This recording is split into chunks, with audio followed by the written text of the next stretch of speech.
Alright, hello, welcome in, Stargazers, welcome in. I hope everybody is having a good day today. Hello. Uh, what? Why does it say that there's... Oh no, come on, no errors allowed. Welcome in, everybody. How is everybody doing today?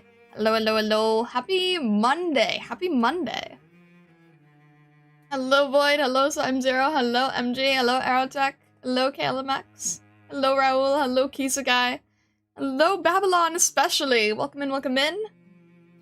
Hello, Newbie. Hello, Vessa. Hello, Blug. Hello, Caliber. Welcome in, everybody. Why is chat looking so weird? That is a great question. Oh.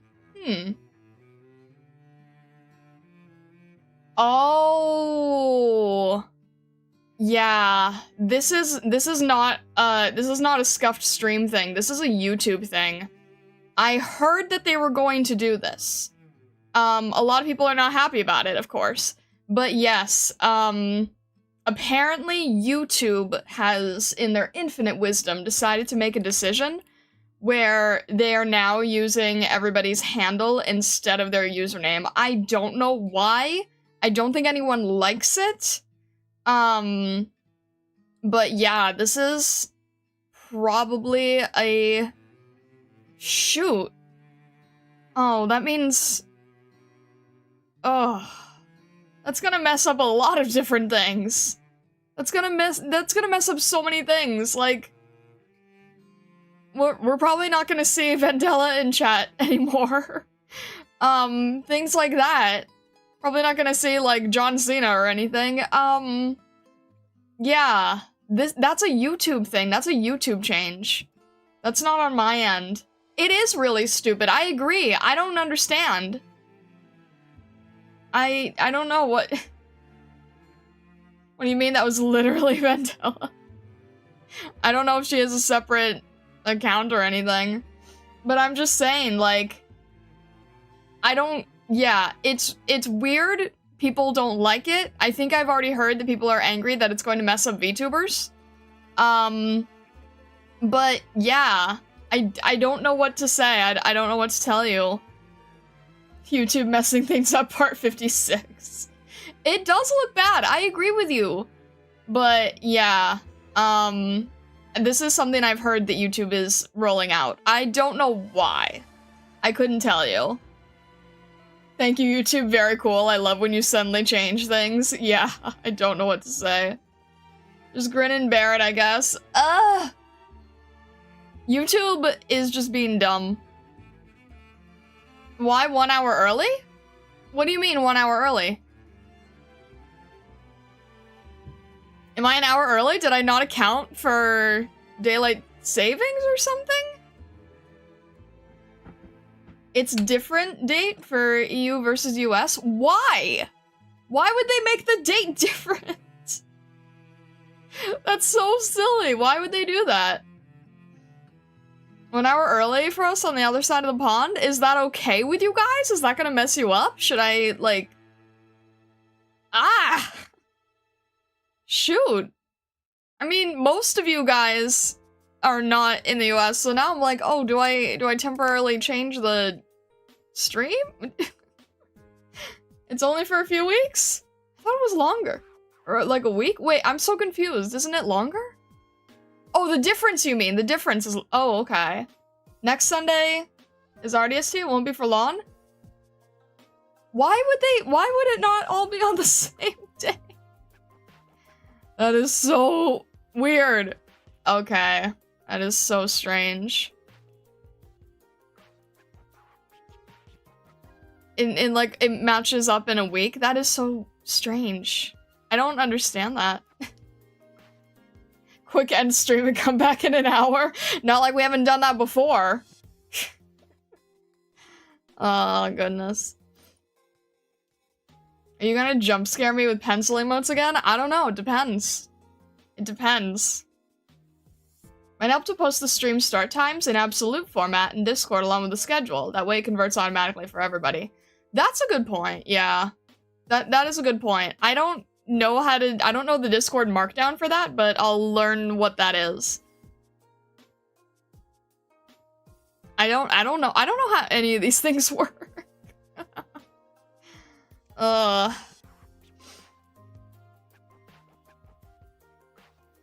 Google hammer time and it'll do it for you. Okay. I will. Newbie's taking revenge on every time you've tried to spook him. And he's like, now I have my own weapon against you. Look up hammer time. It converts the time for you into the Discord markdown to convert it. Okay, I'll keep that in mind. Okay. It's gonna be pencils versus bombs at this rate, I swear. Anyway. Babylon, you're fine with me showing off the mood board, right? I didn't ask previous people last time, and I apologize. I didn't think that it was something that they would have an issue with. But, that's fine, right? Alright, alright. Let's go here to our main scene. I'm personally excited about this one because it has inspiration that I personally enjoy. Alright. This is our next Stargazer design. I'm excited for this because it is slightly Ancient Magus Bride inspired. And I love Ancient Magus Bride, and I didn't even know that many people even knew about it. I never hear anyone talking about Ancient Magus Bride. But yeah, this is gonna be somewhat Ruth-inspired, so I'm very excited about it. Alright, let's see here. So we do have like a decent standard pose that works just for the base that we were given, but I want to see if I can do anything that is a little bit more interesting here. Probably have their hand on the axe, sort of leaning on it, right? Let's see how that could work. So this is gonna have like, maybe I can do like some kind of cross-legged thing. That might be funny. But yeah, we kind of have like a little bit of a lumberjack design, and then sort of the black fur coloring of Ruth, which I think is fun.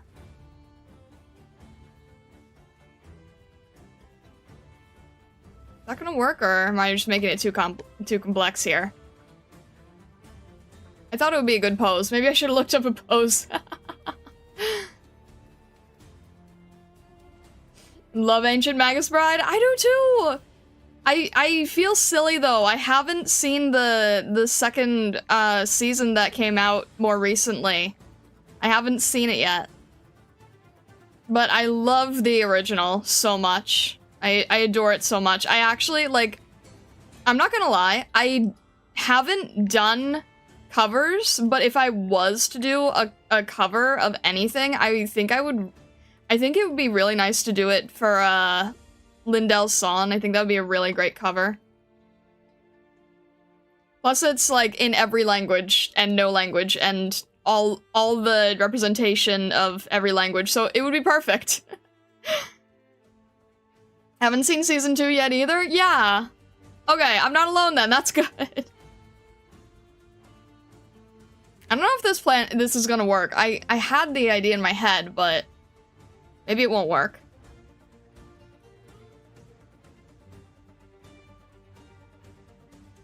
Huh?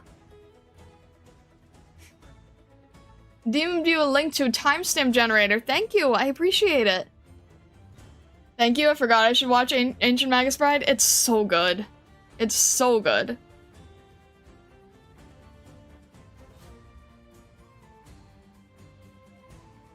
For a week, it's gonna be 1 hour early. She loves us.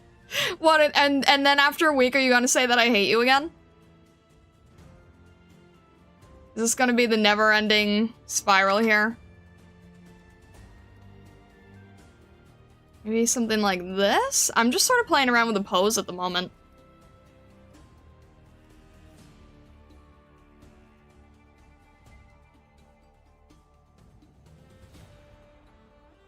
Do like a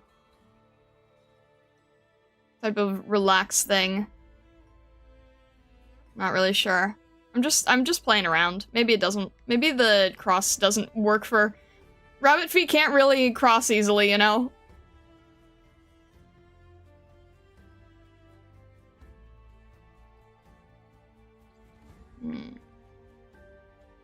Maybe something like that.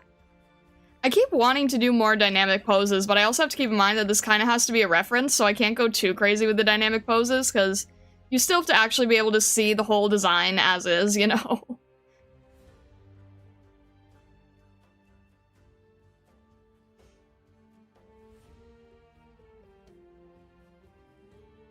Hello, Sierra. Welcome in, welcome in.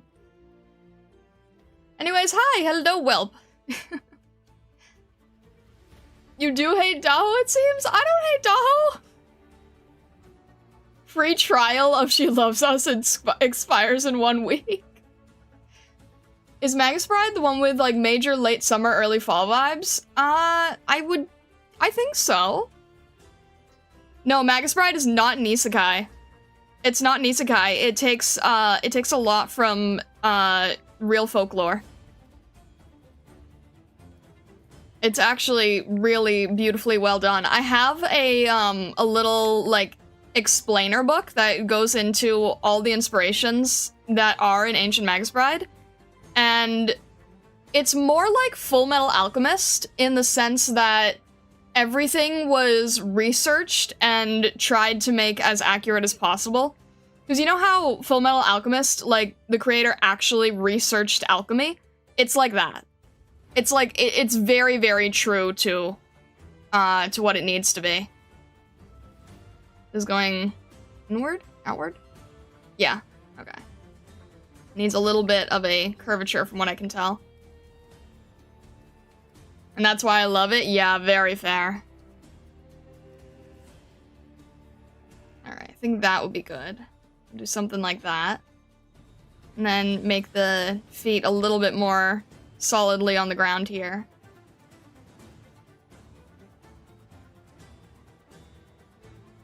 And then maybe make this a little bit larger?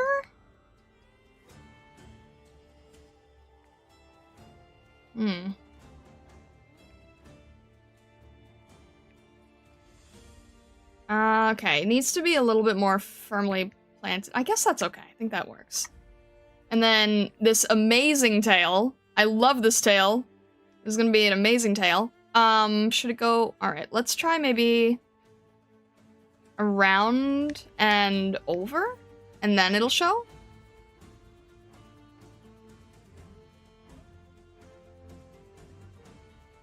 I think that would be the best way to do it, so that the entire tail can show as...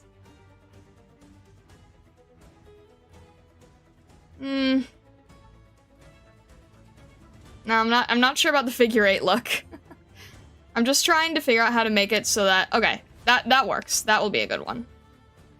It's very, very long, but it also has to fit within the realm of the reference sheet. So, something like that could be good. Gosh, this is like the best wispy tail ever.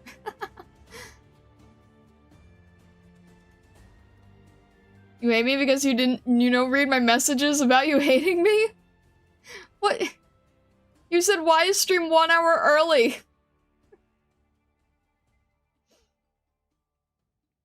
That's why you love it? Yeah. She said I had to be red hair? Some say it's because they have high affinity with mystical creatures. Yeah. Do you also have the book that I'm referring to? Big tail. I love big tail. You know what the thing is? Like, you don't see a lot of canine creatures with tails this crazy wispy. Like, my anthroform does have a tail this wispy, but you normally do not see it. Normally, tails are always very, like, thick and fluffy, but this one is so long and wispy.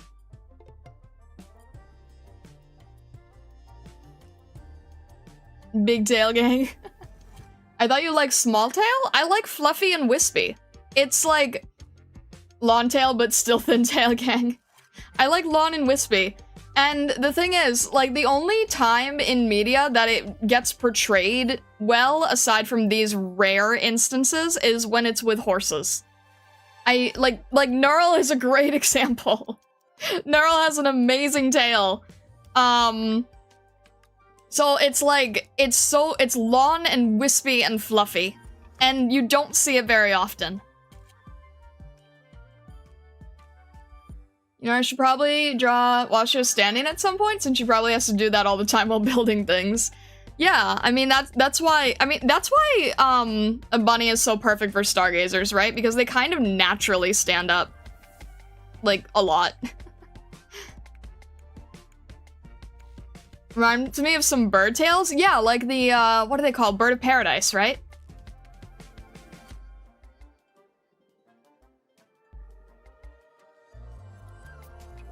Let's see here.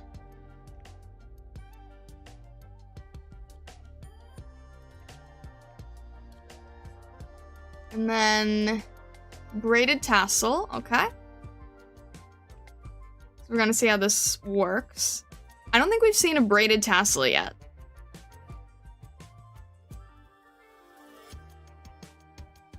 I'm just doing the rough sketch, just trying to get the idea down, making sure that it works well. About, okay, ends about here. And then I would imagine it would have to sort of have an end point.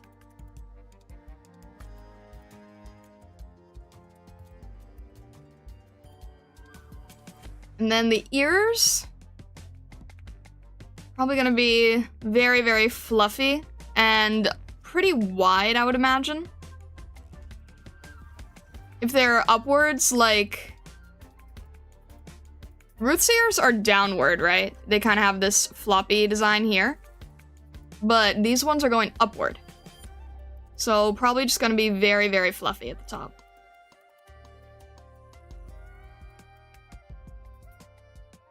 We can also make them downward if you'd prefer that look, but I think either works pretty well.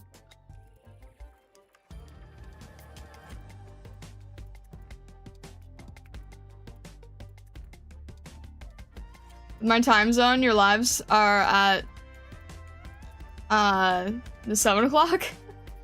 It's apparently only gonna be for a week or so, and then we'll resume as normal. I don't know why things aren't on the same day. I do apologize for that. It would be much easier if they were, frankly.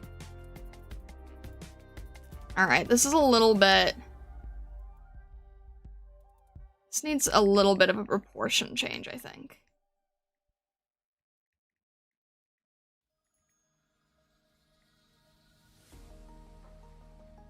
Oh, the hand can still be here. That's fine. I just need to think about... Oh, what if I maybe make this feet look a little bit stronger?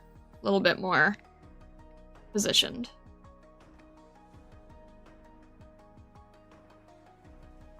And then we'll sort of tilt the whole thing a little bit again.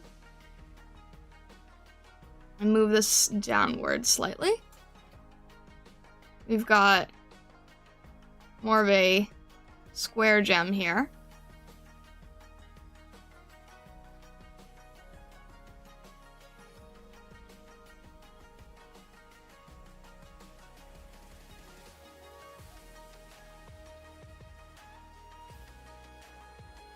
Maybe something like this.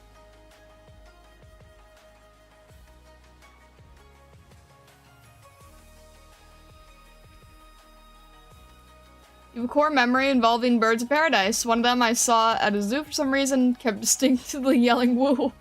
And I've yet to find any videos of them doing that ever since. My gosh. I read manga and watched all the seasons. Sadly, my savings went to Spice and Wolf. That's fair.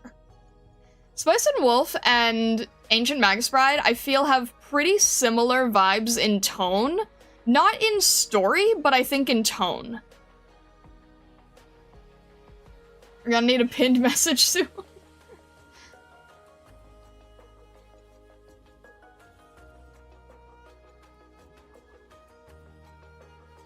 As I said, I'm pretty much leaving everything to your expertise. Okay. I think this is really nice. This Stargazer feels like Very strong and confident, which I really like. This looks like a Stargazer you could depend on. I'm gonna give them like a big, like...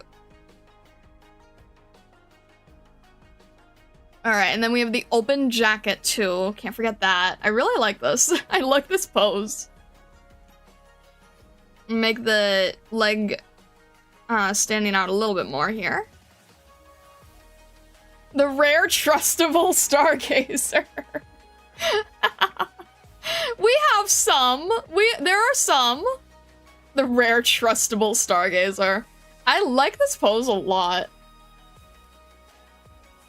Dumb question, Star. Since you're drawing the Stargazer standing, can I draw a Romagazer in both casually standing on 4 legs and standing on 2 legs if I do draw? Yeah, absolutely. So the thing is, like, Stargazer's species is bunny-based, right? I feel like there's no other animal that you see more on both 4 legs and 2 legs than bunny. So I draw a prism like that all the time, right? I draw her on 2 legs as well.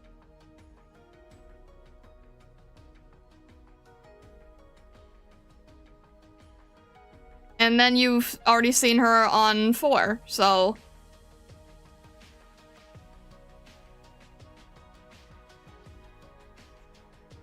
Yeah, they both work because because bunny. It's kind of like, it's like Peter Rabbit, or, Ninja, or, you know, that kind of thing. Prairie dogs as well? True, but prairie dogs are a little bit more specific, niche. It's a shame. It means I'll miss, some live shows this week. Oh, shoot. I'm sorry. Yeah, I didn't think about how the time zone change would affect people. I'm sorry about that. I mean, luckily, at least we're mainly doing fashion reviews, so it's very VOD-able and not as intense in the story department, I guess, at least. I mean, aside from the vignettes and things, but still. Hopefully it still works.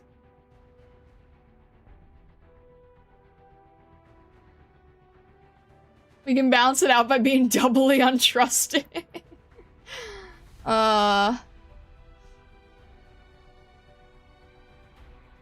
Meerkats too. Okay, yeah. Meerkats, prairie dogs.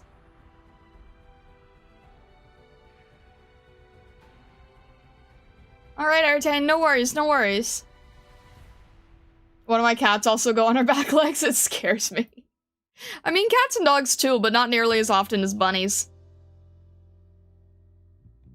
Are they more specific? I see more prairie dogs and groundhogs than rabbits. Well, I mean, like, in media, right? You don't see as many prairie dogs and groundhogs as in media as you do with rabbits. I think is the better way to say it.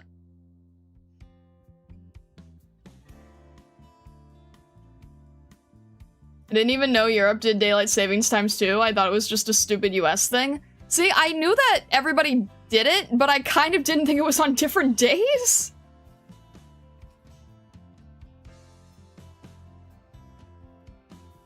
Live chat messages showing from a few minutes ago. Second channel thing. I don't know why the messages would be any slower. That makes no sense to me whatsoever. Wait a minute. Wait, maybe I do know actually. Wait, is there... Can I change it? Can I... Stream setting? Can I... Wait, I might actually know why.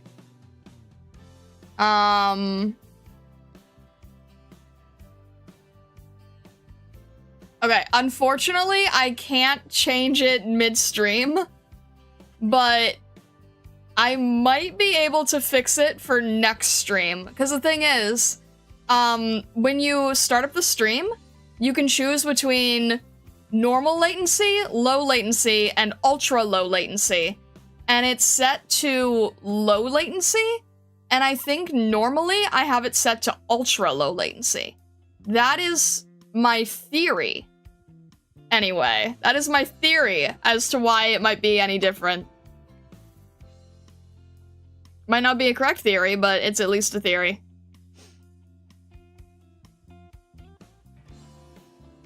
Your game theory.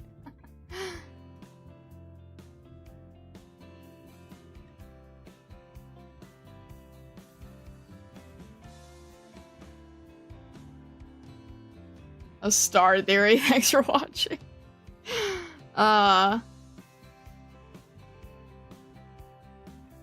I could still be wrong, but I feel like that's the only thing that would be different, is that I've probably messed with the settings more on the main channel, and this channel probably did not have the settings messed with to that same extent, I believe.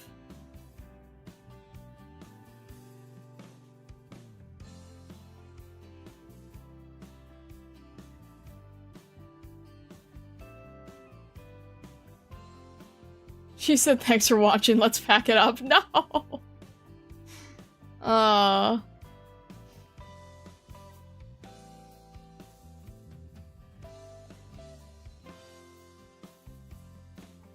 Look, you know what? I have to be grateful when we can even get stream working on this channel.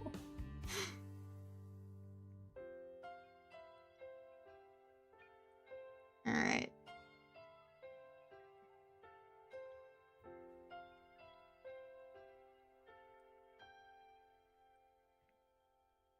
And then this blade is gonna have...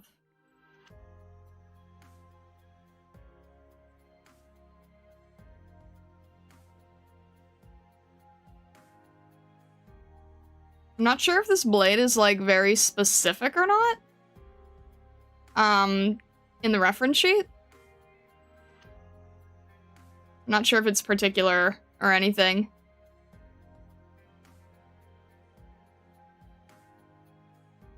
All together by hopes, dreams, and wishes.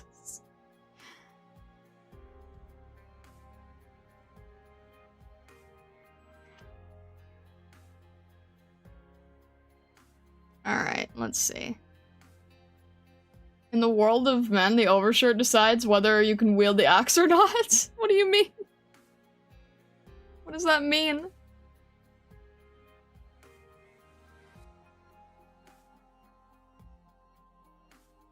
This part that I'm drawing right now?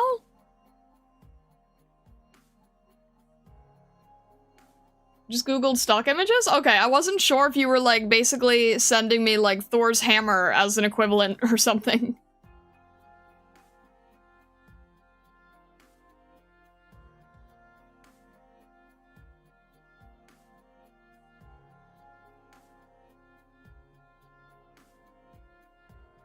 Is it supposed to be, like, a very, specific form of axe, or just, like, a generic axe? Because I think a generic axe is usually like this, right? And then this is, like, very specific. At least from what I can tell. Wasn't sure if that was different or not.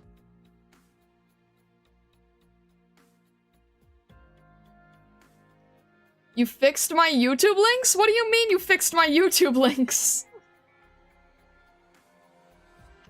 Lumberjack Stargazer builds homes for the bunnies. What do you mean you fixed my YouTube links? How did you do that? How did you do this? What?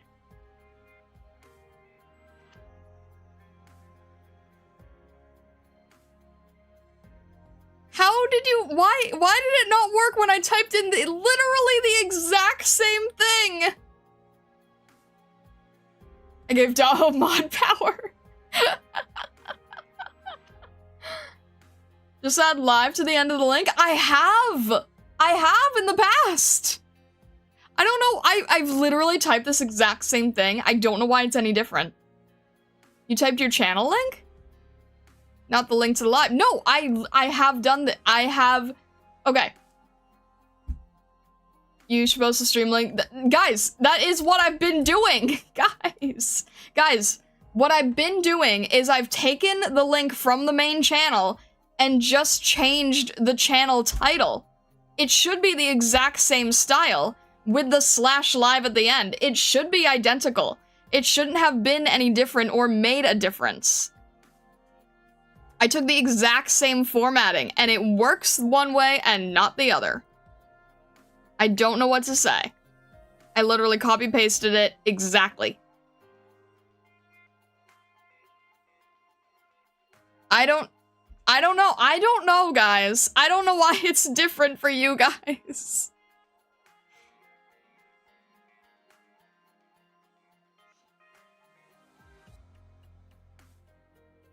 It is and has been different for a while. What do you mean it's been different for a while? Why would it be able to work on the main channel and not the side channel? That's the part that doesn't make any sense, right? Like, there's no rhyme or reason to that.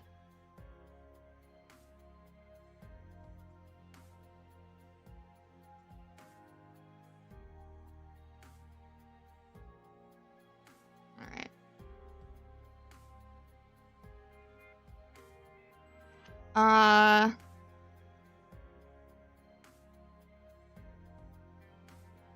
Is there any other detail in this jacket that I need to...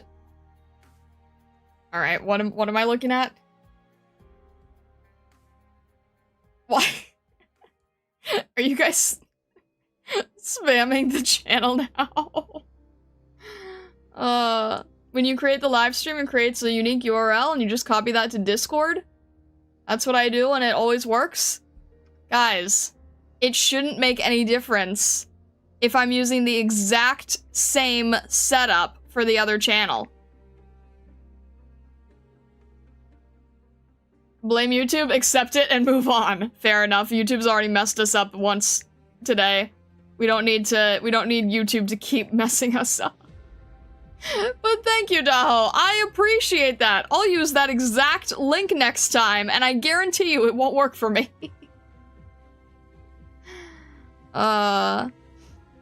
It's not the same setup? Isn't it just the name with the live at the end? With the... Alright. I'll take your link. I'll use your link from now on.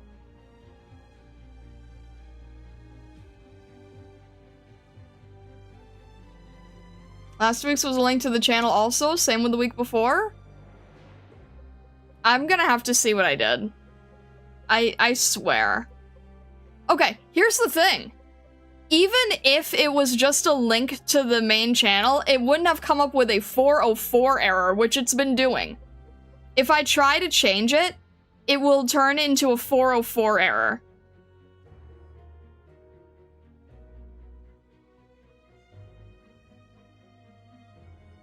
If you mean the current link is the main channel, then yeah, that I understand. But when I tried changing it, it goes to a 404. I know, and that's why I fixed it. Thank you, doll. I appreciate it greatly. Alright. Babylon, how is this currently looking at the moment? Obviously, this braid is gonna be nicer, but, like, how do you currently feel about the design direction? I have to remember how to draw braids, but it's probably gonna be more or less like this, and then probably some ties here. And then probably go out in more wispy form here, like Ruth's fur.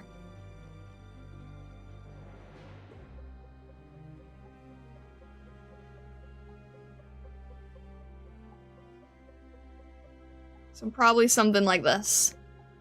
And then maybe we can do a little bit of the inside of the ear.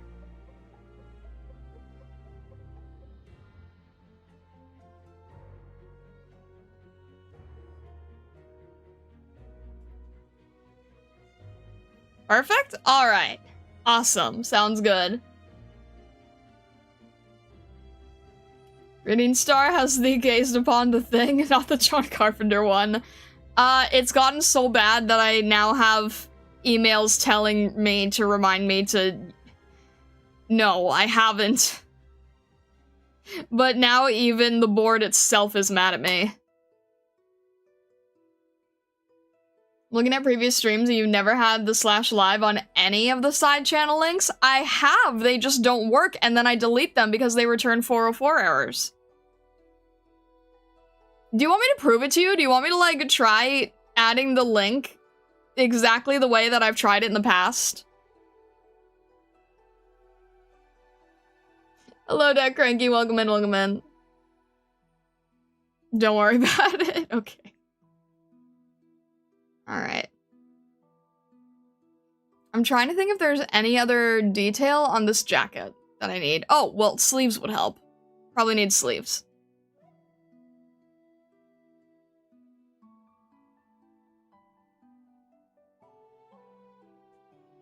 Do a nice set-in sleeve here. There we go.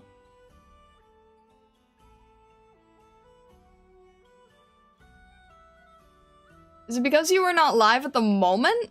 I don't think it would return a 404 still. And no, there's times where I've used it when I was live. So, I don't think so?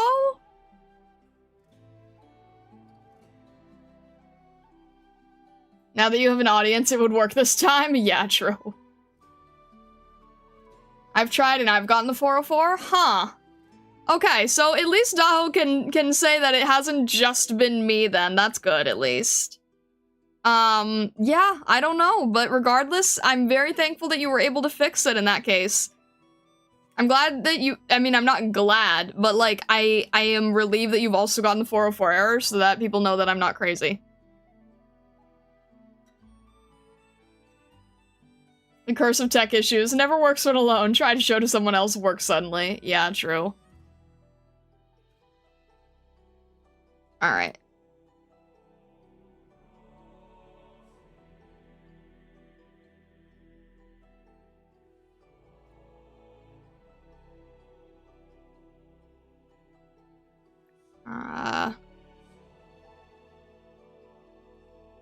I'm sort of like waffling about trying to make sure that I have the right details here. Maybe we'll make this a little bit larger since the tail has to poke through from behind a little. I think this makes sense.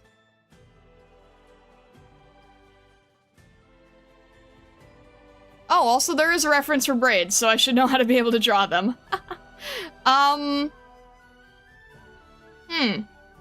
Babylon, is there any kind of, like, symbol that you might want to put on the axe so that we can make it a little bit more unique from just, like, the reference photo?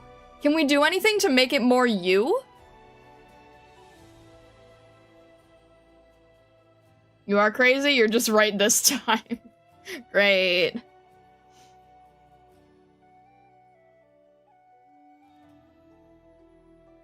Why are 404 errors driving us crazy? Because apparently when I try to use the YouTube link that shows a thumbnail, then it just has the 404, so then I opt to use the less nice link, but Daho was able to get the link that shows the thumbnail. It just looks nicer in the channel, you know? It kind of gives people a better idea of things. Not really? Add anything you'd like? I'm trying to think what we might... Is there anything that we could do to the axe that might make it feel more impactful, do you think? I mean, that's the other thing with doing it live, right?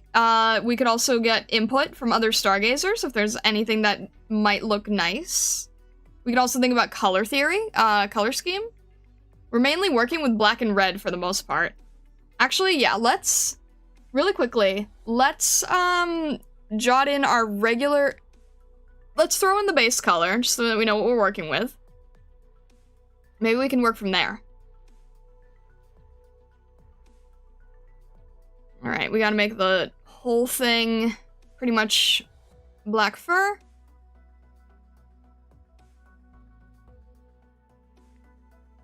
And I'm gonna have to make it a little bit charcoal, which is the same as what they have with Ruth, just so that we can sort of see it.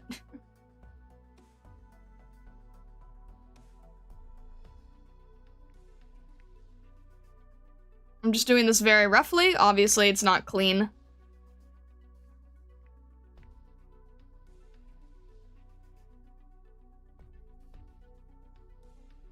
And then we'll just add this real quick. Just to get general idea of things. The gemstone is also black, so to make that stand out, we're going to make it a warmer black, and we're probably going to use some really strong highlights so that it can stand out.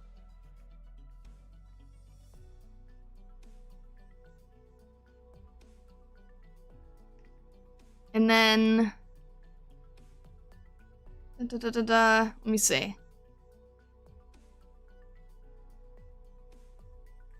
Alright. I'm guessing the jacket is also going to be patterned with the plaid.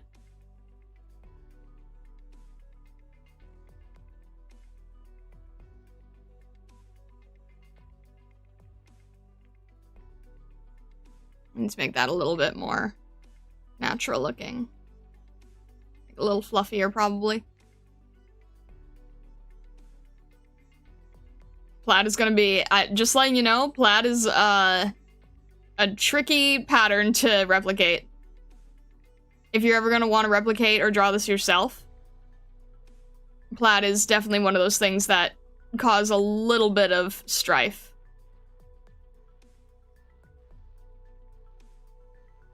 On my end, it's fine because I'm just doing the single rough image, but I'm just talking about, for any future use. Perfectly doable, though. This isn't even a true plaid. I'll make a nicer true plaid later on, but I think a true plaid has, like, a bit more variation across it, if I remember correctly. Gets the idea down.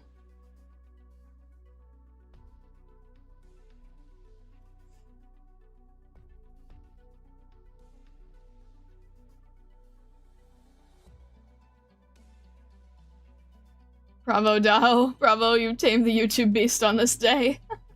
Is there maybe a cool looking Nordic rune? Ooh, that would be interesting. Yeah, if there's like one that is more significant.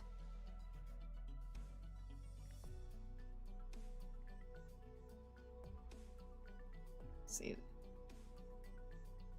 Actually, this one's probably a little bit... I was gonna make it shiny, but I feel like it actually shouldn't be. I think it should be a little bit more worn.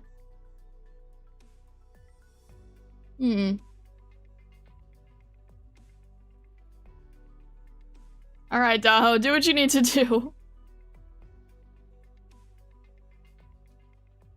The sketch I sent is the best of my abilities, so I'm not gonna try and draw him. Alright, that's fair. Hello, Treon, welcome in, welcome in. I was proud of you for using the Firewatch gif when spamming Aroma with pencils yesterday. I saw it afterward in the video. You're welcome, Vessa. I felt it was the most fitting. Challenge mode? Make the axe blade Damascus? I don't know what that means. I should know what that means, but... Dull, not chipped. A good lumberjack knows how to sharpen the axe and not let it glint. Yeah. It should just feel like it's been through hard work, but it's not, like, absolutely destroyed. Alright, we do need to think about, like, an eye color as well. I'm thinking red, because, Ruth is also red, but let's see how that would look.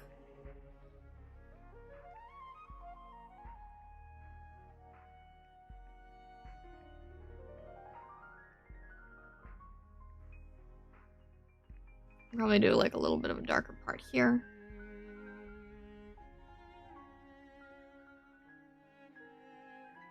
Make this, like, much darker red instead of a blue.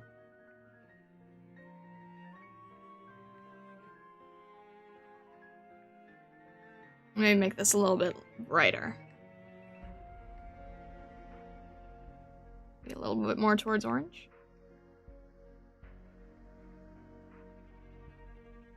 How does that look? See, I like this a lot, because, like, it's very Ruth-inspired, but it has a lot of its own elements that it still feels like its own thing. And it's helpful that Ruth is very, very basic, in terms of, like, color scheme and everything. Ruth is, mainly just a black dog, so it works well. A trusted and loved, well-worn tool. Yeah, exactly. How good am I with wavy patterns? That's a good question. What do you have in mind?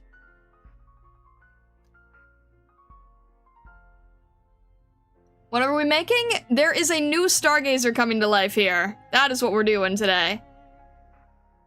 Red paws, maybe? Not sure. Maybe black paws. Like darker black.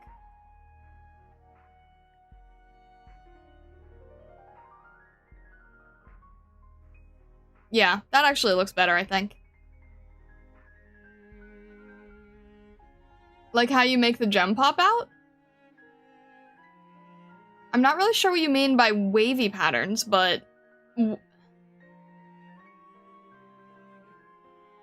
What do you have in mind? Damascus is a steel pattern formed usually from folding the steel many times over, such that there's wavish pattern forms, can form different pattern through different folding methods. Wait, I think I've seen that?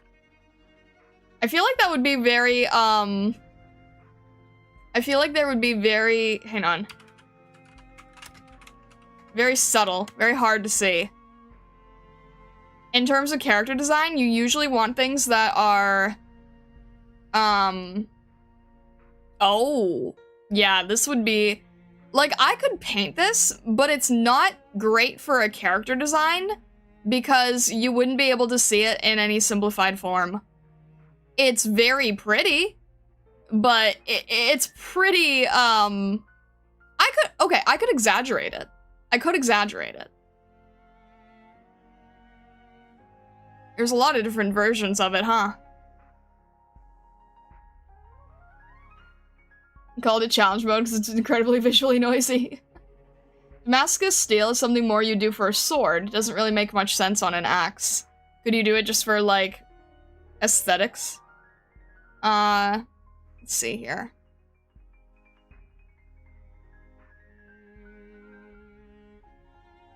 Okay. That is... Dang.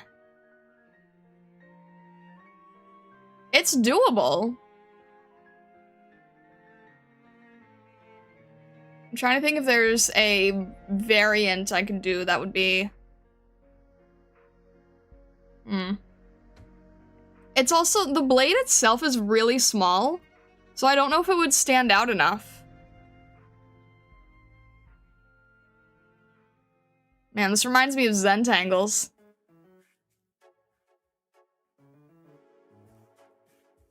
There's all kinds of different variations of it, it seems.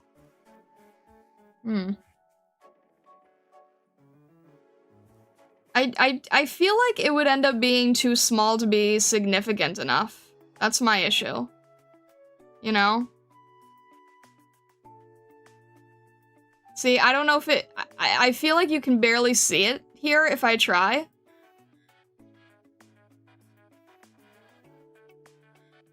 I mean, it's certainly doable. It'll probably be different each time. But probably be something like that. I don't even know if you can see that. You do it like the elephant, simplified for big overall view and detailed close shot. Could always do that, yeah. You could always say, like, you could always do it in a flat color and then have, like, a zoom in detail, and it's, like, render-wise, it should be this. You can always do that, too. Fun fact is the original technique for forging Damascus is considered lost. No one knows how to replicate the ancient blades perfectly. Interesting. It's like, we could do something like it. Obviously this probably isn't super accurate. I'm seeing so many variations of it. If I look up an example, I'm seeing a lot of different variations. Something like that, though. And then maybe this should also be, like, slightly more toned down for the blade handle.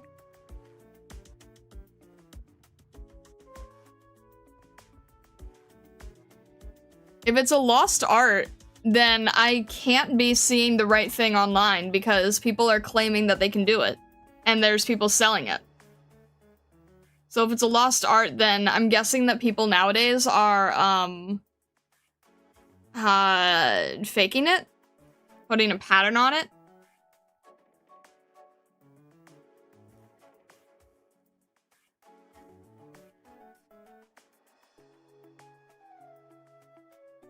Nowadays, it's all about aesthetics.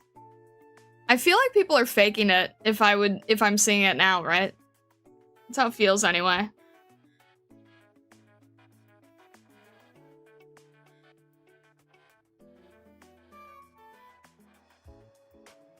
Doing it better back in the day? Possibly.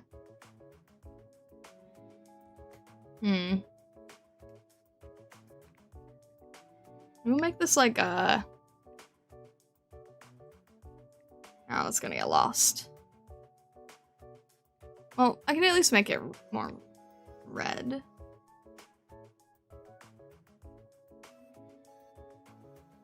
Maybe this could be in brown as well for the roping.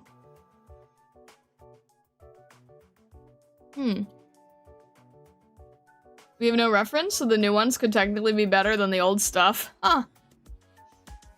It's more that the exact folds that give ancient patterns is lost, not the technique as a whole. Oh, okay.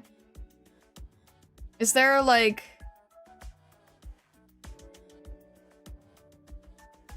Huh. Interesting.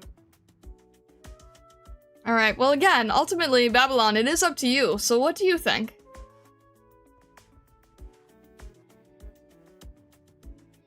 How do you feel about the fact Illusionari got high-speed trains? What are you talking about? Illusionari does not have any high-speed trains.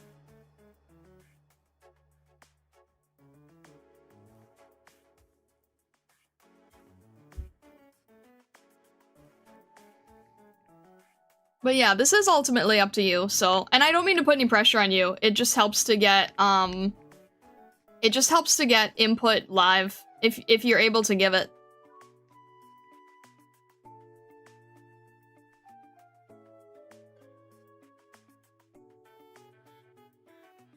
I think it's up to you. If you want to draw it, go for it. I'm fine with the simple steel. Alright,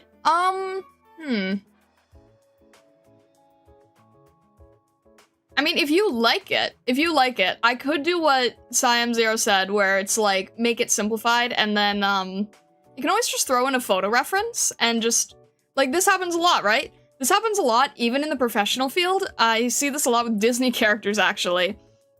They will literally just take a photo and be like, this is the material texture that you should go for when drawing or rendering or 3D modeling this character.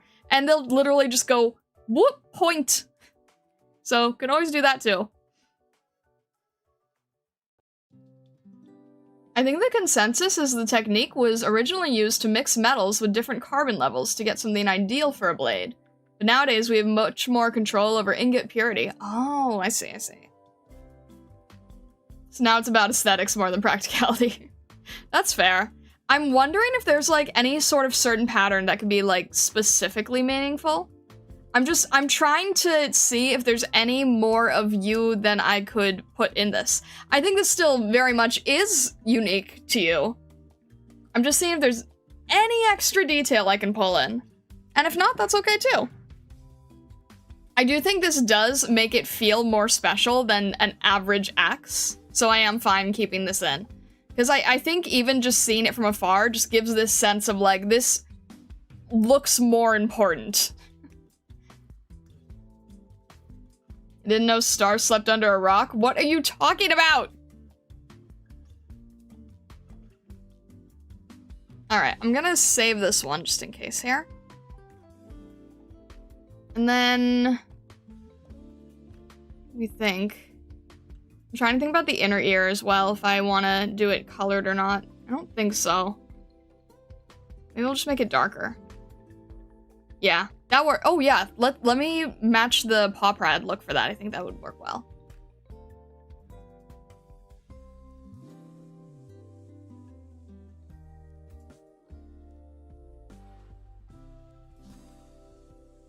Why was your stream delayed by 4 minutes? I don't know.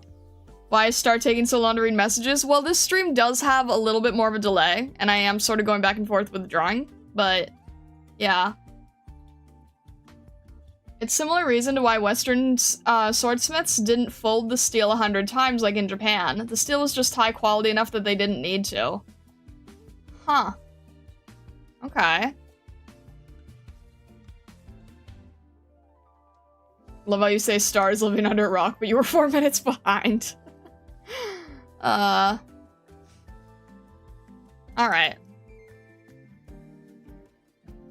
Trying to think if I can do... Let me also look at how patterned plaid is supposed to go. So this is our base. Let me just make like a quick base just to understand the pattern. I'm not good at plaid. And then... This would also just be good just to include on the reference as well, to be honest. We'll do something like that. And then it's got... Okay, then it's got darker in the center here. Actually, it's about even, so...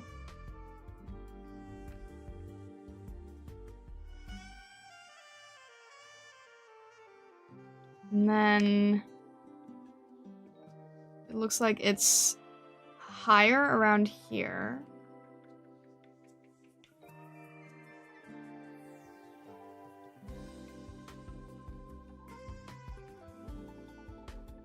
Is it also on the top going down? No, I don't think it is. And then it's black. About... Where else is it? Can't quite see what I'm looking at. I think it then goes here. I'm definitely not going to be able to make a true plaid. I don't know how to do a true plaid.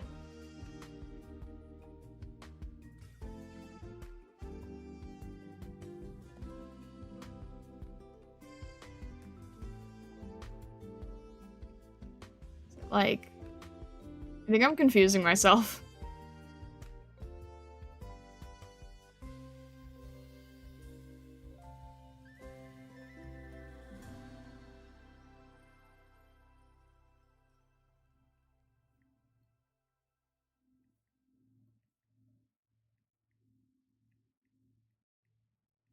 Like that? Huh.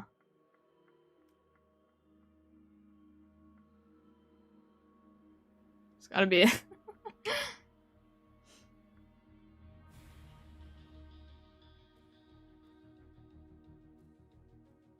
Plaid is a speed after ludicrous. Let me see if I can find a good plaid pattern. I'm having a little bit of a hard time trying to follow it when it's in jacket form.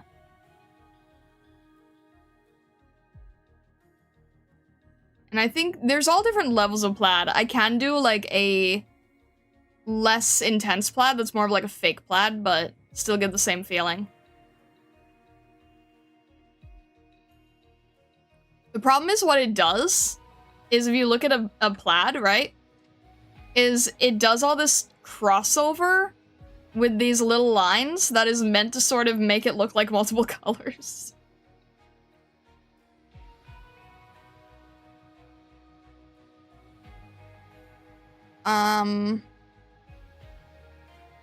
Buffalo plaid, that's what it's called.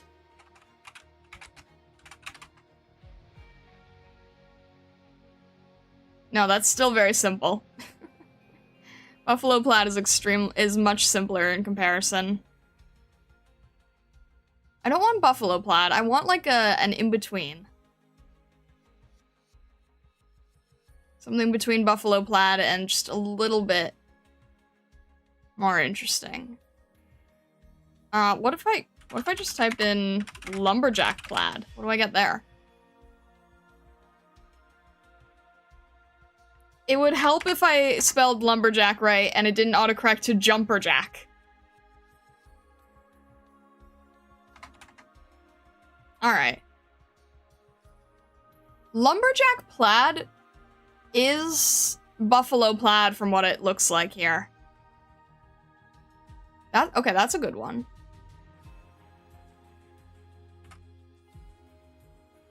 So that could be a simpler version.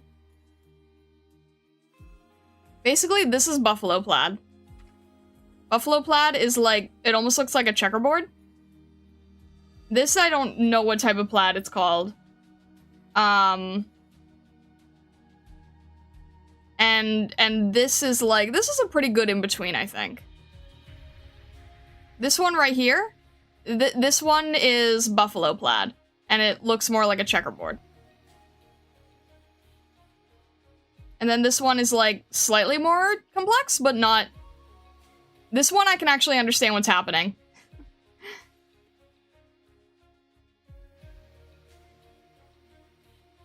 I think the more magic part would be we can turn them out into thousands, barely any time, still be good quality. Back in the day, it took a blacksmith weeks for one good sword. Fair enough. Hello, hello, Austin Fox. Welcome in, welcome in. Yeah, do whatever you need to do. You could look up Scottish kilt patterns. Those are the most complex ones, I think. I'm pretty sure that was the most complex one, is the Scottish kilt patterns.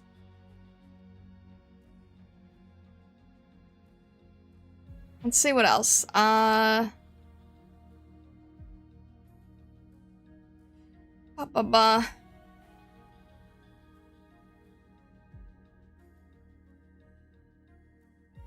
It's also hard to tell, like, what's real and what's fake. If you Google flannel, you get the whole gamut of plaid patterns. True. I think... Oof. Some of these make my eyes hurt.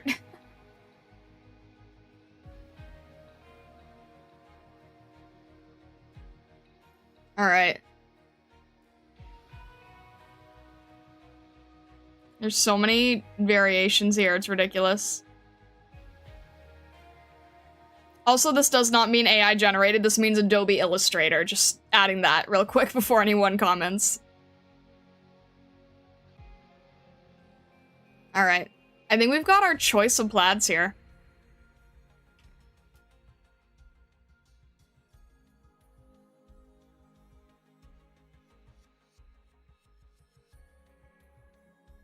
Stargazer lawn.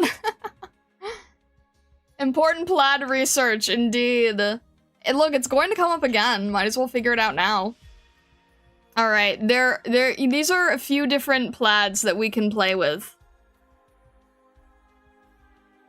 Do we have a preference in the plaids? Not even AI can handle the power of plaid. I never expected a full plaid crash course, but I'm here for it. There's many different types of plaid. They can get very complex, or they can be, like, simple enough where you can actually see what's happening. Didn't even know plaid was a word? It's a pattern. Whichever you feel like drawing?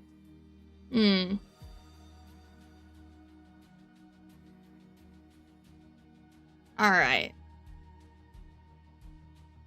Wait, I'm curious. Do I have a plaid pattern thing? Hang on a sec. Can I make this easier? Or less confusing or something? Hang on a sec. Image material? Maybe? Color pattern. Let's see if we have a lumberjack plaid by any chance. Maybe we don't. We have tartan. Oh, there we go. Okay. All right. Talk about hurting your eyes. It is a plaid. It does make sense. We could just use this.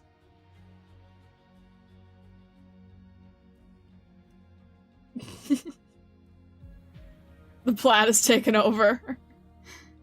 We could try that. We can rasterize this and just use it. What we could do is we can use this as our fabric.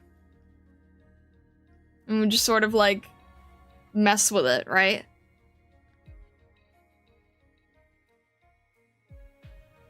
Something like that. Let's see here. It's the bunion plaid. I see dots. There's Waldo, guys. It's definitely, yeah, there's definitely dots.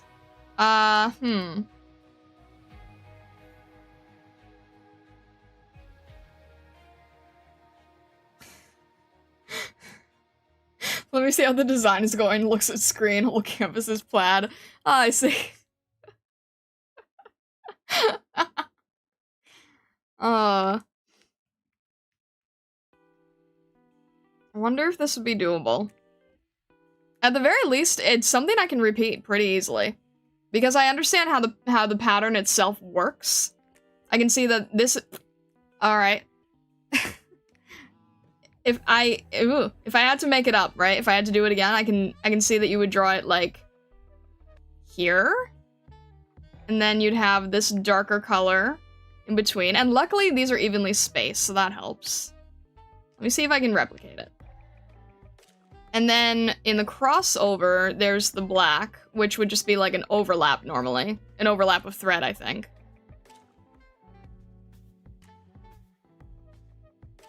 And then in between, you'd have the lighter color of the white. It would be about like that. Yeah, that's perfectly doable. I can do that.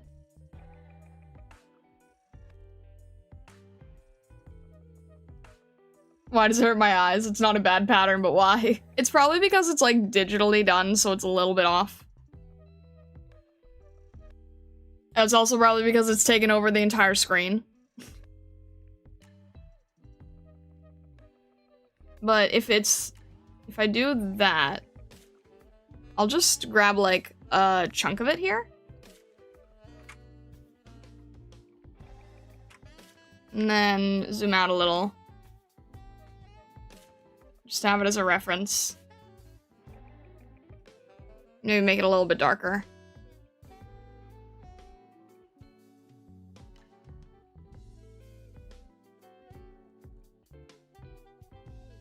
Make it hurt a little less.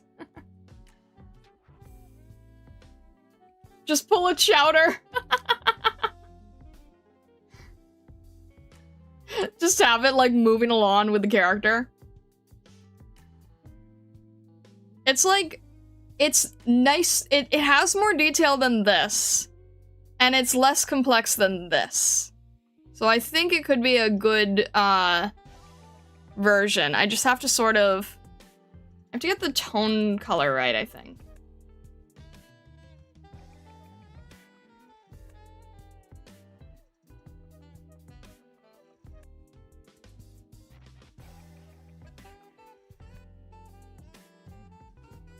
About there, I would say.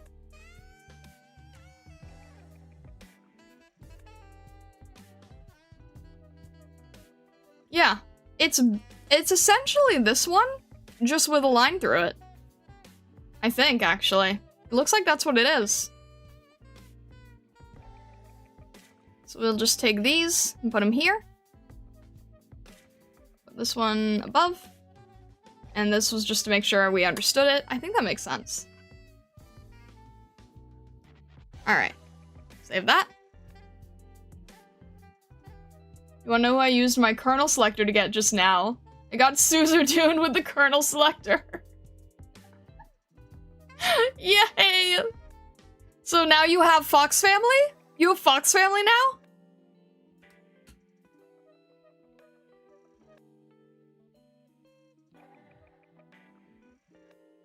If Perry's fur was plaid, a plaid platypus, a plaid fedora, plaid Perry the plaid platypus. Oh my gosh. It does make me happy, yes! You got Suzudune, oh my gosh. Suzerain is very, very, very good. I hope that she helps you a lot. Take good care of Fox Family, please. I know you have Vulpus, so take good care of Fox Family.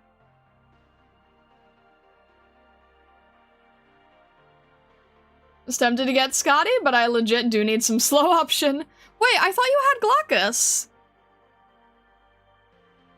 Don't you have Glaucus?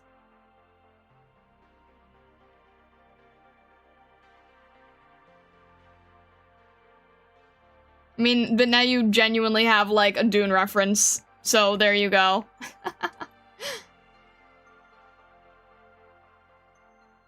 Alright. Getting back to this. Let's make this a little bit darker, easier to see here. Glaucus wasn't cutting it!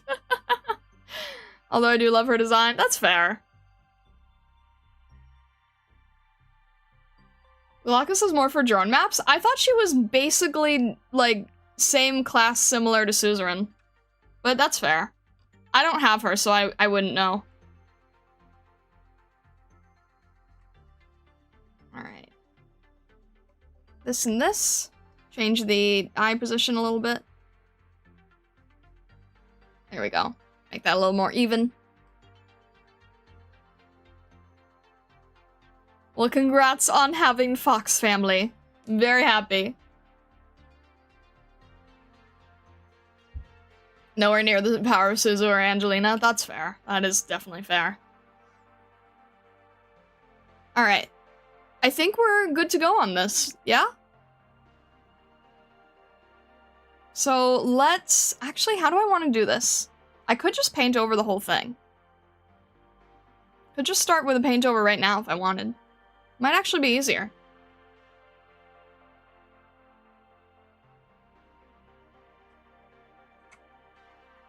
Let's try... Is this all in one layer? It is all in one layer. Okay. Let's do... I want to do this. Let's make the base pattern color here first. Over the whole thing.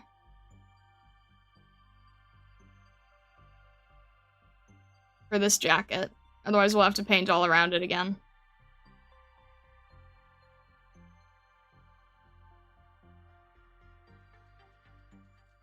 Alright. Have that as a separate layer.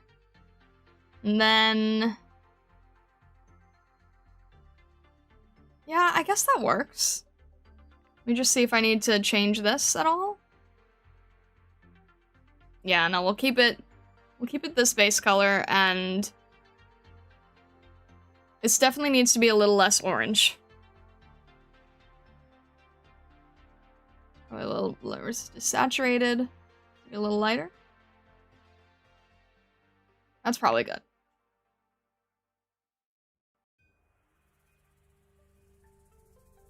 Glaucus has better effect on skill if she hits drones than other enemies, whereas Sunju and Angelina are more equal in the pain/slow they dish out. That's fair.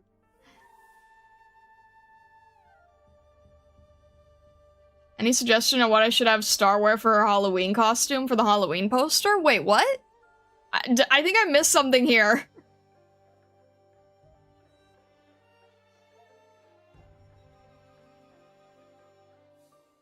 What Halloween poster? I definitely missed something. I apologize. Alright, yeah, we'll use that as our... Okay. Let me copy this just in case. Just in case I need to see it again. We will grab all of these, put them into a separate layer here, and combine it. We'll duplicate that, and merge it. Okay. It's all one image now. Alrighty.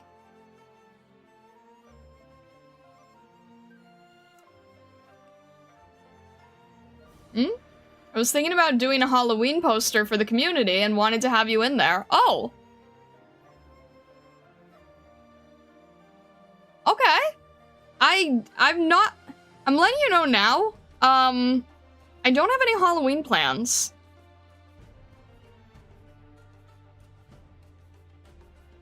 And we don't, Halloween, stream is not on, Halloween day.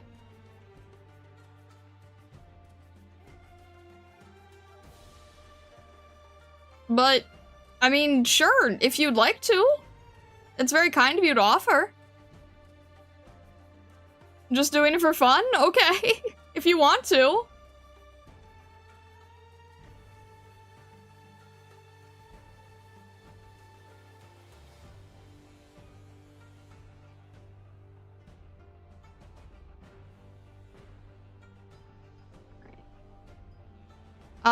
I just realized that the one thing I probably should have done beforehand was, the highlights. So let me just add the highlights real quick. So we can see what's going on a little bit easier.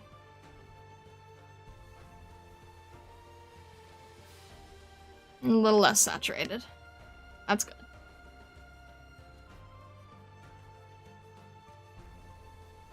Do something like that. Let's maybe like...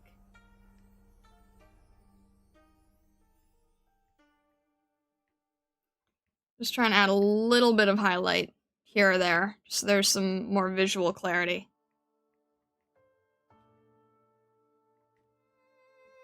And I'll blend these together better as well, of course. I just want it to be a little bit... I want to make sure that it's easy enough to see where everything is.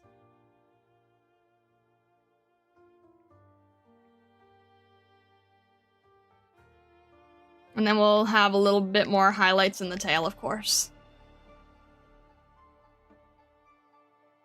And that should help.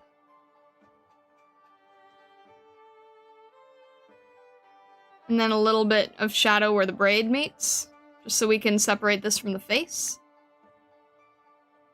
And that'll help a lot too as well.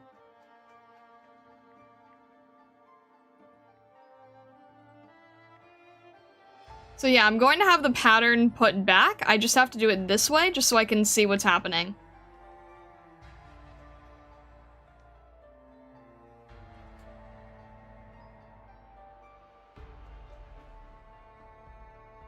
Make this a little bit lighter, just so it's a little easier to see. Tricky part with black furred characters, you always have to do it like this. It's done the same way on Ruth himself, except they do a really interesting job where they mix it with pure black, and they just sort of have it standing out with the highlight and the shadow directly. That's hard, though. Let me also see if I need to, is this leaning a little too blue, perhaps?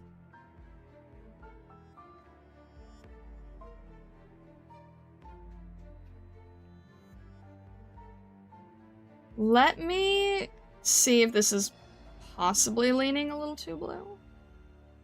Yeah, maybe just a little. I tend to make my blacks very blue-toned. I think that's just because that's how I normally do a lot of things, is everything's very blue-toned for me.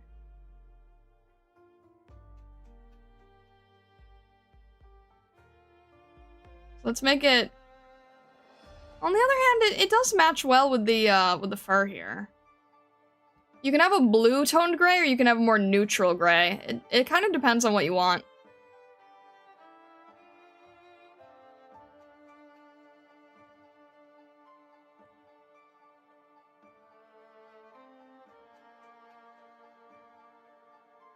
Let's try that, and then let's see what if we reduce the saturation there as well.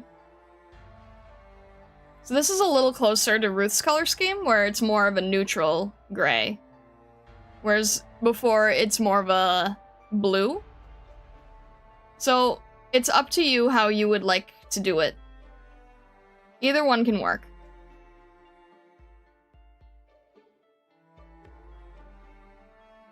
This probably makes more sense, though, if I wanted to get the...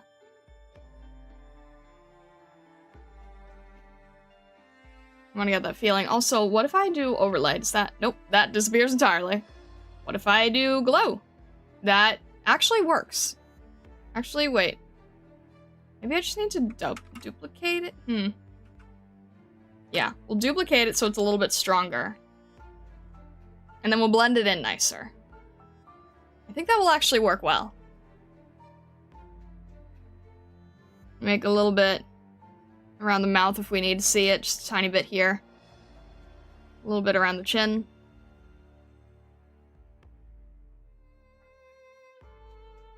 A battle mage? That would be interesting. I always need to remember you're not putting neon highlights on hair whenever you say that. No, no neon here. Just trying to get a little bit of extra. And it always seems more intense when you do it this way because you have to blend it in later, so you always have to put in more than you think you need. Which does end up making it look a little scary, but it's one of those have to trust the process type deals. It'll work. It'll be fine.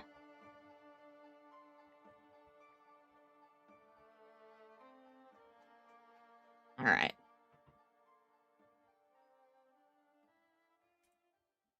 Let me start on the tail first, actually, because I think the tail is going to be some of the... maybe cause some of our earlier frustration. So let me work on getting a good tail down. How do they do Ruth's tail? Okay. It's like very soft highlights. Okay, in that case, we won't do this as much. We'll do it a little bit, but not too much.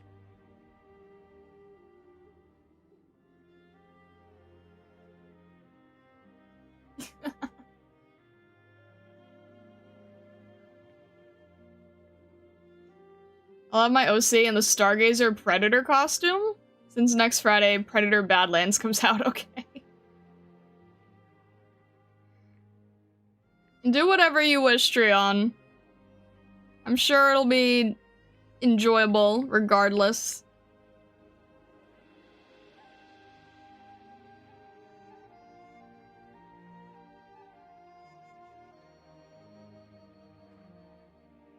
God, I'm not the only one who uses references when they draw. I have to. It's funny because we actually had a stream where I was talking about how contested it is that people say you can or cannot use references. And I am somebody who has to use references because I have a little bit of minor aphantasia. So I can't see things very clearly in my mind's eye as other people can. So I have to constantly reference things. And the common trope example is, can you see an apple in your head? And if you can you rotate it?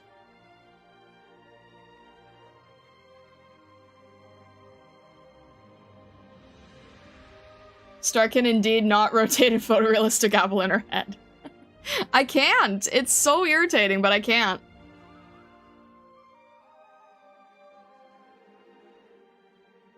So I rely on references a lot. A lot. And I wish I didn't have to, but, you know, not everyone can. I find a lot of people who don't normally make art, actually can do that quite easily. So there is also a theory that a lot of artists make art because they can't see things in their head, so they have to put it on paper. Not sure how true it is, but I think there's all kinds of different artists and different people who experience things differently. Not all the same.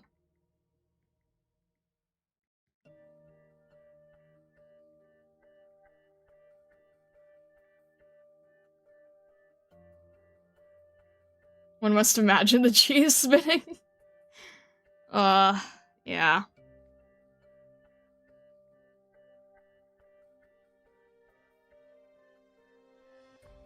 Spin the cheese.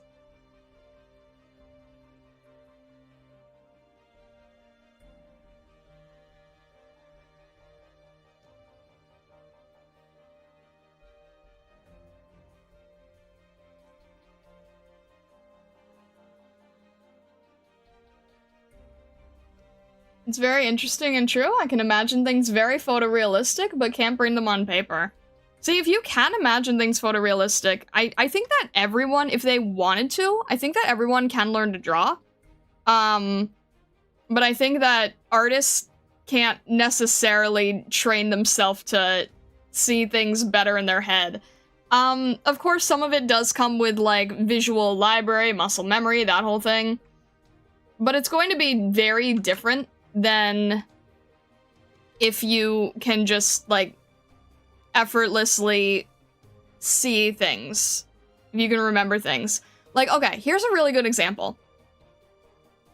Sometimes when you apply to an art school, they want to take a test to see how much you observe the everyday world around you, right? And it's very, very common. There's one very well-known school called RISD.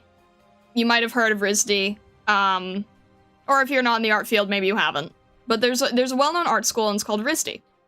And they are famous for having an application, and they still do that. They still do it to this day. They've been doing it for, like, since, as long as the school's been around. They have an application where you have to be able to draw a bicycle. And the thing is, the mindset is, well, you've seen a bicycle. You know what a bicycle looks like. You probably ride a bicycle. There's no way that you haven't seen a bicycle. So draw a bicycle. And it's to test how observant you've been. Now, unfortunately, if you're someone like me, you might have been around bicycles constantly. You might be able to imagine what it would feel like. You might imagine the handlebars and the spokes and everything. And you can kind of, like, get the general idea of what it is, but it's very fuzzy. It's not very clear. You can't really rotate it photorealistically. You don't really know how everything goes together. You'd have to use references.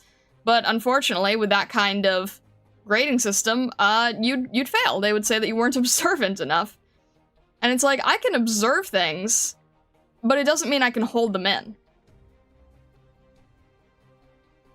So, it's different for every person, I think.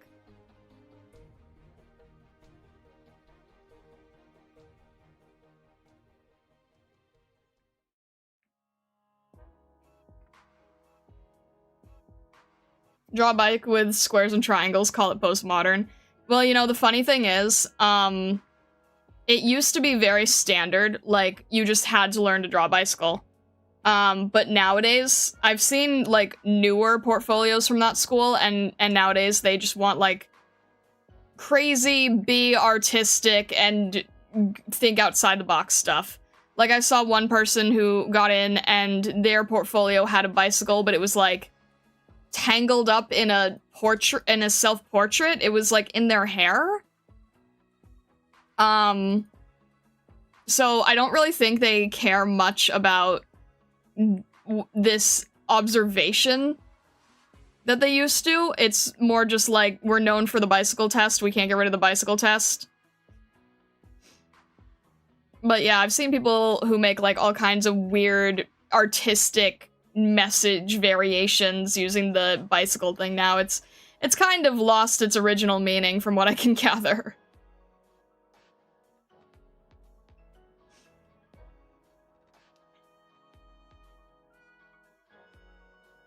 Is this the kind of, can you create an apple in your head? Yeah, exactly. Banana tape to a wall. I always thought if you could do it, you're more inclined to art, but everyone is different. One of the most well-known artists who has pure aphantasia, like, just cannot see anything. I don't have pure aphantasia, I just have it, like, minor. Like, I can see an apple, but it's just sort of a fuzzy shape that kind of resembles an apple. And if I had to paint it, then I could start adding all the details. But if I have to think about it, it's just like a fuzzy shape, kind of. One of the most well-known artists who has pure aphantasia is actually the main animator for the Disney Little Mermaid, Glenn Keane. He has pure aphantasia. And he is, like, the main animator for a lot of the original Disney movies, so if he can deal with it. We all aspire to be the $1 million banana taped to the wall.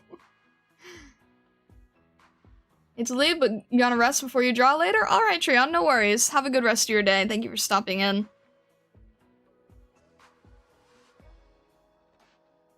I think the best way, like, how I see it, is if I have to think of the apple, it's like, okay, I know an apple is red, right? I know an apple is red. I know it's gonna have like this sort of semi-heart shape. I know there's probably gonna be like some shadow on it here, and I know it probably has like a stem. And if I have to like think about rotating it, I know that there's like the bottom of it.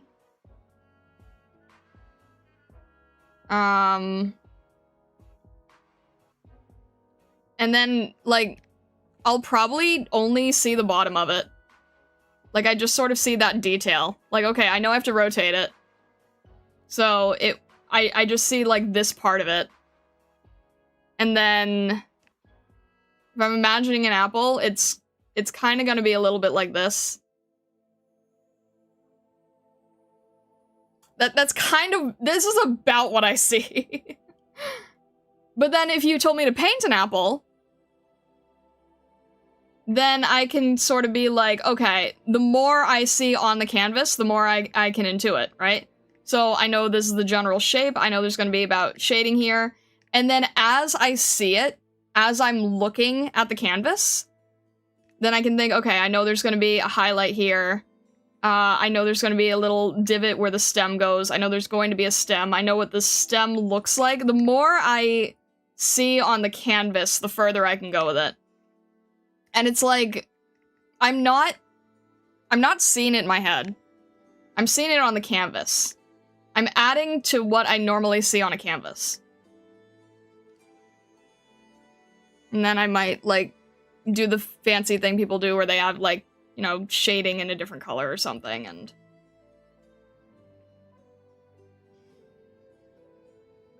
you know, you get the idea. And there's probably gonna be, like, a highlight here. But I'm not actually seeing anything in my head.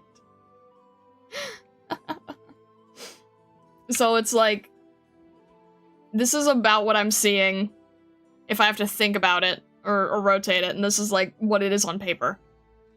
I don't know how to explain that. But that's essentially what the equivalent is. You have an apple blind spot. It's like that with anything. If I have to do the bicycle thing, it's gonna be like, okay, I know that there's handlebars. I know it kind of goes into this shape. I know there's this part here. I know there's like a seat. I know there's gonna be wheels. I know there's gonna be spokes. And then it's like, I can't go much further than this.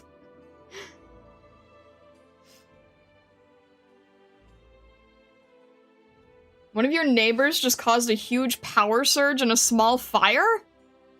Jeez. Managed to plug 3 high power appliances into the same power strip? Oh, jeez. I hope everybody's okay.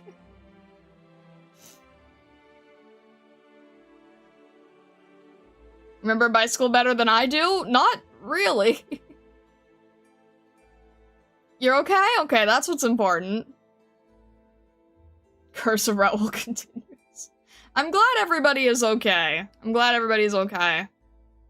You can imagine an apple pretty well, but my mind is so unstable, so while rotating it, the apple could explode or grow teeth. Okay then. Alright, Stockler.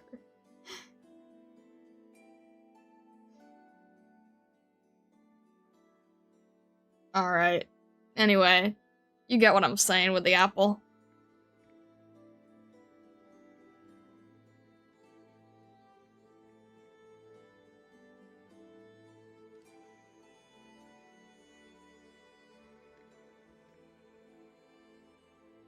All that is to say, don't feel bad if you have to use references. That's why I think we were talking about, like, if I had to create really bad rage bait, I would have it about how you can't use references. Because, like, I've been on the receiving end of this. There's so many... And you know what really bugs me?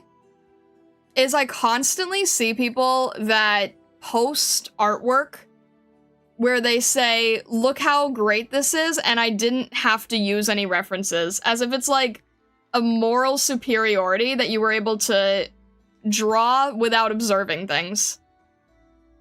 I see that all the time. I see people being like, I didn't even use references. Look how good it is, and I didn't even use references. And it's like, okay. There's not really a moral superiority to be had with not using them. And it really messed... I don't think it's as big of a problem now. But in, like, the early days of DeviantArt and things, it really messed up a lot of younger artists, and people were extremely ashamed and afraid to use references because they knew that people would basically be like, oh, if you have to use references, you're not a real artist. Like, you should be able to draw without using any references at all. And it's like, are you kidding me?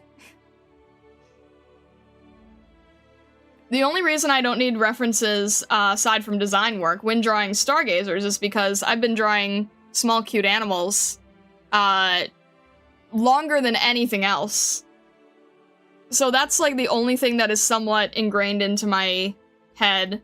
But again, I still don't see it. I just sort of build the shapes as they appear on the paper.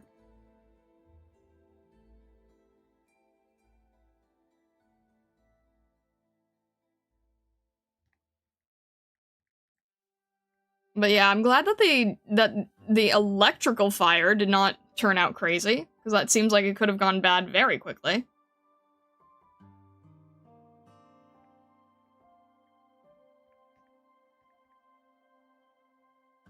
Does the Stargazer just walk around on 2 legs? Sure, why not?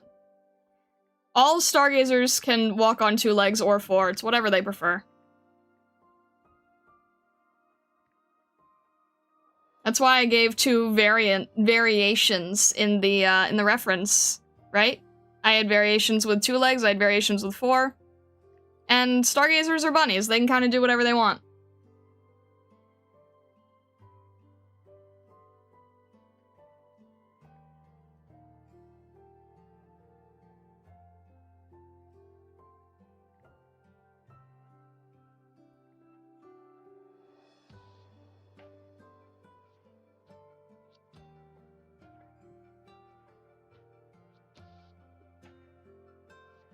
What's the opposite of aphantasia?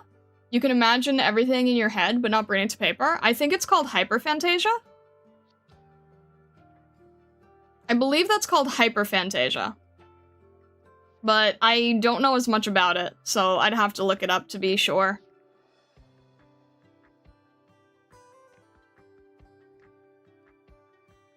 I think that's also one of the problems with, like... I won't make it into a huge discussion, I promise. I do think that is one of the issues with, like, the AI bros, is that if you have hyperphantasia, I see a lot of people being like, oh, that's why it's justified, because I can think of things better. I have better ideas than a lot of artists do. I won't go into a whole thing, but that is an argument that's come up a fair amount of times. But yeah, I'm pretty sure that's called hyperphantasia. But I could be wrong on that too. It's been a while since I've, like, actually looked up this stuff. And there are people who will sell you courses and everything to, like, you know, cure it or whatever. I don't know if it... I don't know if that even makes sense. Training exercises, mind visualization exercise. I have no idea if any of that's real.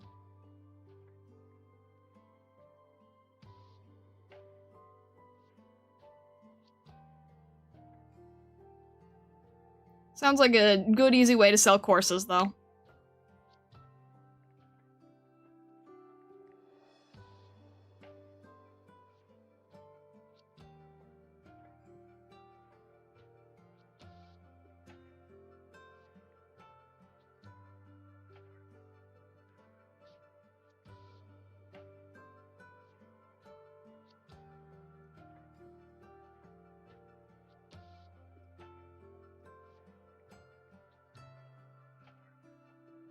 Stargazer made it AI bros and grifters? No, not at all. Not at all.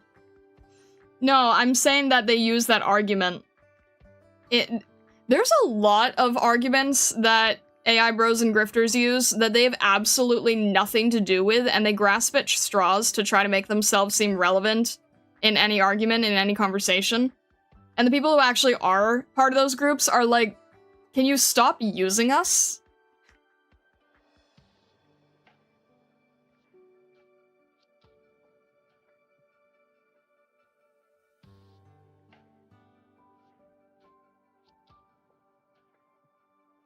I've seen a few videos, people in various groups talking about things like that. Like, can we not be used as an argument?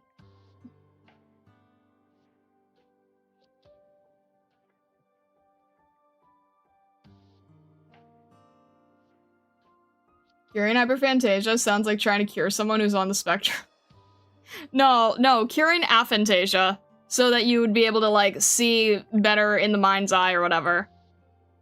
I mean, I'm sure that if you just dedicated a ton of time to just constantly observing everything and doing some sort of exercises, I don't know, maybe it's possible, but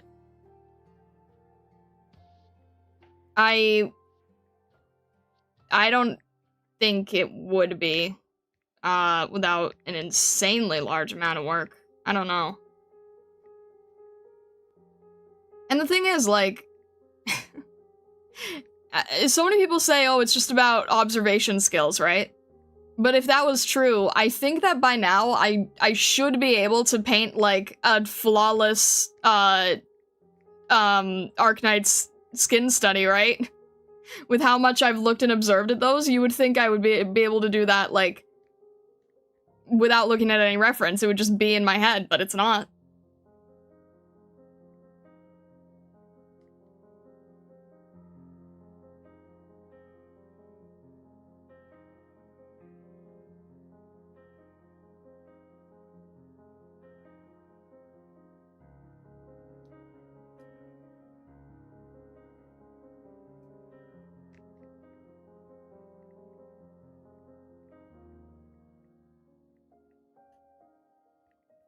Alright, I think we're just about done with the tail here. Very floofy tail. I love how this tail turned out.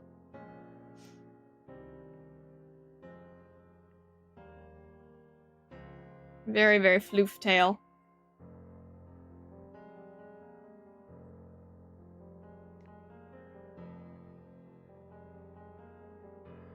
So many different directions and everything. I think it's nice. Wish more creatures had tails like these. And they're honestly not really even that hard to draw because it's no different than painting a lock of hair.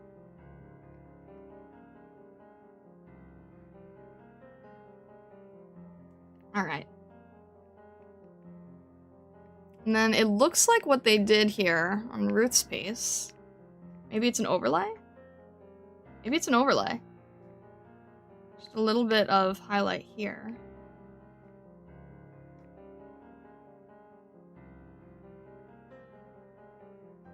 Just to give it a little extra shine. Can we make it more glossy? I don't want to make it super, super glossy. But what I could try doing is I can do, let's see what this would do. If I add extra contrast, that could make it good.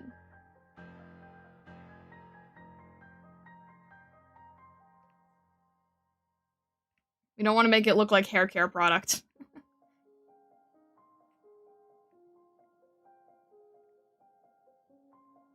Push it a little bit more, though.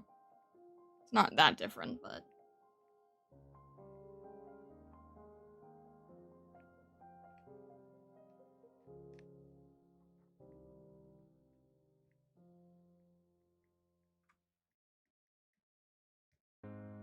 About there might be good. It's a little glossier that way. Alright, let's lock this. Let's try to go for pure black here on the edges. Yeah, that works.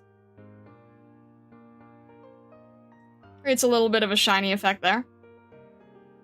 Without being super crazy. Hoping Babylon Stargazer could be a model for a Lucinari fur shampoo brand. I mean, pretty much still can. Looks so silky? Yeah. This is very similar to, I think, how they do it with Ruth, right? It's very much like a little bit of highlight here and there. This actually looks more silky. Maybe a tiny bit too much? I feel like maybe I went a little overboard with the contrast.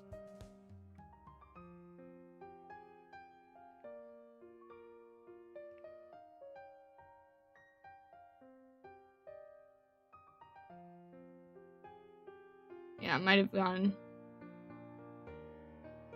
Well, it's fine either way. It's not really making a difference. The Stargazer uses L'Oreal shampoo. Pretty much we already do have, yeah. Best fur. Best fur in a Lucinari here. Alright, this is everything on one layer? Noted. Alright. Erase that. Don't have to deal with this.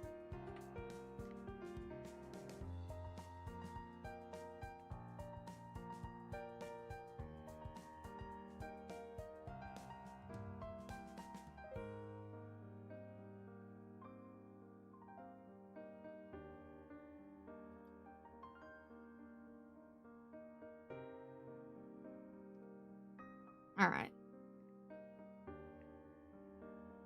Let's do a little bit more here on the chest. Let me zoom in, actually, just so I can see what I'm doing a little easier.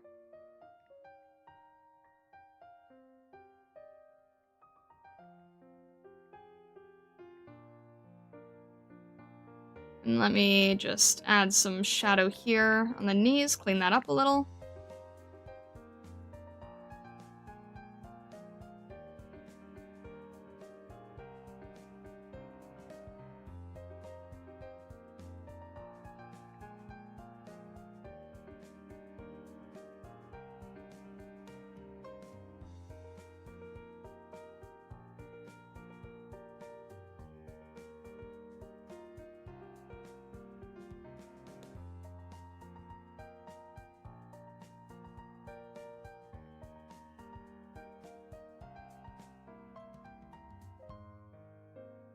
Oh, I have the...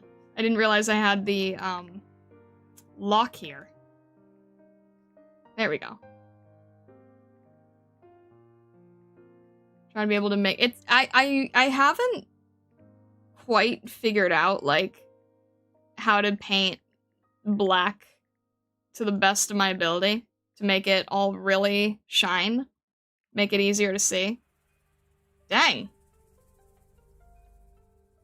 Okay, this highlight color, you think this highlight color wasn't too intense? It turns into that.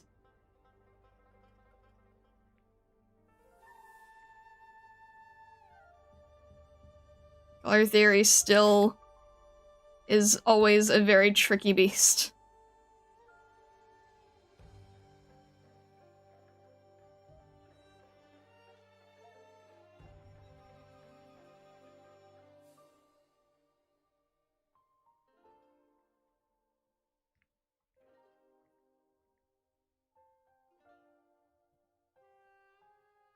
Am I on the right?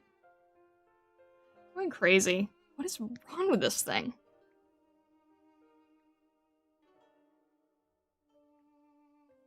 I don't know why, but sometimes my tools lately have just been like super low contrast, messing up. Just don't change these settings. I got these settings exactly where I want them. Don't change them now.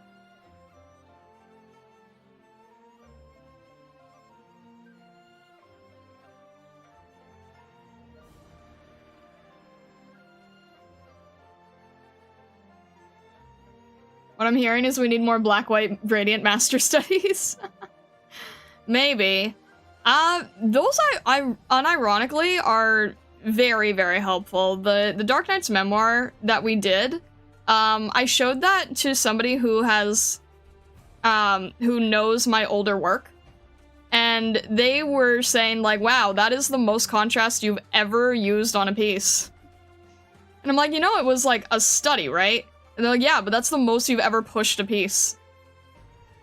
Just in terms of, like, adding enough value.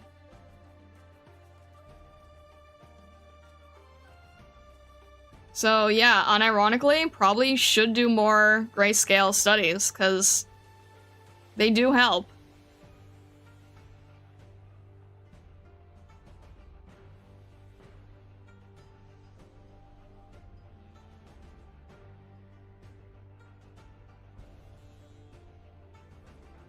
So far, it's 3-to-1 male to female Stargazer. We need more girl Stargazers. Daho, where's yours? I think we've seen some rough drafts of different Stargazers. They just have yet to be added to the compendium, drawn in color, full detail, etc., etc. But I think we do have some that are, like, laid out, at least.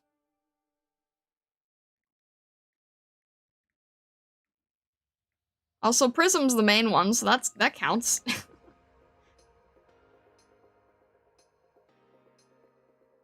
Although, people still think Prism is a boy, I don't know why.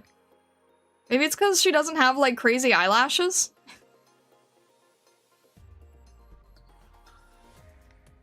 But I still see people mistaking Prism for a guy all the time.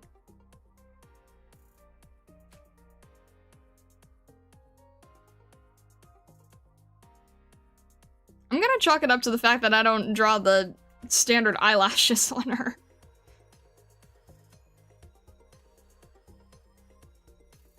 Prism has eyelashes? I'm just saying she doesn't have, like, the swoopy ones. How many times did you have to add value to Innis's stuff again? Oh my gosh. So much more.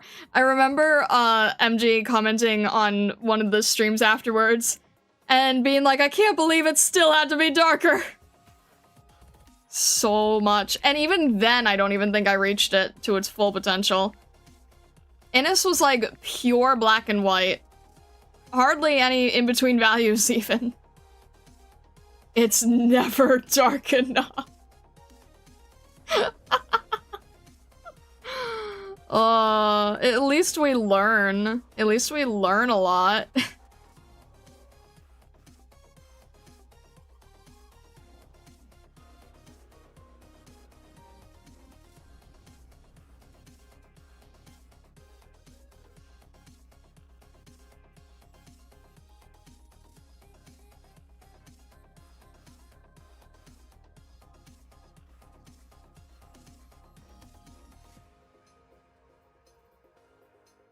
Yeah, Daho, no worries. There's no rush or deadline on it.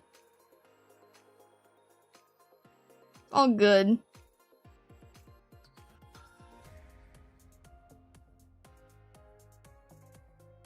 Unless you're Roma. No, I'm joking. I'm joking.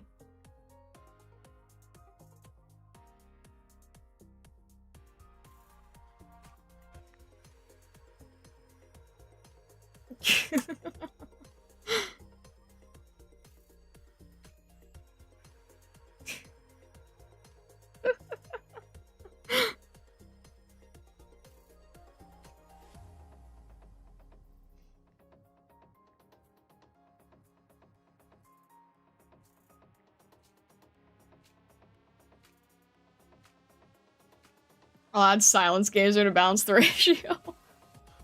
We can't just turn every operator into a Stargazer, guys.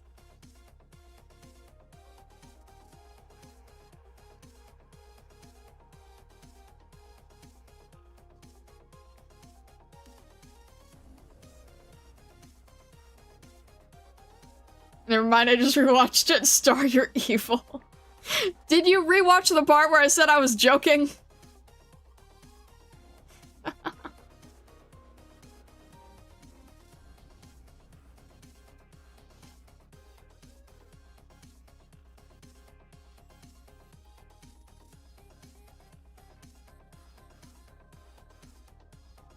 You totally can. That would be a fun art series. Pretty time-consuming, though.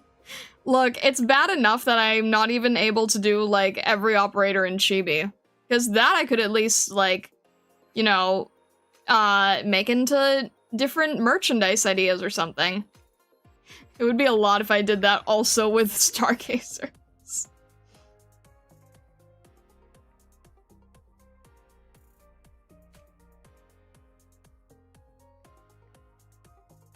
Alright, would this have a... Yeah, this has to have a zipper.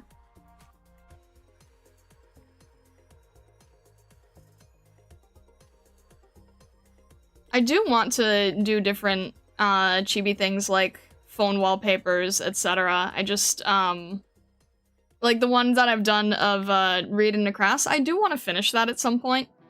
I'm just trying to balance everything. One day in the future, Stargazers will be the beans of Enfield, mark my words. Oh, goodness.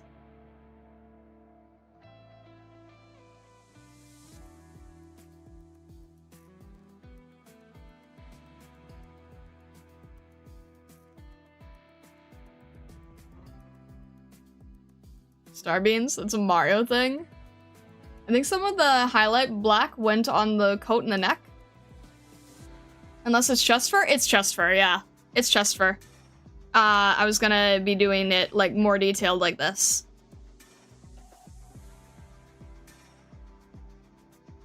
It kinda puffs out a little. And adds a bit more visual variation. Making the character seem more confident, kind of like, sort of like a lion's mane in a way.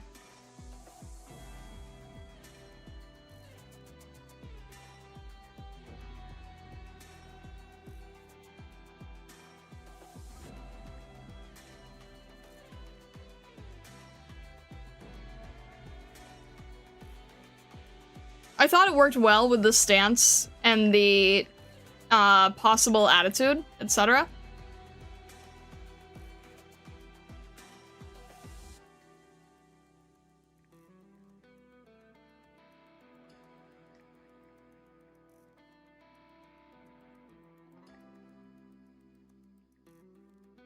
Hopefully that makes it a little clearer. Also, thank you, Jack Cranky. I appreciate it. Thank you for the water check. New requirement for Stargazer Compendium, 2 pages of lore minimum. Why do you say that? Why is there lore minimum now?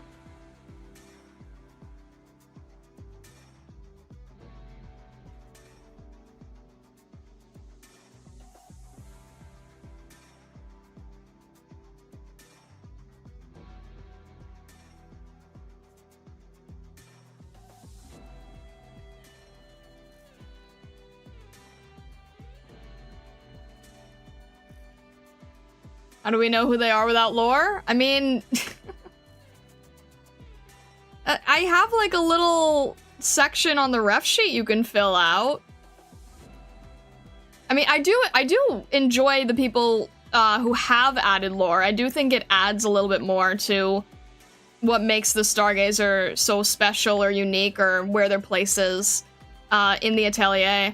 I think people have done some really nice pieces of lore, but it's not required. It adds to it. It definitely adds to it, I will say that.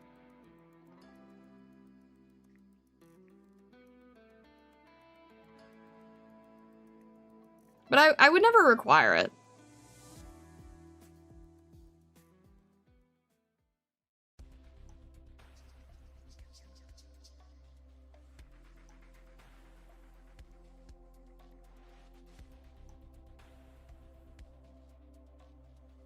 How'd I end up accidentally making it go across? That's not right.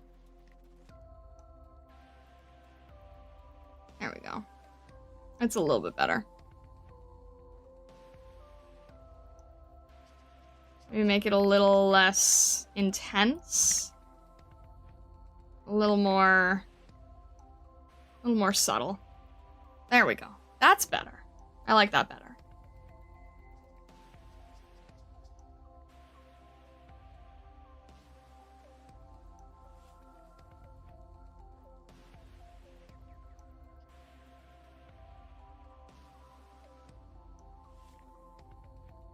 I'm hoping that aside from just doing the Stargazer designs, that I can, like, slowly keep introducing you bit by bit more into the world of Illusionari. I mean, as I navigate Terra at the same time, but, you know, you get what I'm saying.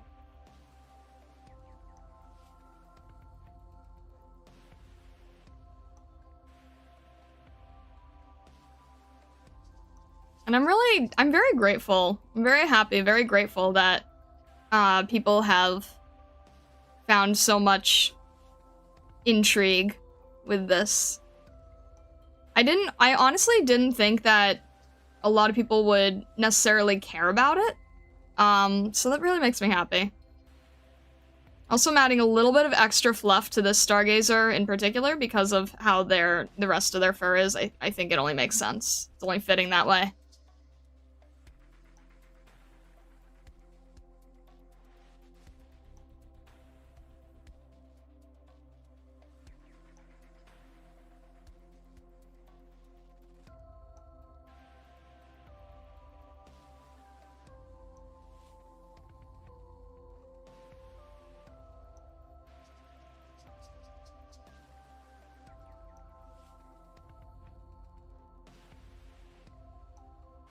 Also, you do not need 2 pages. I feel like I need to say that before people get confused. You do not need 2 pages of lore, that is for sure. Even just an extra paragraph it definitely suffices.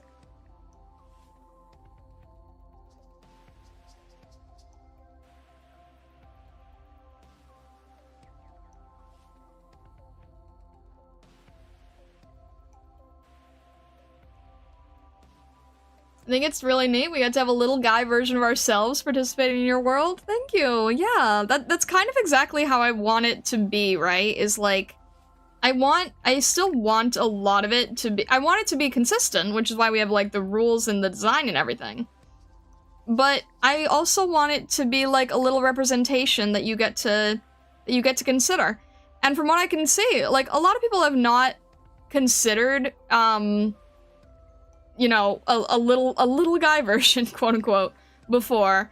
And I think it's nice. I think it's very nice to have, like, if you're not a VTuber, you probably don't have a lot of experience with having sort of a visual form of getting to sort of portray yourself in some way. You know, aside from, like, game character creators, which, to be fair, also have that sort of set template, so. I think it's a nice experiment. It's a nice variation on the form.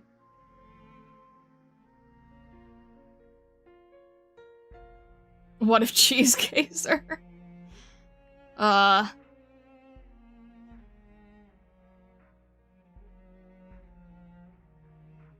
don't think there can be a Cheesegazer. I think cheese is gonna, I think cheese is beyond one singular Stargazer.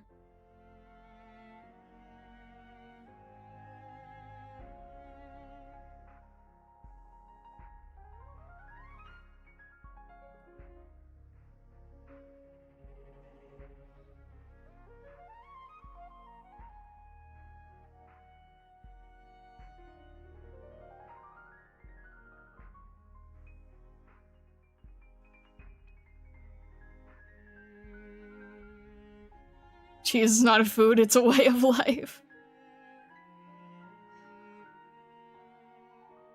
Oh my gosh. You gonna make a Cheesegazer now? Star wants to let go of cheese, but cheese definitely does not want to let go of her. It keeps popping up. I feel like cheese goes beyond the bunnies.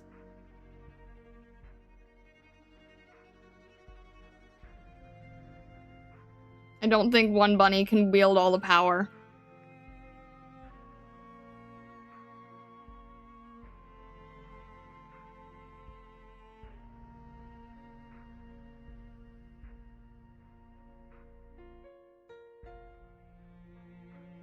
Have you received any new cheese recommendations on Throne? Now that you've said that, I probably will. I think the last thing I saw was like a cheese melter or something crazy.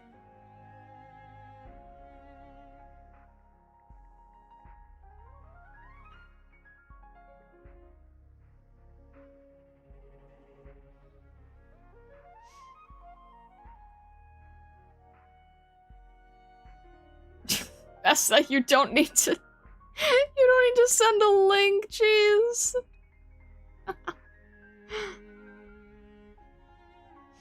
We caught the the cheeser last time. Did we though? I'm not sure. Cause like they seem to say that they claim anyway. They claim that they'd only put in a few. But this is definitely more than a few. So I don't know if we have. I still have not figured that out, actually.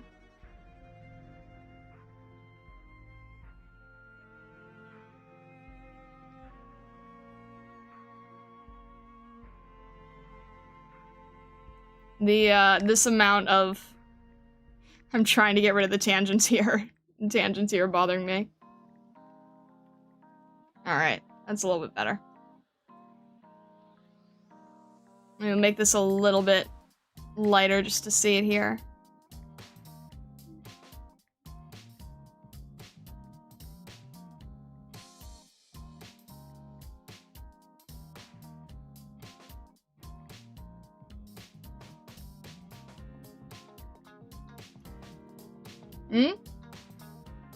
It's a team effort, it would seem. Ling likes pots, not cheese. What? I'm sorry, but why is that like... Why did I like read that comment before reading the name and being like, Daho said this? I don't know why, but Daho said this. Like, immediately I knew this was Daho. I don't know why though. I could just tell. I could just tell it was Daho.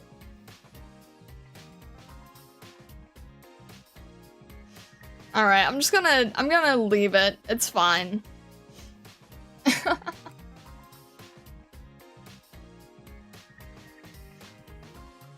have a very recognizable, annoying sense of humor. It's not annoying. It's not annoying. I just thought it was amusing. I'm like, yes, I can tell. I can tell who this is. I was just amused by that. You're fine, though. You're good. It's all good. Alright. I'm gonna add a little bit of... Oh, that's what I'll do.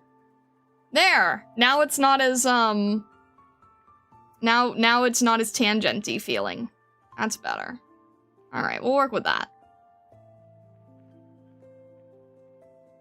Because the braids are probably not gonna go all the way to the back. I don't think, anyway. I think there would be a little bit of a gap.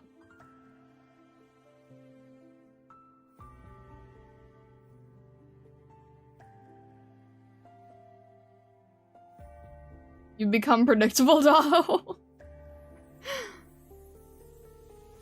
Why? No! Vesa, no! Why would you suggest that? How dare?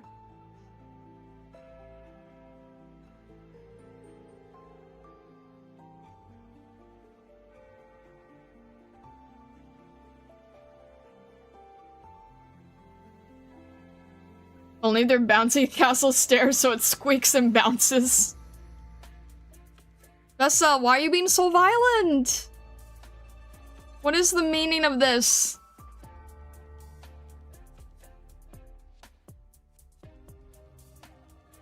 Why the violence? Why the sudden violence? I feel like this came out of nowhere.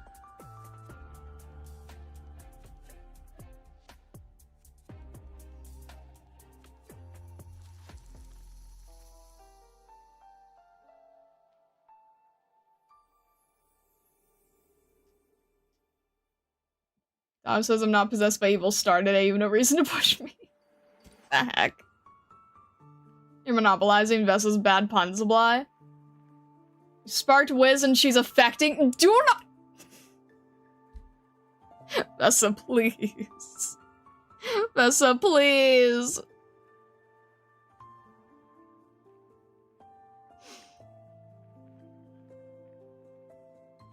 You should not be affecting you.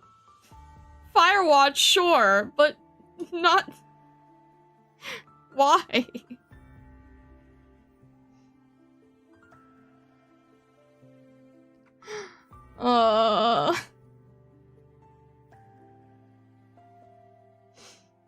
Look at what you've started. Look at what you've done.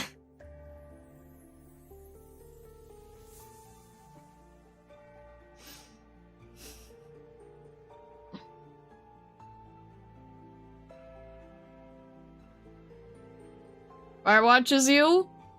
Wants to be left alone and in the woods? Yeah, so like, why are you being affected? You should be like Firewatch.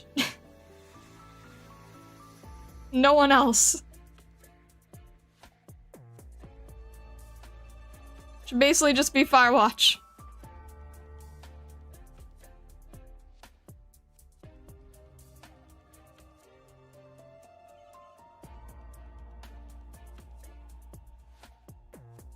Firewatch also drops bombs, by the way. Firewatch doesn't have vendetta as far as I know.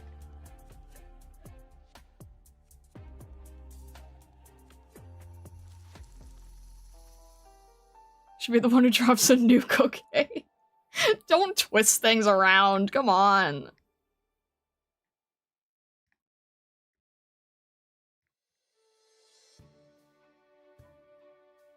All I'm here from stars be more like W? No! What? How are you getting that?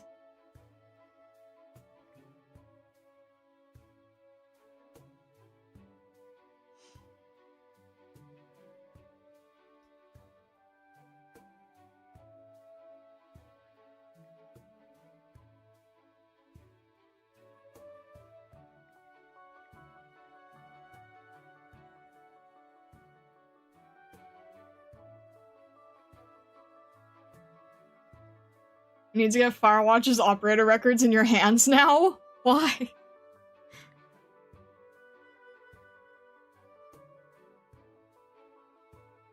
I mean, I've been trying to get her in recruitment to add her for stream nights for Vessa.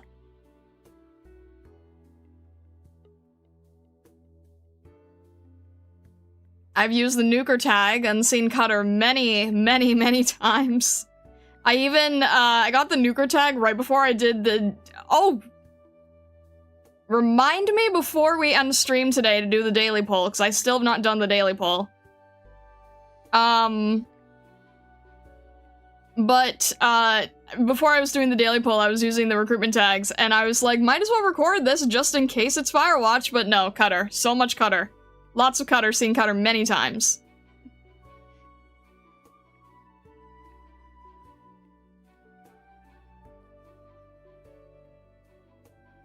I just see everyone rooting for Star to get W, so I've been assuming Star really, really likes W. Newbie, I can't explain it, because you're not there yet, but no. I can't explain it, but you'll understand, at some point.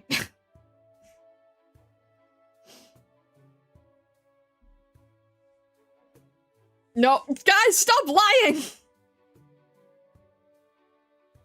Stop lying!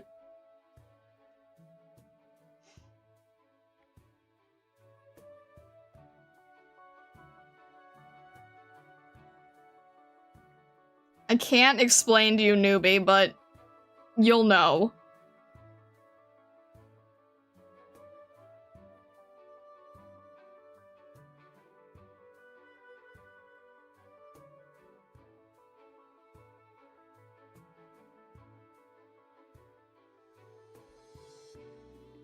Oh my gosh, please.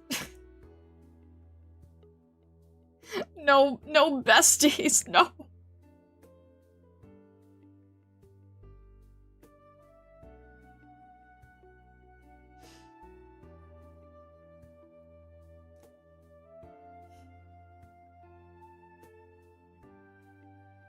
Last daily is Aurora?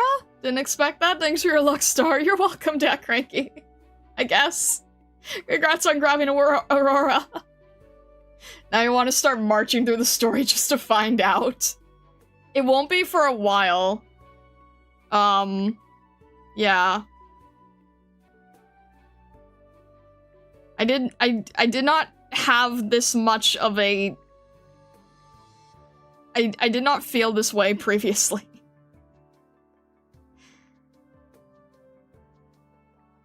I have good reason to, and you'll know when you get there.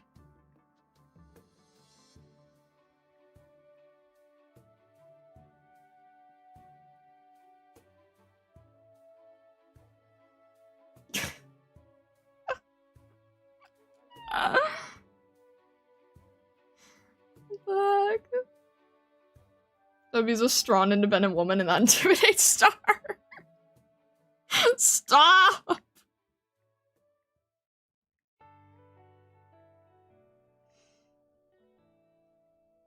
Ugh.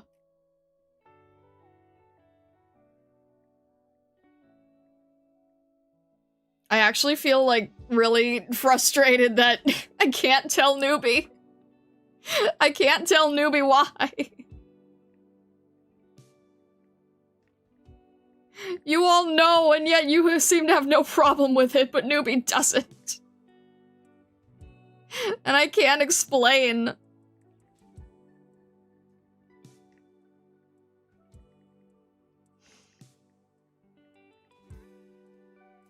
Ugh.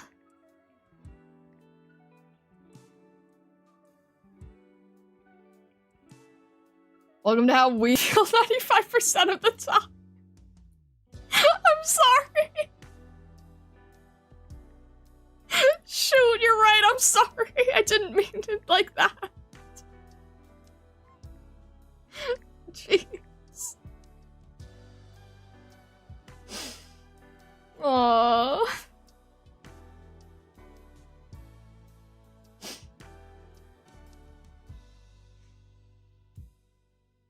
As soon as I get to that bit, I first see a whole conversation about it. You'll see the Discord blow up is what you'll see.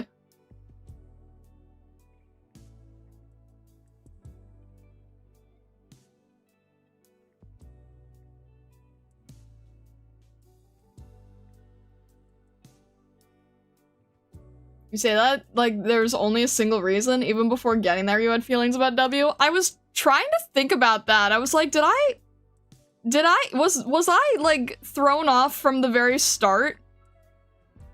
I honestly can't remember.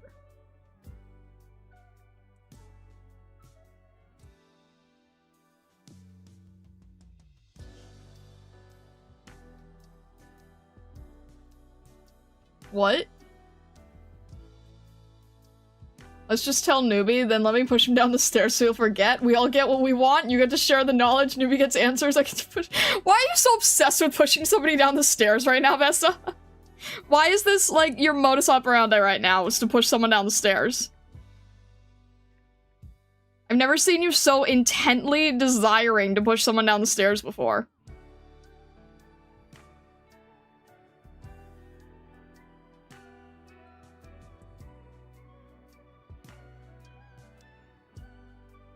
Mighty Cardinal needs star. Why, though? How does it make any sense? I think, oh, this was in front before, okay.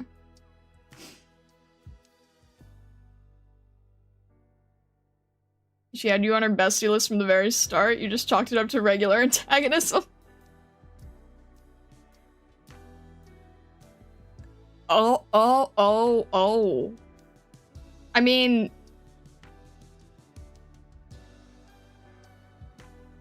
Yeah, okay.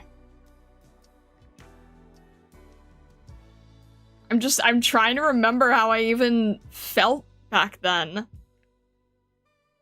I guess I chalked it up to regular antagonists.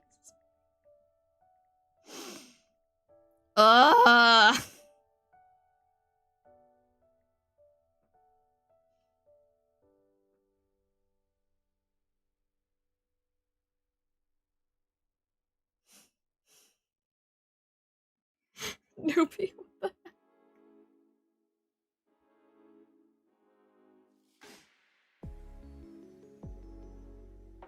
Newbie says, I don't want to be pushed down the stairs. I make Minecraft skeleton damage MP3 noise sounds. It makes me self-conscious.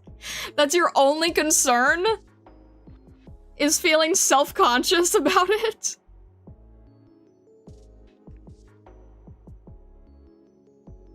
I feel like there's a few other concerns to have.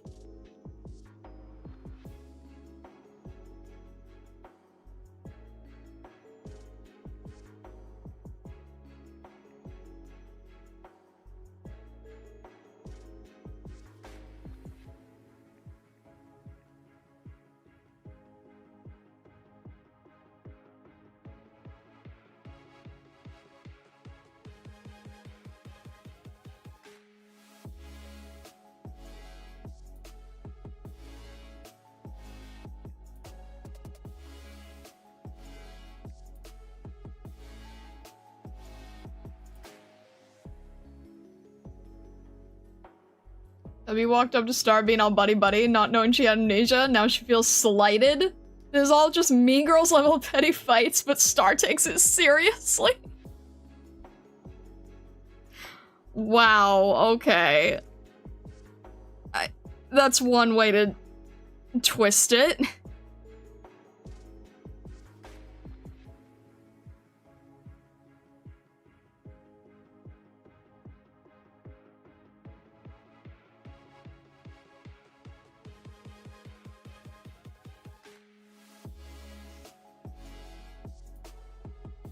You poke Newbie a bit too hard, he makes the dry bone sound effect.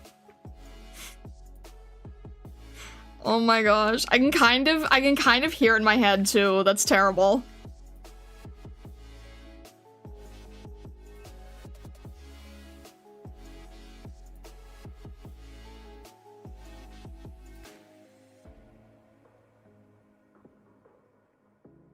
Start playing Twister with W, now with more bombs. That insinuates that Twister normally has bombs.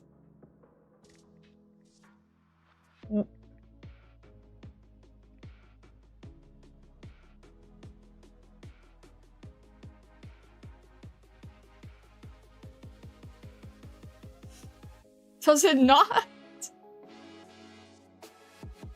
No, not usually. I don't know what kind you're playing.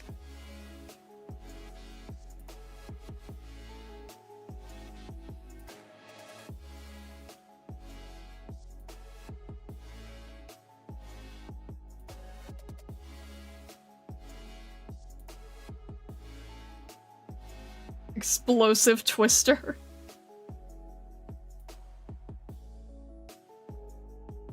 Why does that seem like something from, like, the Addams Family?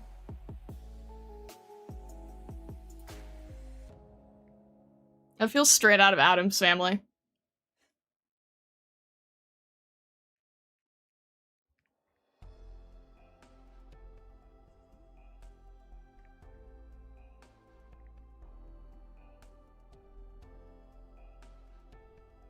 Playing Twister with an active landmine beneath you.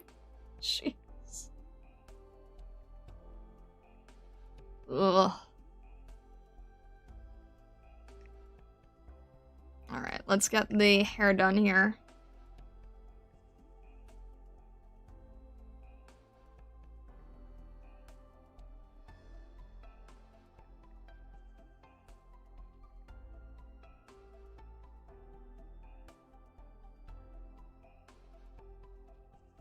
Twister with only one landmine. There's 5 colors: red, yellow, blue, green, and bomb.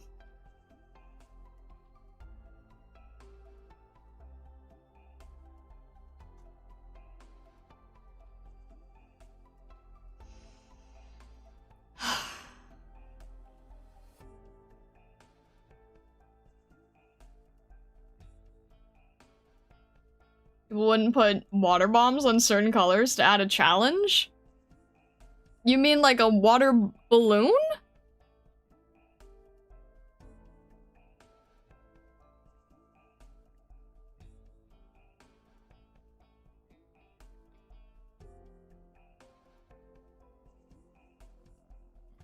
you thinking of like a water balloon? Let's go with that? What do you mean, let's go with that? Minesweeper Extreme Edition.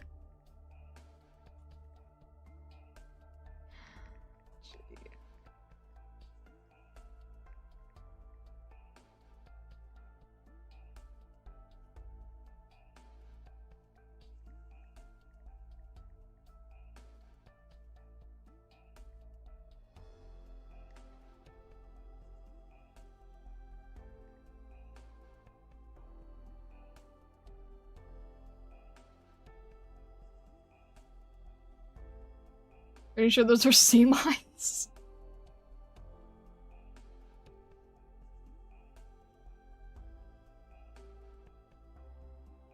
You're all invited to my home to play Twister Mega Tournament. Something tells me you guys shouldn't do that.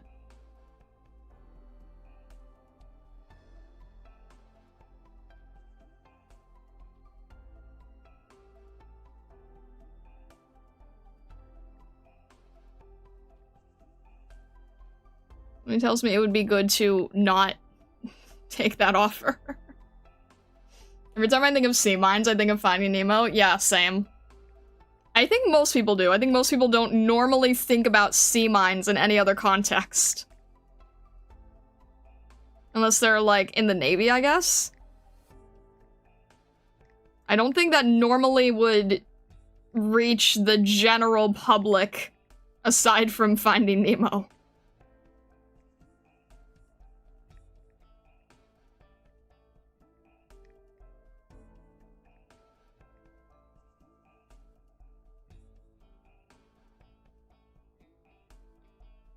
Incredibly strong, over 100 Twister match, 0 limbs lost.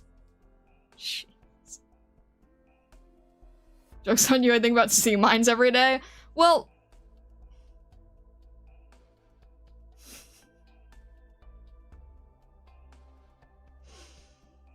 I don't even want to question it. I don't even want to question it. I just kind of want to just say, like, you know what? That... Sure. Don't know why, but sure.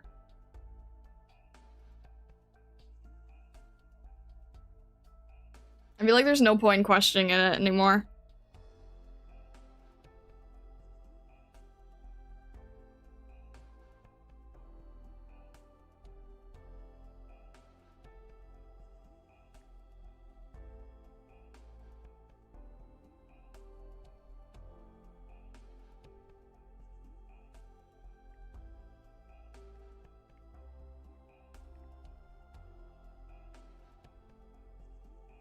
I feel like this is the year design that I was making earlier. I can't quite tell.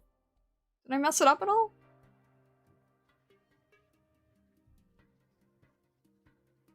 Maybe I made it a little too wide? Yeah, I think I made it a little too wide. Look, a little too mouse-like earlier. That's better.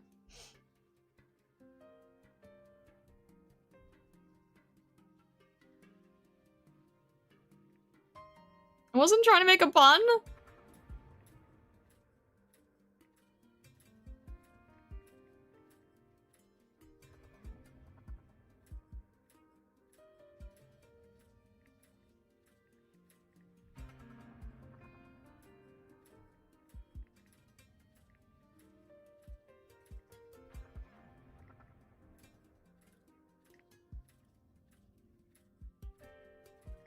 All right.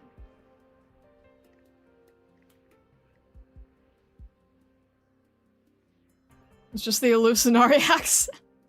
Stop.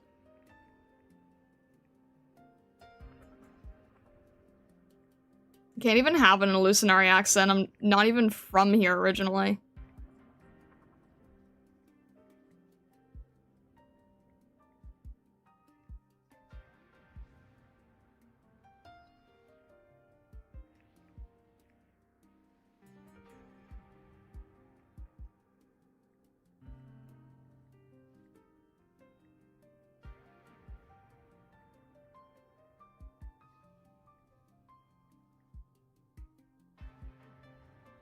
It's an Estrella accent. But you guys would know that if you read the lore. Thank you, Vessa. I appreciate it. I appreciate that.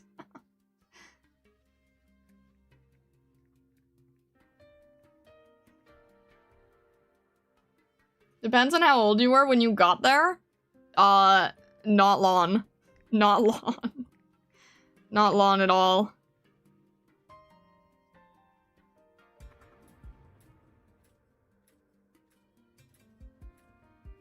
If I would ever want to get an hallucinari? What? Wait, what does that mean? An hallucinari? Mine would talk like Mario and Luigi in the spin-off games? Do you mean an accent? Did you mean to say accent?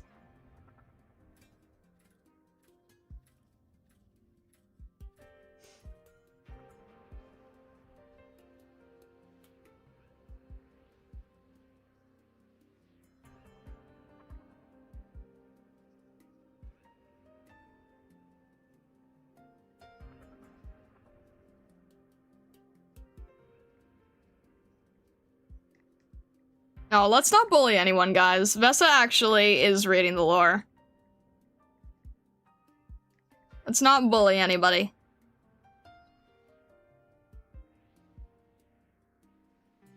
I think he means a Stargazer? See, that's what I thought too, but also how would you change that to hallucinari?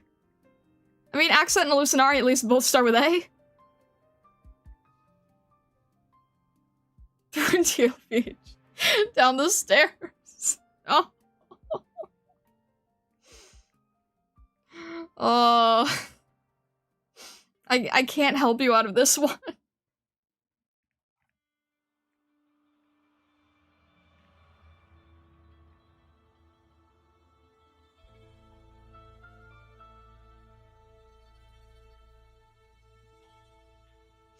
All I have to say is I hope the pumpkin survives.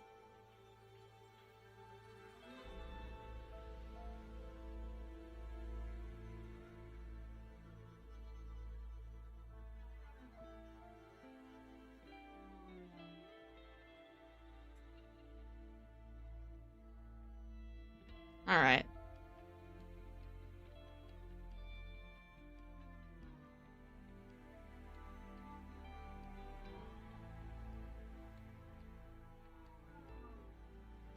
Hopefully that works pretty well. Wear for a reason, it's a helmet made for situations like these. Alright, well, I have to commend you on your, I have to commend you on the ingenuity.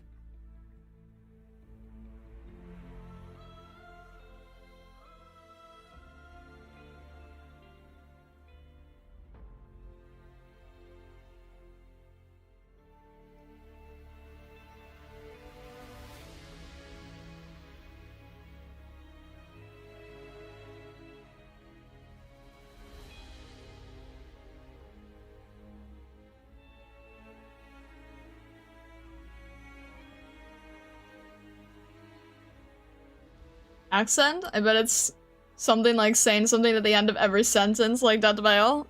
Isn't that more of a tick than an accent?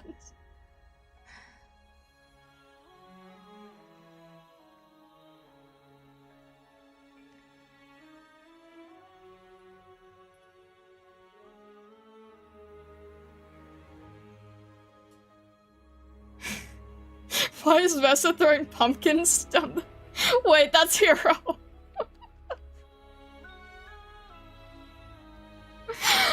Oh my gosh, help me.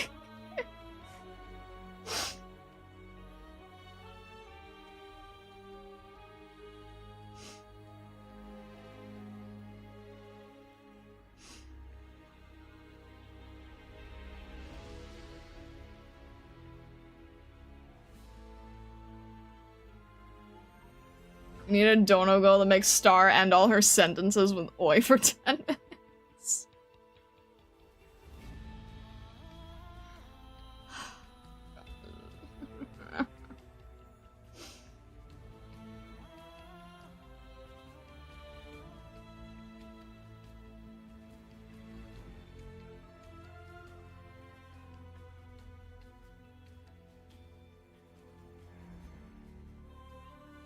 Gotta be careful with verbal tics. Don't want to get verbal Lyme disease. Oh no.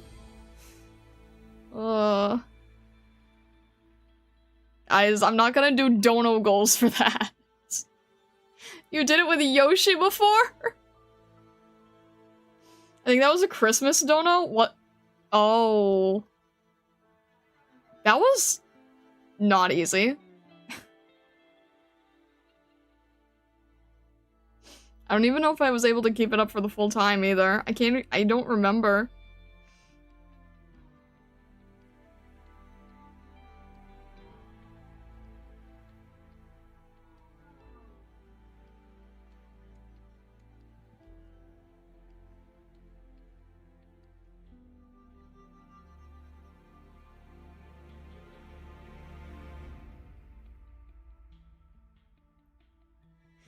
Remember you cried because we hit the goal so fast you kept ending everything with Yoshi?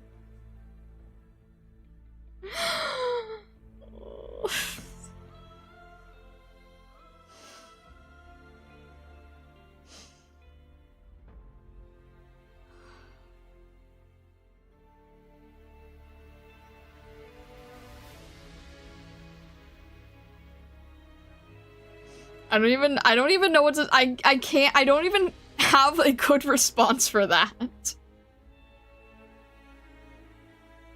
I don't even know what to say about that.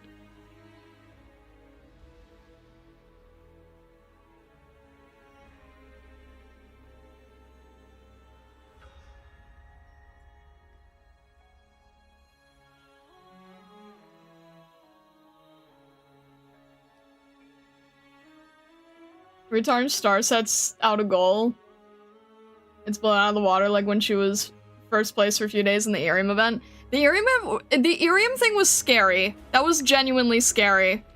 And I still owe the chibis from that. But that was genuinely scary. I did not like that event. That made me so anxious. And that was so, like...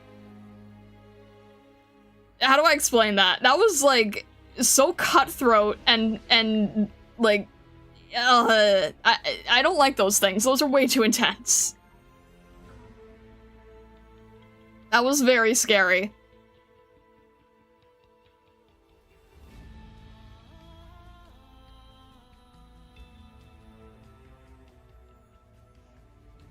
I don't like big competitive stuff like that.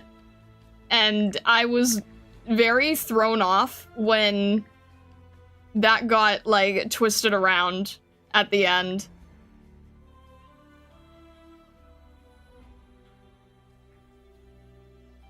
It got really competitive, but to, like, a disturbing degree. And it just kind of made me feel like, oh, man. That was so rough. It was just, yeah, I realized from that event how much I don't like the competitive nature of VTubing in that way. So, for those of you guys who don't know, just to sort of explain things, I'll explain things very briefly. The way that Irium worked is they did all of these events that you could get, like, really cool, perks of things. You could get, like, a poster that was promoting Irium, but you would be on, like, the center of it. Or you would get, like, some ice cream design at a local ice cream place. I think they did that one after I left. Or you get, like, glow sticks or other idol stuff. Like, basically you get merch produced of yourself. But the way they did it is that you had to compete with everybody. And it was entirely based on dono goals. So if you wanted to participate, you had to have people who were willing to donate enough to push you past the leaderboard. So a lot of people would do really, really crazy things to get themselves higher on the leaderboard. I'm actually really worried for some of their health in some cases. But that was kind of the setup of everything. So the thing is, you can get outranked very easily. And it just kind of was a setup that I didn't think was very healthy. So there's times where I actually, there was one time where I tried one event. There are people who did events like every single week. I only did one. And I didn't think I'd get very far. And I ended up getting farther than I thought I would. And then it ended up getting a little crazy. And then I thought that we were in like, okay, well, this is basically no one is going to go past this. And then, somebody did on the day I didn't stream because it went like day by day. So basically somebody saw what the goal was after I'd streamed and then took it as a personal challenge to beat it, knowing that I would not be able to stream to push that backward the next time. And it was just very overwhelming and very scary, and I felt bad in a lot of ways. So, yeah, it's not a style I like. Basically sniped it in my off hours, yeah. Basically sniped it in my off hours. So I wasn't streaming, and they stream late. They stream late at night, and I stream, well, at my regular stream time, right? So they were able to stream to the very end of the clock for how long this event ran. So they were able to guarantee that they would win. I did not like it at all. I wasn't aware of any cutthroat stuff happening. I was just kind of in our corner. No, that's fine, that's fine. It's not like... No one was disrespectful to anyone else. It was more just like, you saw the scores, you saw the board, and you saw what was happening, and then you could sometimes see people making comments for their own favorite. And I just did not like the setup. I thought it was really... I thought it was frustrating how the only way that you could sort of do good on the platform was to basically have, to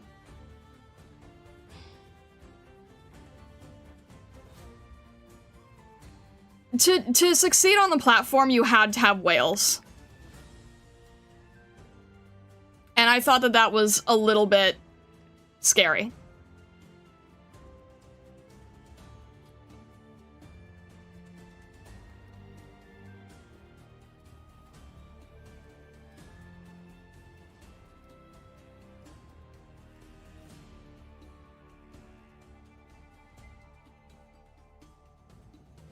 How's Eva handling Irium, I wonder? I hope she's enjoying it. I think she probably likes the just chatting aspect of it anyway. You would despise competitive leaderboard cutoff / screenshots? Yeah, probably. That's some mobile gaming leaderboard manipulation pettiness, kind of. A little bit, yeah. Casual PvP at the workplace, yeah. It's like, I don't want to talk too badly about it because I know that, like, there's other people that are on Irium, and for them, Irium is a great thing. For me, I don't have the personality to do well in that environment, I think, is the best way to say it.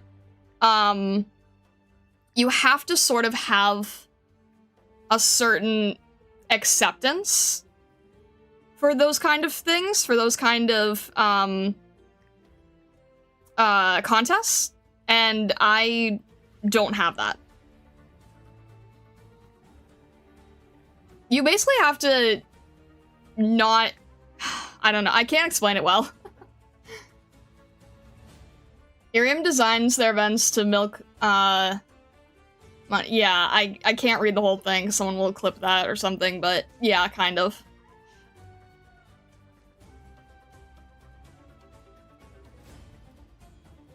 It's like TikTok battle? That's probably a good way to say it, yeah. I think that there are some people who do genuinely do very well. But then there were other people that were found to be, I think Vessa mentioned a few times, I can say this because it's not against the platform itself, there were people who were found to be cheating. They are no longer part of the platform. and it would mess up. The thing is, like, it also messes up your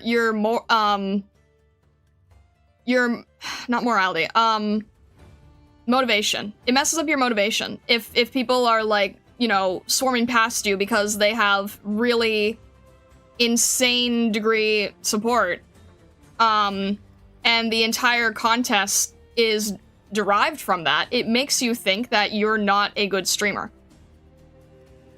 So I just didn't like the vibe of that situation.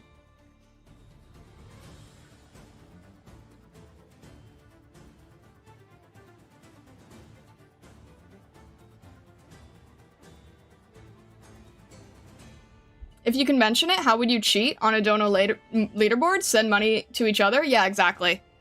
Make fake accounts. Make fake accounts and send money from that. Which is stupid because the fee that you had to pay was kind of egregious. So doing that would mean that you would have to pay in a pretty hefty sum. Because Irium takes their cut every time there was donations and things. You know, same as YouTube and Twitch do. So yeah, if you cheated that way, you had to invest. You'd have to invest to cheat, I guess.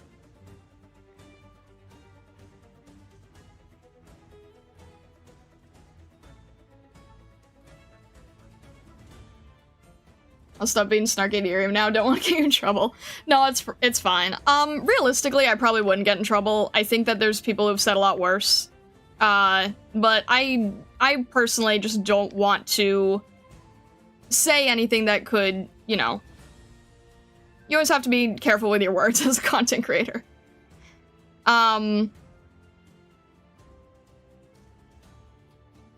What I will say, though, is that I don't think that it was a good environment for me. And yeah, there were people who...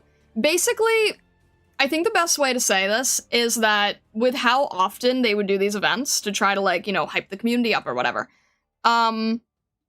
Imagine you basically had to do the work of a subathon a month, but keep in mind that you also are not able to show anything on your screen. A subathon a month of just chatting.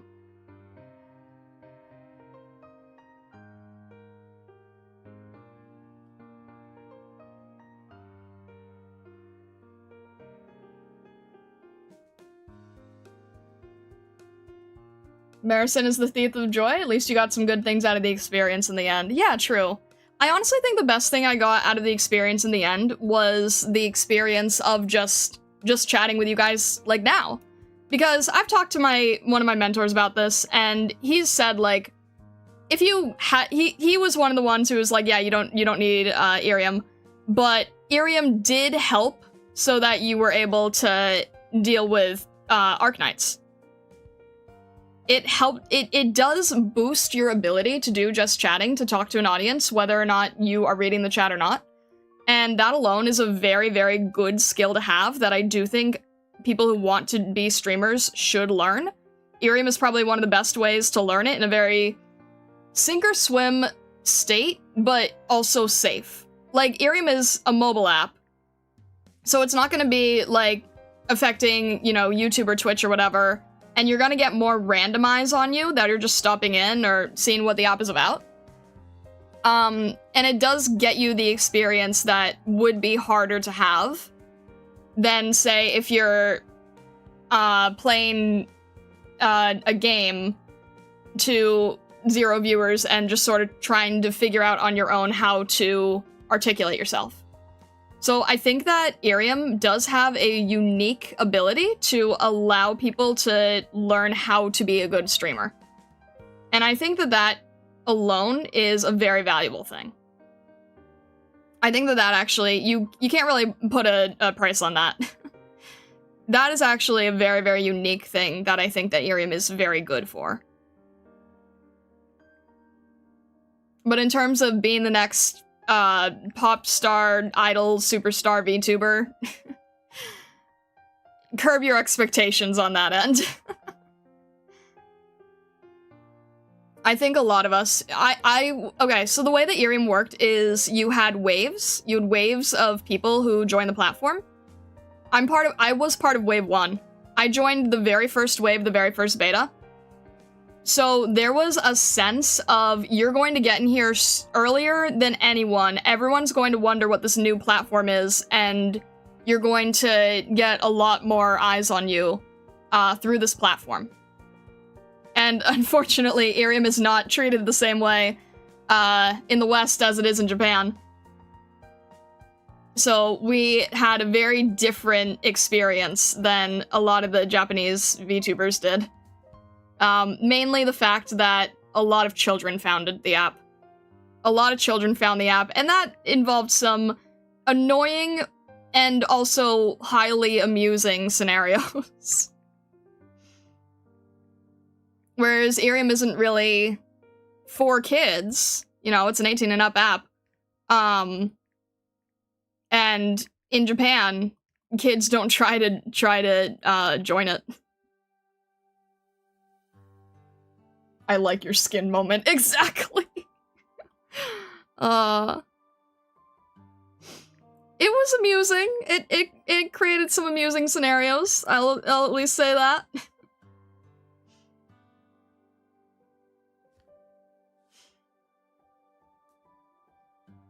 Okay, folks, you guys get to hear. I'm about to hear some snoring in the hay. All right, Jack Cranky, thank you for tuning in. I appreciate it. Have a good rest of your day. Dumb question. Have you ever done like an actual subathon? I have not done an actual subathon because I don't think I would have the physical strength to do an actual subathon. I've had people ask about it before. I don't think I have the stamina for it. I think it takes a lot of stamina, and I don't think I have it. I mean, I used to know someone who would try to do a subathon a month, like, without Irium. And I was like, how are you physically doing this? I just don't think I would have it in me to do it. I like the concept of it in sense of, like, it's what streamers do, but I don't know if I would actually have the ability to do it. It's so hard to not want to do something because it's what streamers do, quote unquote.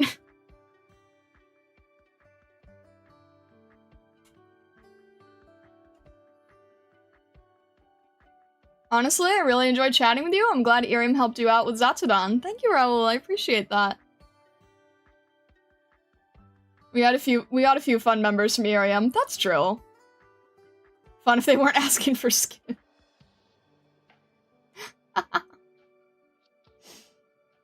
Let's play is that a skinwalker or a child saying that?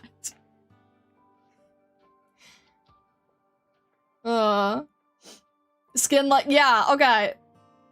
Yes, like Fortnite skin. So basically, Time Zero, just to explain the joke here.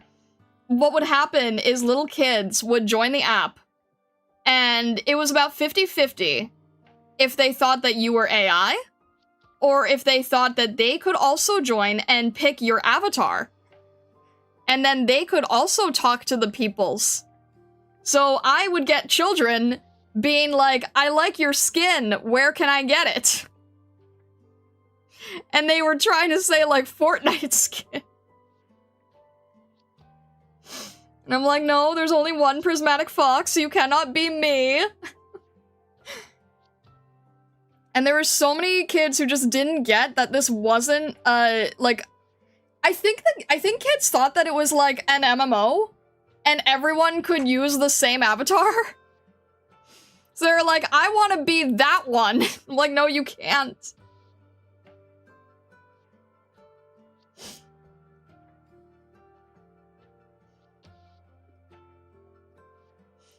Cannot deal with little Timmy at all in the slightest. It was interesting. Talking back at the funniest time possible. Also Lilith.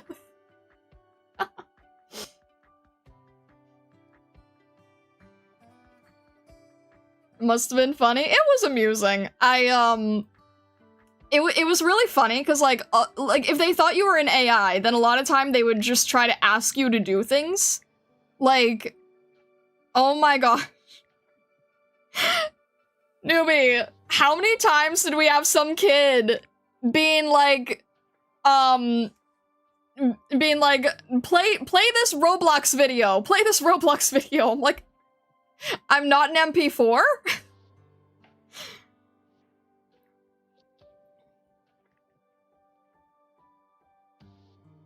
You gotta get 30 PvP kills in a season without dying to unlock the Prismatic Fox skin.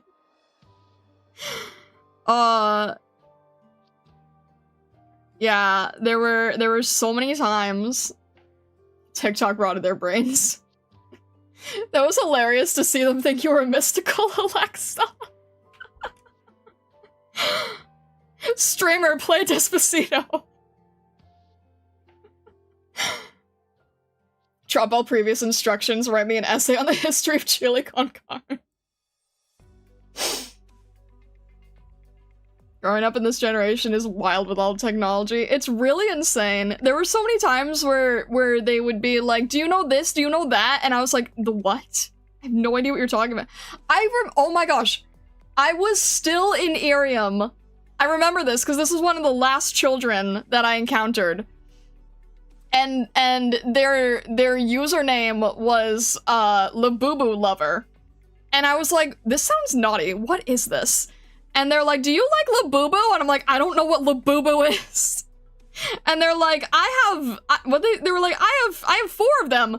And I looked at this, I was like, okay, what is this? So I looked it up online and I'm like, these things are like $50 each. What do you mean you have 4 of them?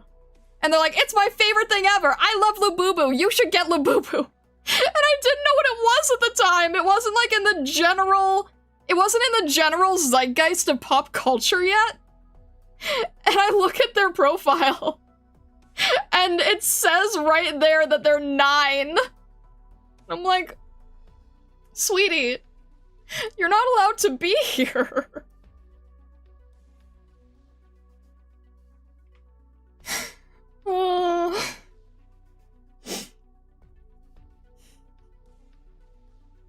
$50 each? Yeah, that's how much they cost. They thought they were talking to Zoomer Fox, but it was living under the rock Grandma Fox. No, this was right before the general public knew what they were. This was right before the general public knew about it, so I was so confused. It's like, what the heck is this thing that this child is talking about?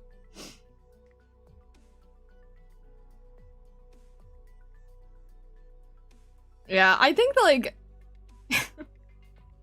I remember, like, one thing that I thought was funny is, so actually, we started this in November, right? So, like, the 1-year anniversary of the platform, is coming up, or at least the Western version, and, I remember when I left, I left right before summer break, and I'm like, I'm leaving at the perfect time. I won't have to deal with the kids.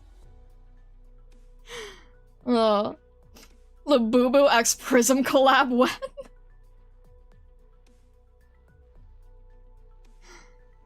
I still don't know what Labubu is, and I don't want to know. It's just a plush toy that went crazy. Wait, I just described a Furby. It's just a plush toy that got really popular.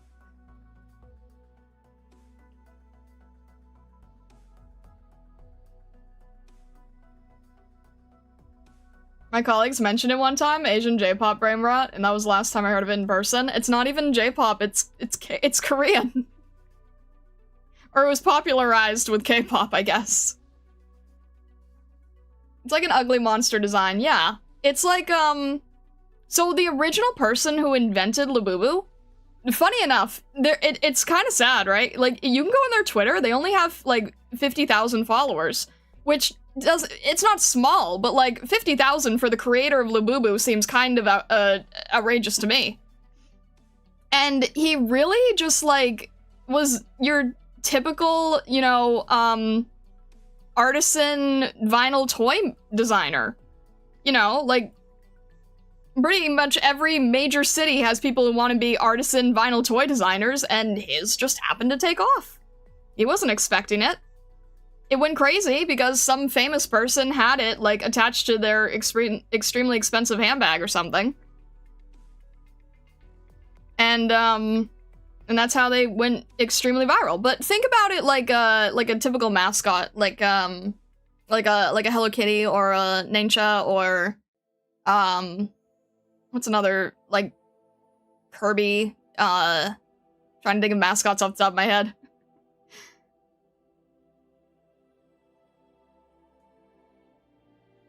But yeah, it's basically, like, I think it was inspired by, like, Scandinavian folklore type design. And it really is just supposed to be, like, your standard vinyl toy.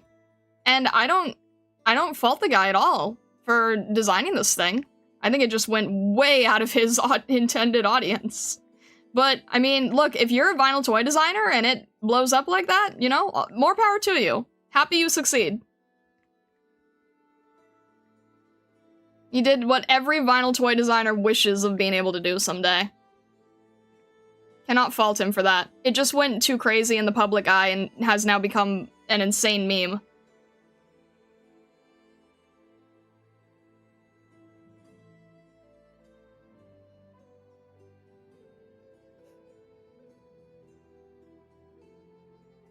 We got it worse than them. We buy PNGs of anime characters. We can't even touch it. This is why I like acrylic standees.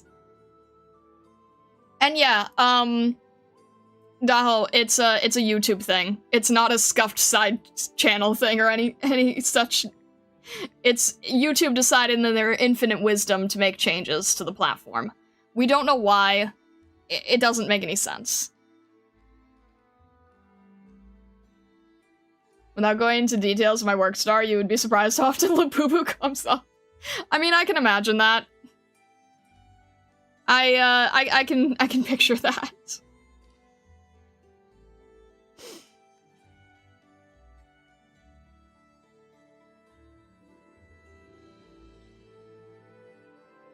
I guess I'm surprised that the fad is, like, still going strong. I think a lot of people thought it would be just, like, a regular summer thing, but, like, no, it's staying. Again, you know, happy for the guy who invented it. I hope it doesn't turn into, like, a Superman situation. It's very rare that, you know, a toy designer artist is able to do anything that explodes to this degree. So I'm actually genuinely happy for them. I know there's people who are gonna say, like, oh, you know, consumer greed and too much business or whatever, crazy overflow materials, stuff we don't need. But I'm looking at it like I'm really happy for the guy, because it just doesn't happen to the vast majority of people. So the fact that one artist can get decent recognition, I think, is really nice. You know, the reason that I think that I can admire him so much is because what he designed is no different than what we have, right? What if I had wanted to make, like, you know, vinyl figures of Stargazers, let's just say. And then for some reason, somebody just happened to buy one who was, like, a well-known person, and then all of a sudden, everybody in the world knows what a Stargazer is. I can't fault him. I really can't.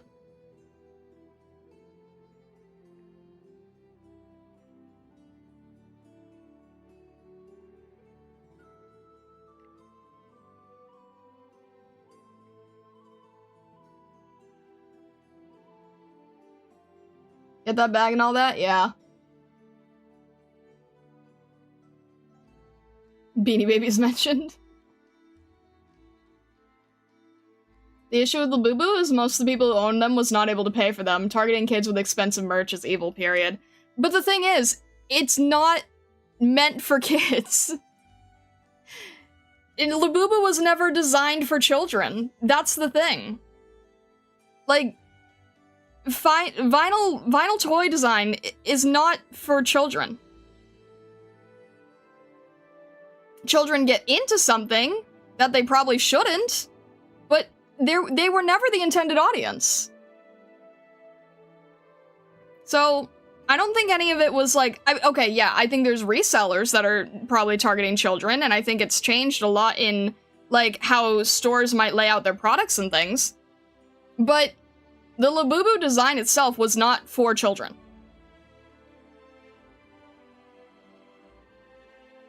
He basically won the lottery with this design. He didn't do anything wrong. It's not his fault 12-year-old girls and 45-year-old moms flipped out over it. Yeah.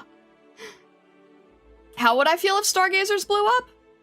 I mean, I think I'd find it a little bit annoying, and there's probably, like, things I wouldn't want to see. Mainly, you know, South Park parodies of Stargazers I don't think I would appreciate. I think the problem with things that blow up is that the darkest side of humanity is going to make you not want to see that thing anymore. Unfortunately, right? It's kind of the reason why I don't think I ever want to join a corpo VTuber agency, is because, you know, the internet is going to internet. And I really don't need that. But if they just became, like, a little bit popular, like, enough to live on, you know, that would be great. But I don't need the intensity of absolute virality. I think that it's too much for most people. As I say, nothing is sacred, yeah. At least with our gacha, you kind of need a credit card / bank account, and Labubu just needs cash. Yeah. The thing is, I actually thought that I was gonna do art dolls at one point. That's why I ended up with a printer that I'm too scared to use. Actually, I'll be honest with you guys. I have considered Stargazers as a vinyl toy figure collectible gacha thing many times in the past. It's not a feasible thing to do, but it's crossed my mind many, many, many times. It's just not really, it's not really doable. But it has absolutely been something I've thought about. Also, I'm not sure if you guys know this, actually. The OGs already know this. I used to do a lot with toy design. I used to work at one of the biggest toy companies in the world. I thought I was gonna do toy design very intensely. And plans change, things change, but that was actually a huge part of my life for a minute.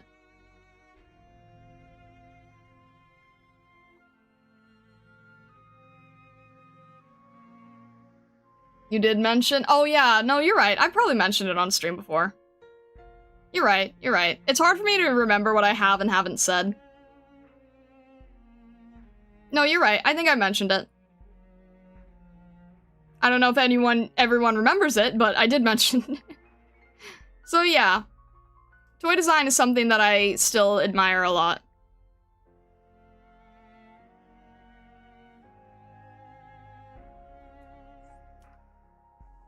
South Park is where you draw the line? Is that way too early or way too late? I'm not sure. Want a Stargazer figure? Yeah, that would be fun. She invented Fortnite characters. I did not invent Fortnite characters, no.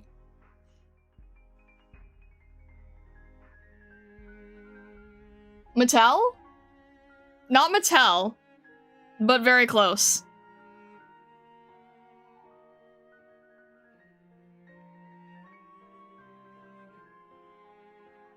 I can say it because, we don't get credited anyway.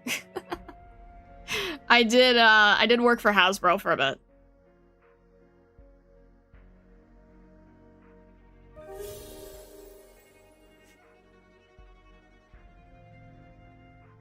Dark, thank you. Dark Suka, thank you very much for subscribing. Thank you, thank you. I'm sure that's on the main channel, but still, I appreciate it. Hmm? Alright, no, have a good rest of your night. Sleep well. I did not invent Star Wars, no.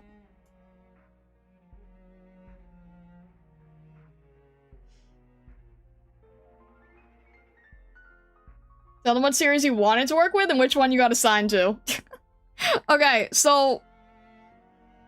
It's Hasbro, right?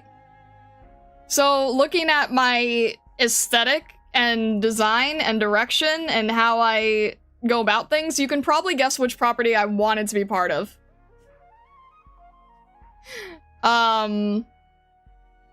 So I did not get to work with anything related to MLP. I got put onto Star Wars. And the reason was actually nice. The reason was nice. They said that it was because my detail work was too good. So I got to do all the detail work. So it was a good reason as to why I was on Star Wars, but I wanted to be on MLP.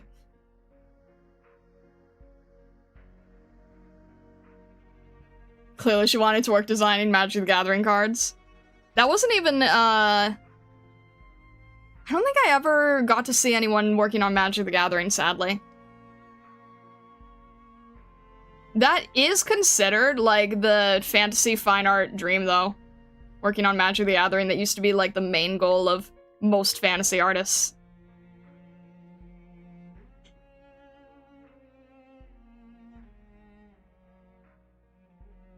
Why always Hasbro and never had sis?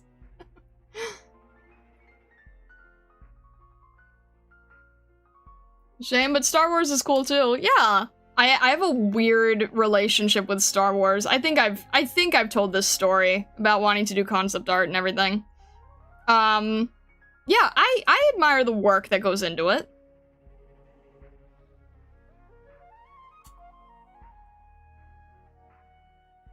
She invented lightsabers. Your overworking got you put on the wrong series and you still haven't learned your lesson. Shush. I mean, it was kind of nice, right? Because, like, I went in for the interview and they saw my work, they saw my sculpture work. And they were like, oh, well, normally the part of the interview that we do involves a test, like a paint test. And they're like, but clearly you already know how to do this, so you don't need to do the paint test.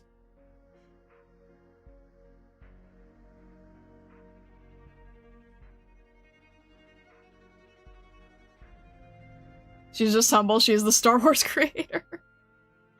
I would have gotten in a lot less trouble if I was the Star Wars creator.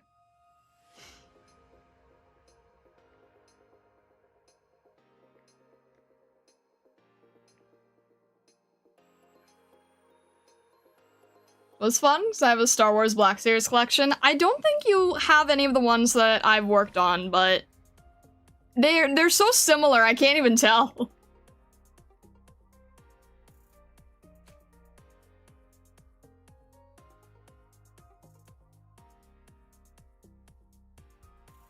Play sculpture of my horse from stream when? Your horse is already a sculpture. That would be so redundant. I said they just went, we won't waste your time with trivial nonsense. Yeah. I felt good about that, I won't lie. I felt good about that. Everything's digital now, I wouldn't be able to keep up. I got the last line of traditional work. And then everything went digital. And despite the fact that I work digitally for illustration, I am not good at digital with, like, sculpture and toy work. It just doesn't feel right to me. There's no tactileness. And I need tactileness when I do sculptures.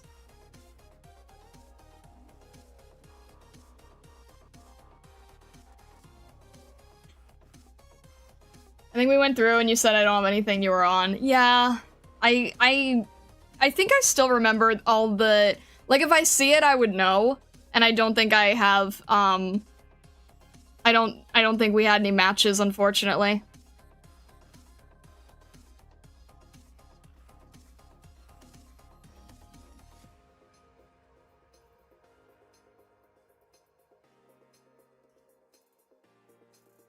I think, we can blame Star for the sequel trilogy. No, you can't. Although I did have to... No, I don't think I ever worked on him. I didn't work on, I didn't do work on Jar Jar, but I had to do, work on... What was his name? I had to do work on Greedo. I did not want to do anything with Greedo.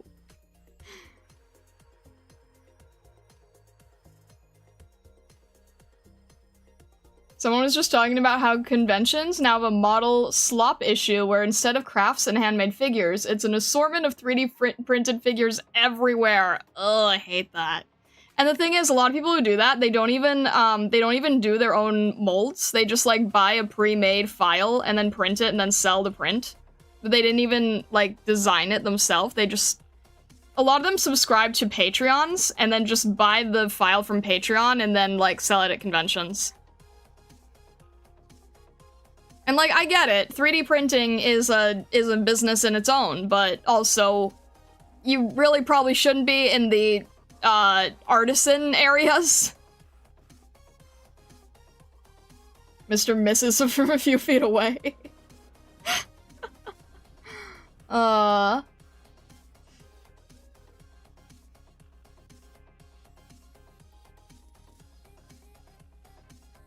Alright, what am I trying to do? I'm trying to... Okay, I need to figure out braids. I need to figure out how to draw braids in. Okay. I think I get it. It's gonna be like...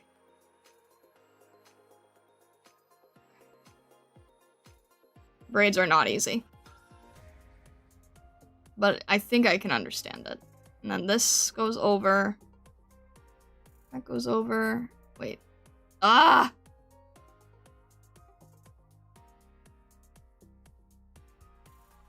Alright, it has to meet at the middle. I think that's my issue. Because it has to meet more at the middle. So if I do it like this...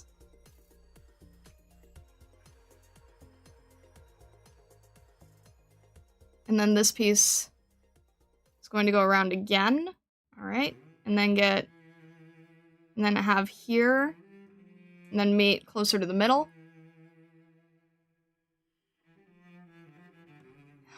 Is this right?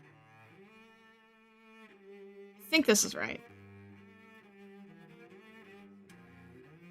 So this would have to be over and over. Over here. Over and over here.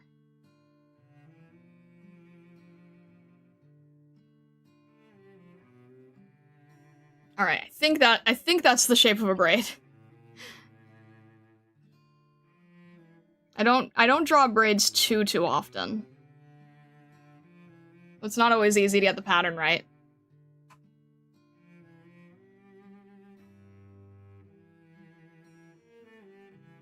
Volunteer at a lot of cons? I say it a lot. Ugh! I like the idea of 3D printing, but so many people take advantage of it.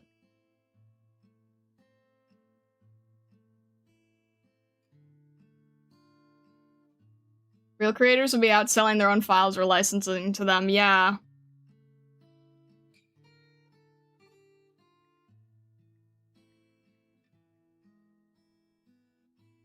Star, would you push Greedo down the stairs? I wouldn't push anyone down the stairs.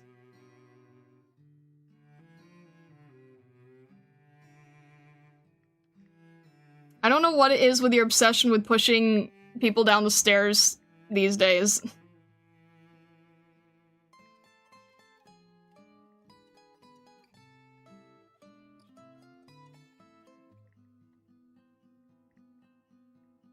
Why not? Because I don't think that I would want... You push me down the stairs if I didn't draw a Roma case, or don't lie. I still wouldn't push you down the stairs.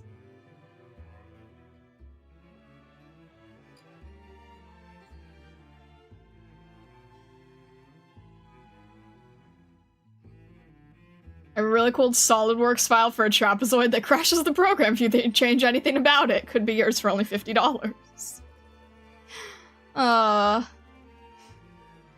You're glad your Necronomicon doesn't have that issue? There's some 3D printed stuff, but they aren't static figurines. They got all linked parts that makes them jingle when moved. Ooh, interesting.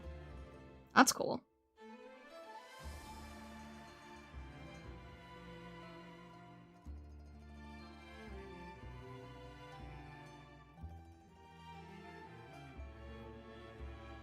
When you push the Dark Dragon down the stairs. I don't know if I'd even be able to find a big enough staircase, even if I wanted to say yes.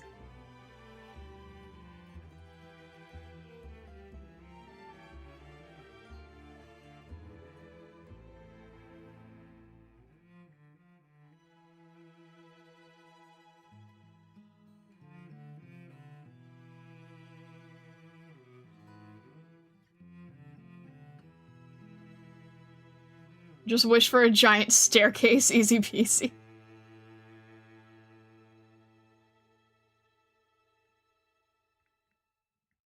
You guys seem to forget the whole, like, with wings thing.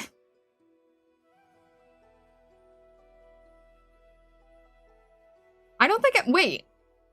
I wouldn't have the physical strength to do that anyway.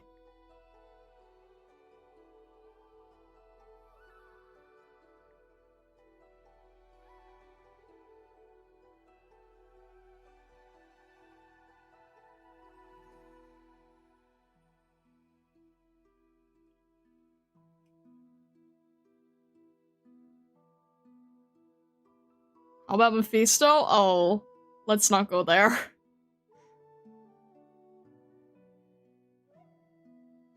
The opportunity presents itself when you push W down a flight of stairs. You make assumptions that I would have the ability to.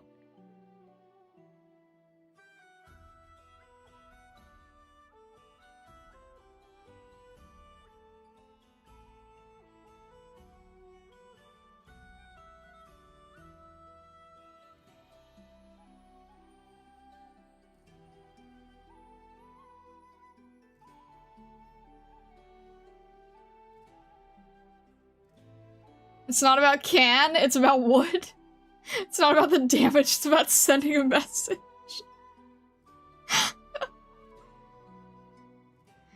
Oh my gosh. Can you answer a question about the lore doc? Sure.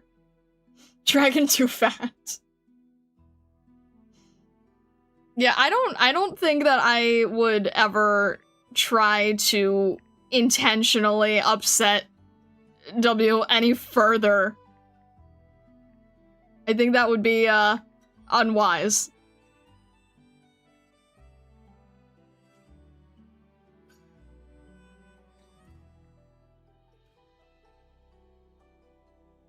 The bits written in italic? Who is saying it? That is the...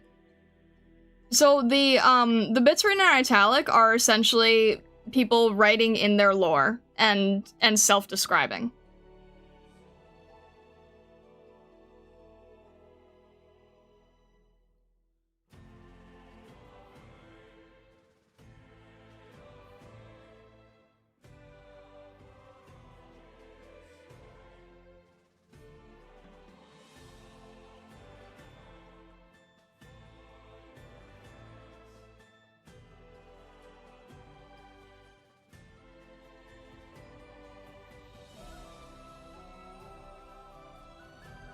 Alright. I think that works for this braid here. This one's a little more hidden, so hopefully this won't be as much of a challenge.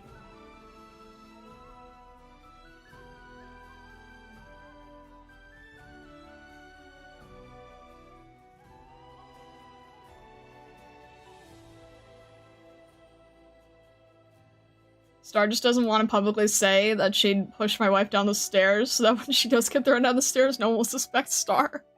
What about Firewatch?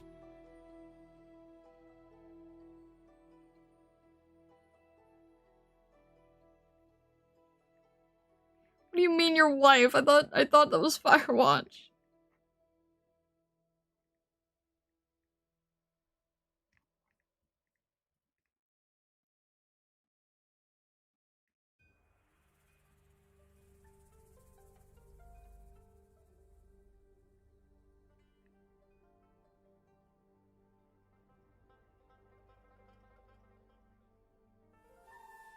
Everyone is allowed one waifu slash husbando per class.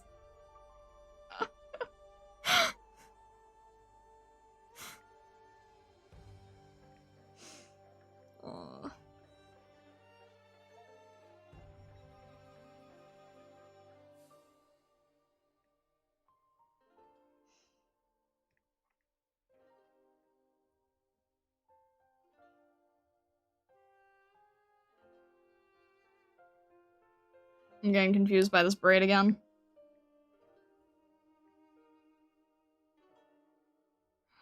Alright, I think I got it.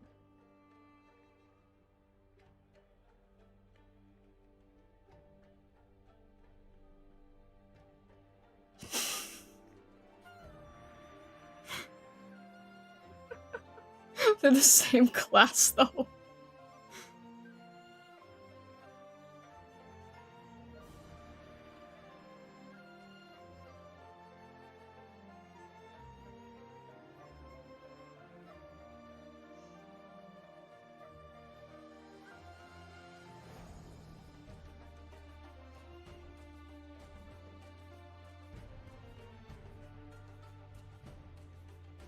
Need Firewatch altar? That would be interesting.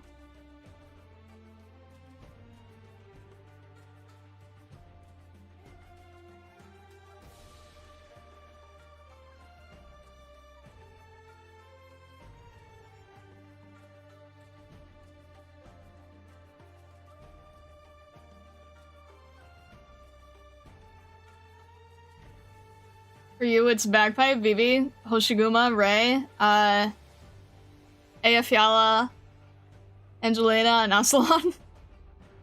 That's fair. That's very fair.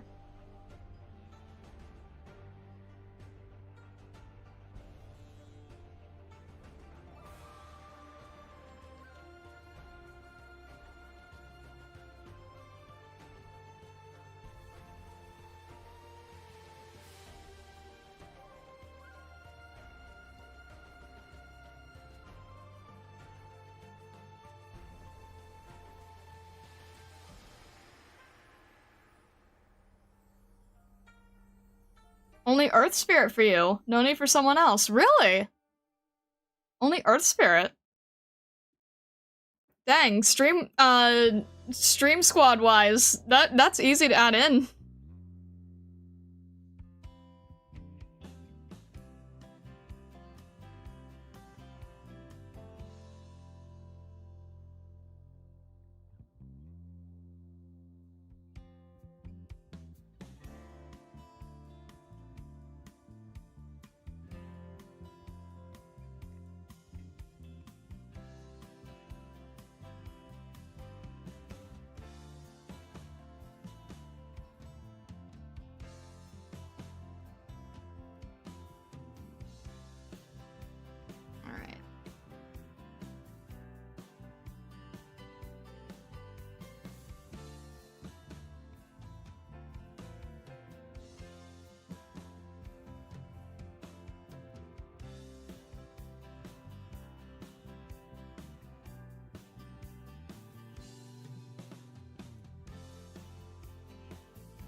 I'm sorry, Silence is a 5-star? Why are you sorry? Also, thank you, MJ, I appreciate it.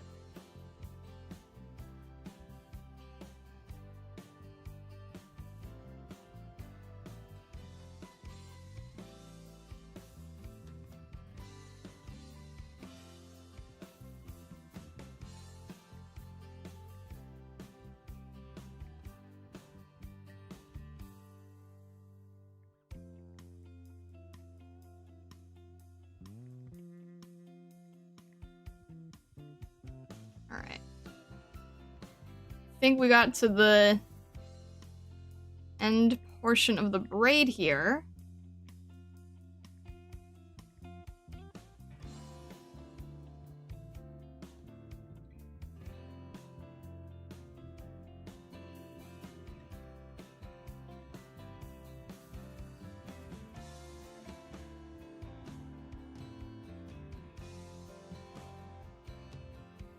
For you, MG, it's Kanta, Highmore, Saria, Shining, W.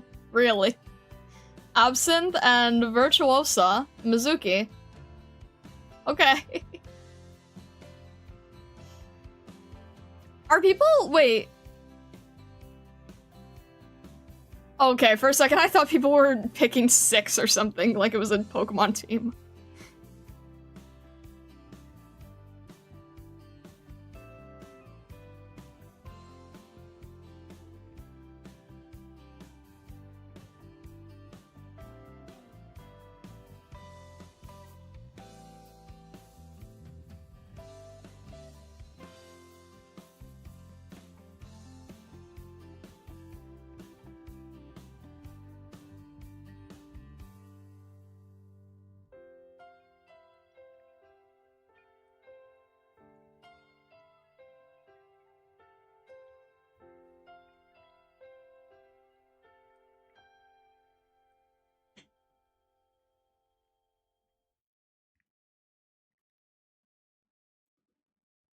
Alright.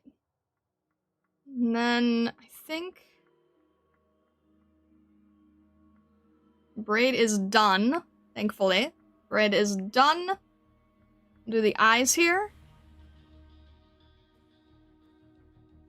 Braid took a little bit of getting right. Braid took some trickiness to get right. I think we got the braid.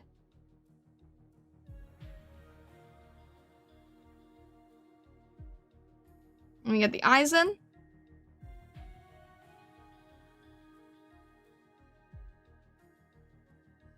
Eyes are pretty good, just need a little bit more polish.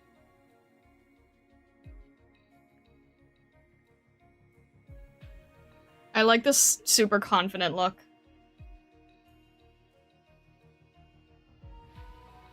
All this talk of waifus and husbandos and Star Wars and stairs. Look how well a dapper little man's coming along. I like this design a lot.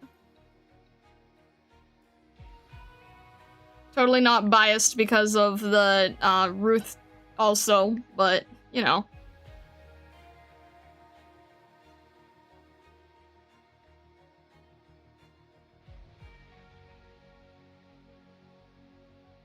It's not often you see people who know what Ancient Magus Bride is.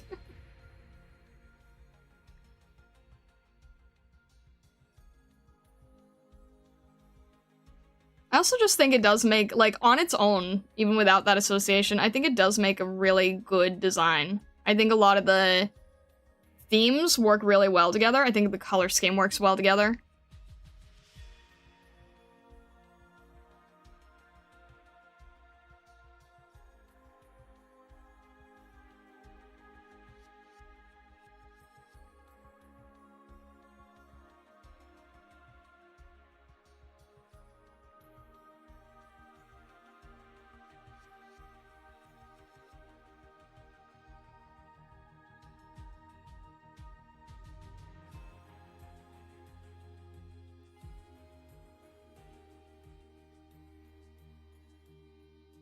Well said for them. It's Reed, Lapland, Hoshiguma, Mostama, Lemwin, Calcit, Silence, and Dorothy. Okay.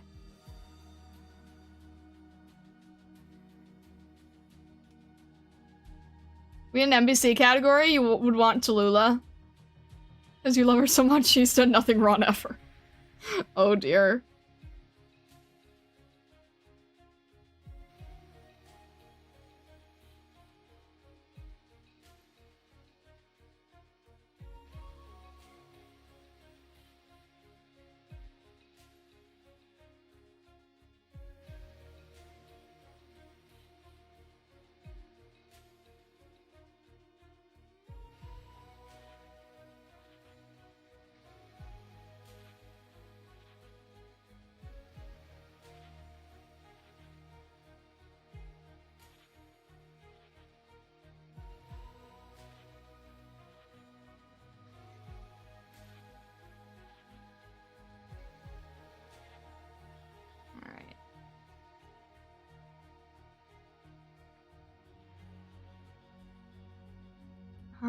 Let's just...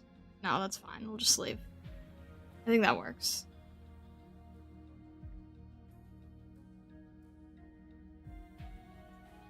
See if I can do, like, a Alright, that works. Make it a little bit more painted in. We'll add a little nose here. Trying to make it not look like a cat nose.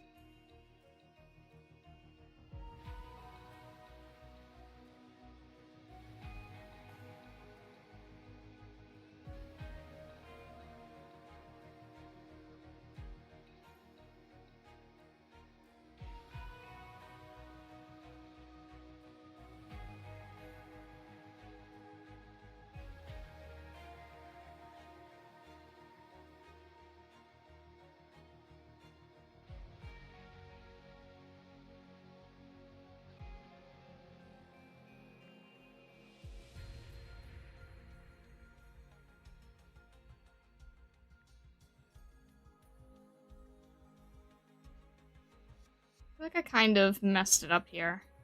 I did mess it up. Sometimes it's hard to polish something and still have it look,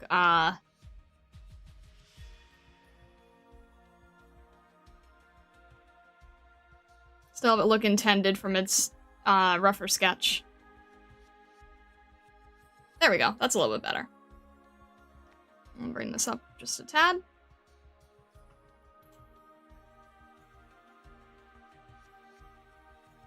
Move this just a tad as well. That's good.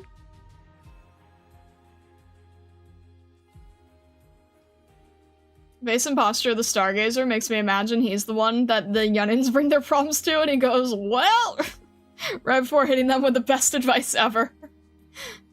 Like the dad from a 1950s family drama.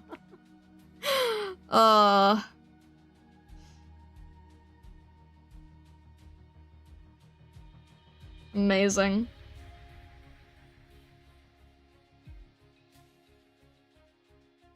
I don't actually know what their role is, or much of their story. I have the design, but I don't know much else.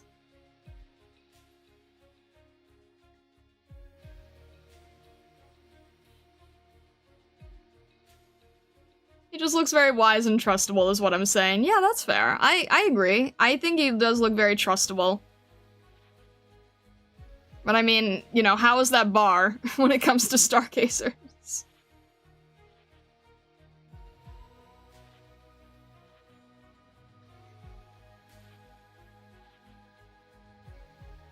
I do love the dapperness, though.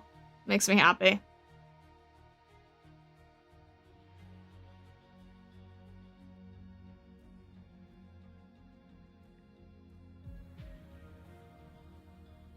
Yeah, no rush on the lore. No rush.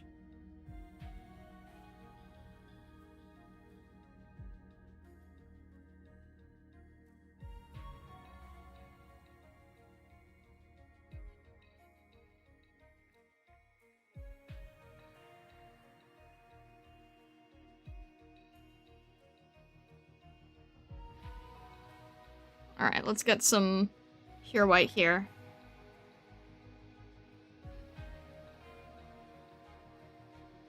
Be careful how I do this. I'm trying to make it look black, but while still having the highlights so that you can see what it is.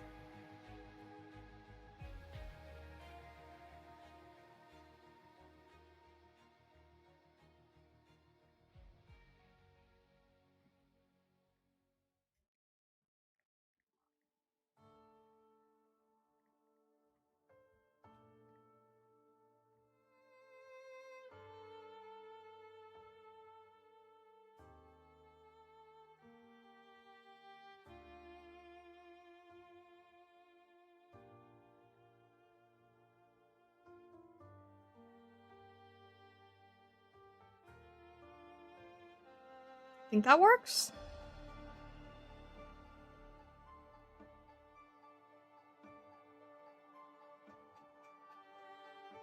Is there a force where he can live?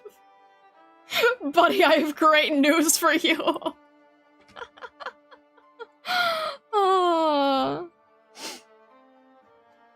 that's funny. Oh my gosh.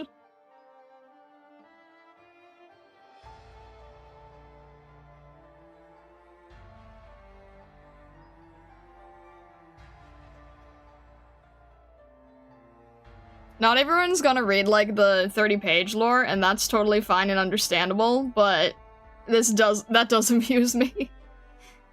For everything else.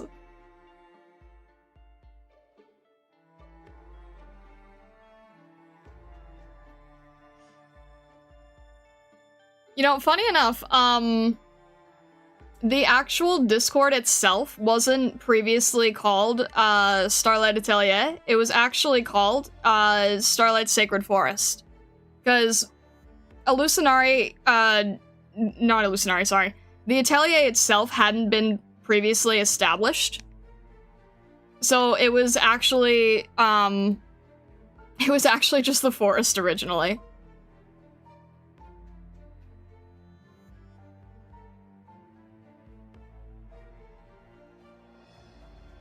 So the rules title is sort of a holdover from that, actually.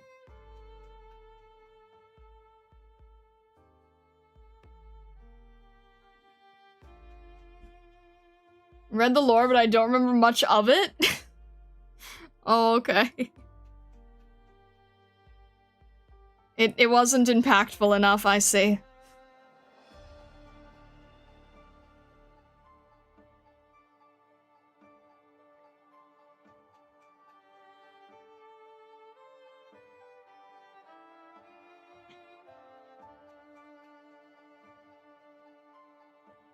When was the Atelier established? In what form? Remember the gist of it. Okay, we'll take that. We'll take that. We'll take that.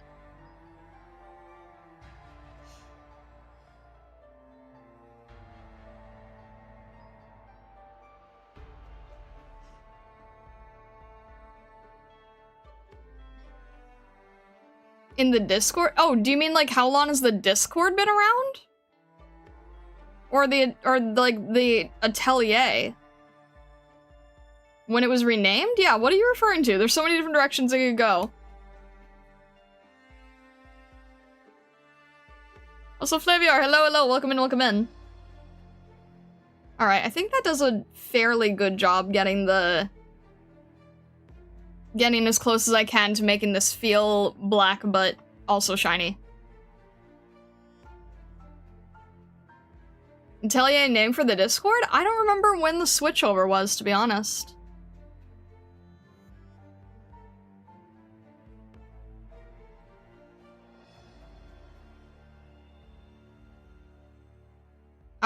I think it was before... I want to say it was before Irium? But I don't remember now.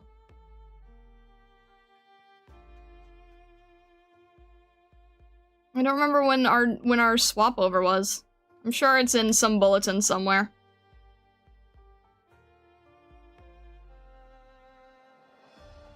Huh? I'm not trying to ignore anyone. There...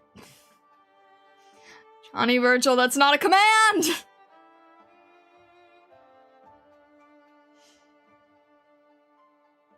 30 pages? I'm at 24, almost done.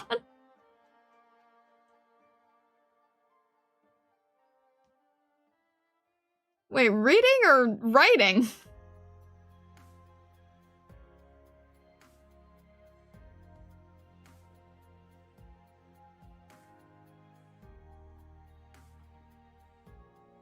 Alright. Let's get the axe a little bit more polished.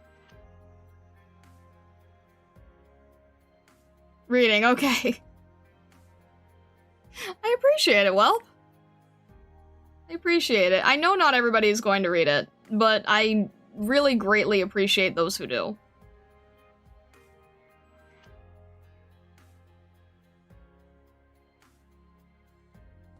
Writing 30 pages is another beast. I was confused because THLPH was talking about, like, lore writing. It was being like, it has to be over 2 pages. I'm like, no, it doesn't!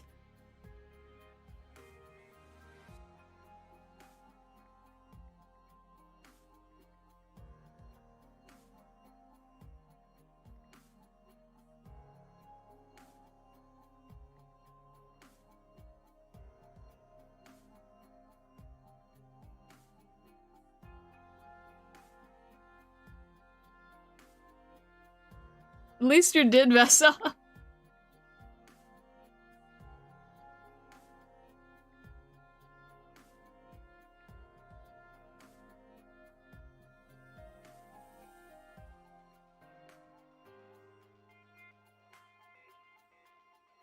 Alright.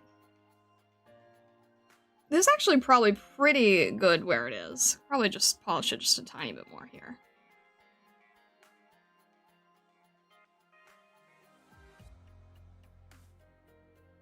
And the thing is, if it's so far away, it doesn't have to be super, super pristine. Just has to get the idea down.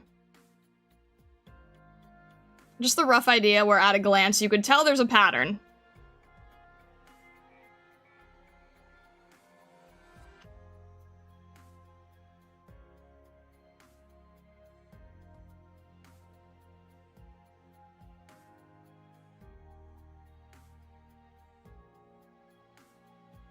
I think it works.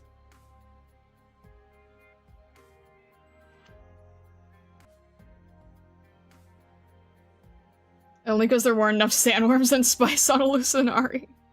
Yeah, true. If it had been, like, more Dune-inspired, probably would have been sooner. I'm teasing, I'm teasing.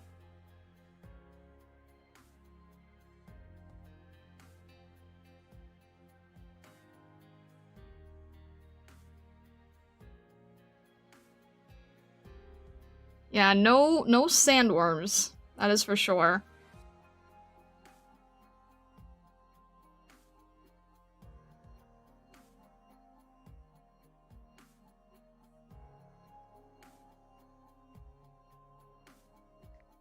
Vessa would be lost to the books in a heartbeat, true.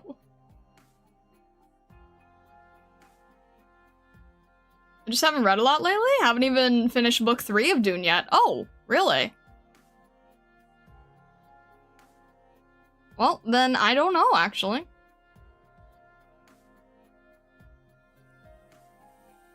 Oh, I'm so stupid. This obviously has to continue over.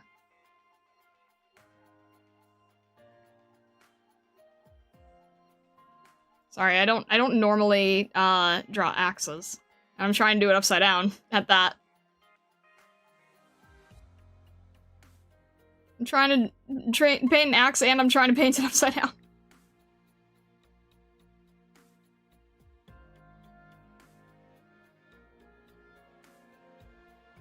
Okay, now I understand it better. Okay, I understand it better now. I see what they're doing. I couldn't understand this reference that I'm looking at of the axe. But now I get it. Now I get it.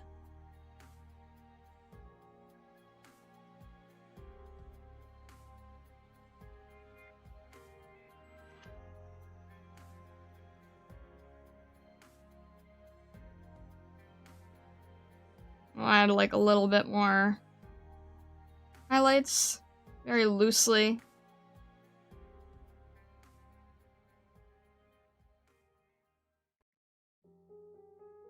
Alright.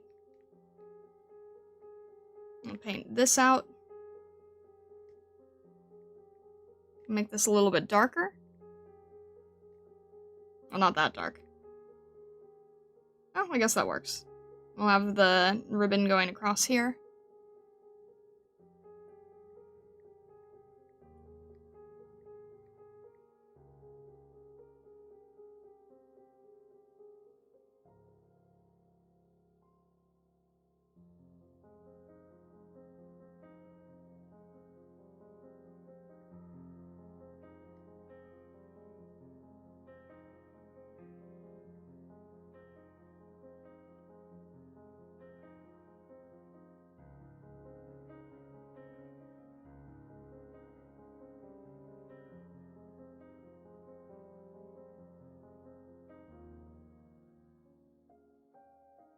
Everything okay, Aroma? She's okay? She's okay?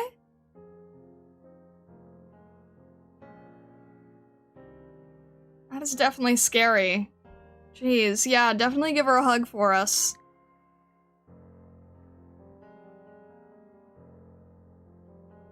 Alright, I'm glad to hear. I'm glad to hear she's alright. Goodness.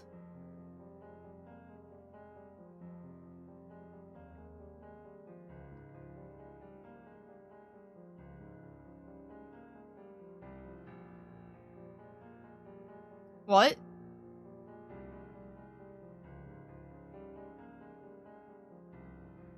No, no sandworms. Why are you even bringing that up for debate? There's no sandworms in Hallucinari.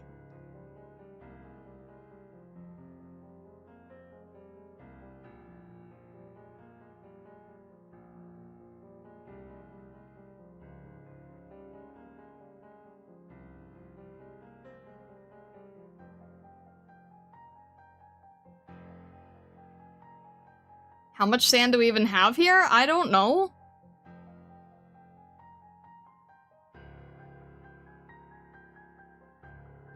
I don't think there's a desert region. There's a volcanic region, but I don't really think it's desert. There's a beach. Does that count? Does that count for sand? If there's a beach?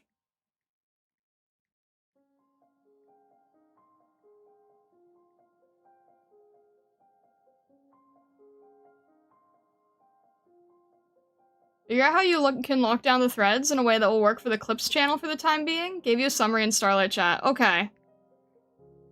Yeah, the issue with the threads is, the issue with locking things down is that I'm kind of in a situation where, I might have some trouble, but I'll see if another moderator is able to do anything. I'll see what I can do. I'll see what I can do.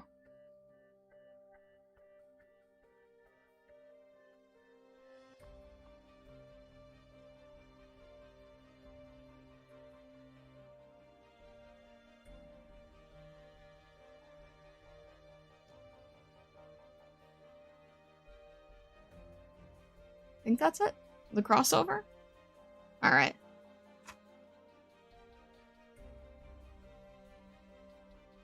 I could have sworn the lore doc said there was a desert region? You're probably thinking volcanic?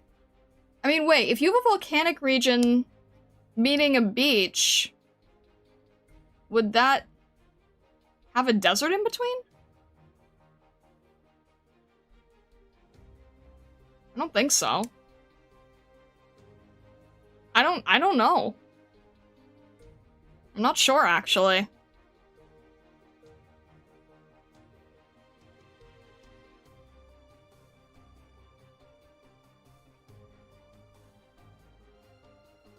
Maybe I'm gonna have to get an updated map at some point.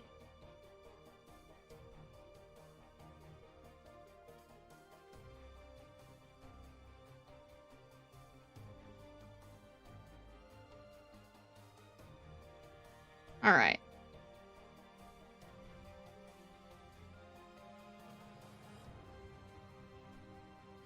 Alright, I like that axe.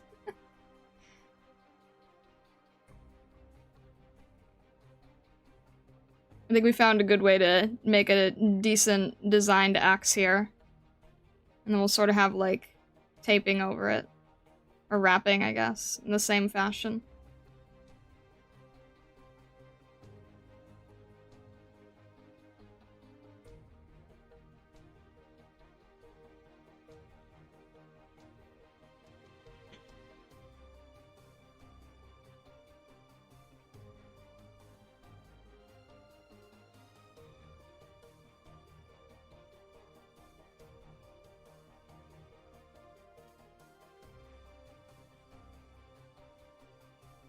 Something like that.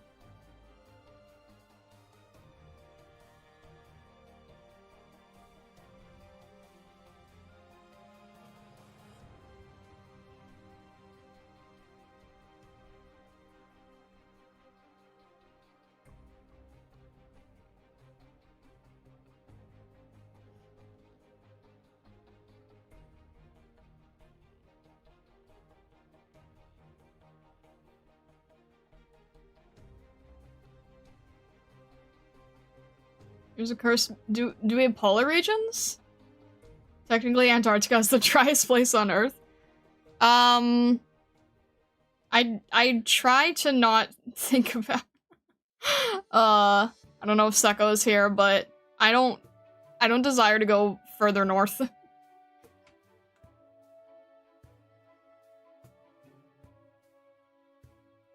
Here's a cursed bit of information. If Aromagazer exists, that means Eripathy exists? I don't think Aromagazer is, like, literally aroma. I think it's just inspired. Because you're not literally aroma, right? I mean, most of the time, anyway. Aromagazer has a train connector hat. That's different.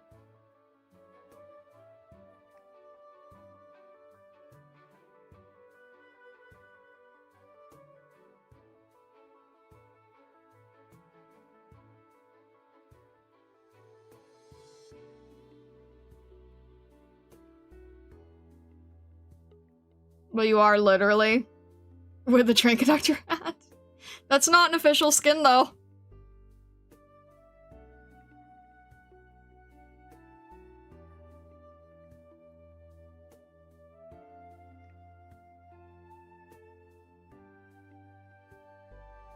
I think I just messed up lighting slightly. No, wait, no, it's okay.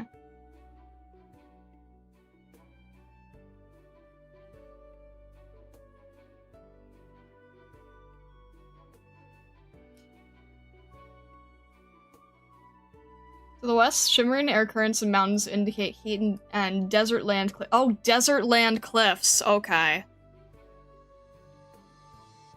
I don't know. I'm not sure if desert land cliffs are different. Erupting desert and plains. I guess there is a desert.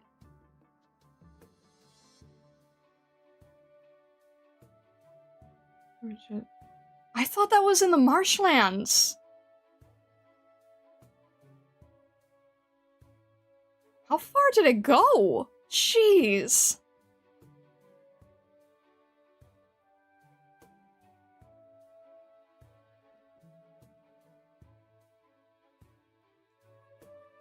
Roma with a train conductor hat. Don't make me force Hypergriff to make it. That means sandworms? It does not mean sandworms. Why do you sound so disappointed? I'm confused. I didn't think that the blight went that far. That would mean that it got closer to the edges. I thought it was, like, for the most part in the center.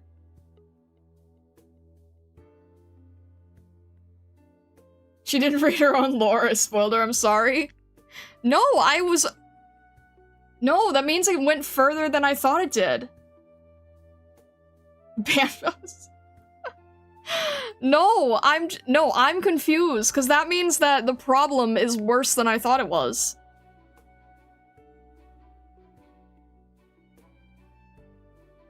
I could have sworn that it didn't get further than the center. That's what I remember anyway. Now I'm confused.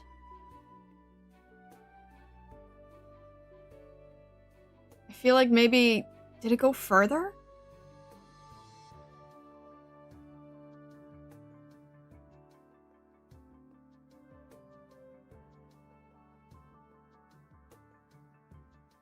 Quick Vesanova, time Vesanova out. No, I'm not spoiled, I'm confused.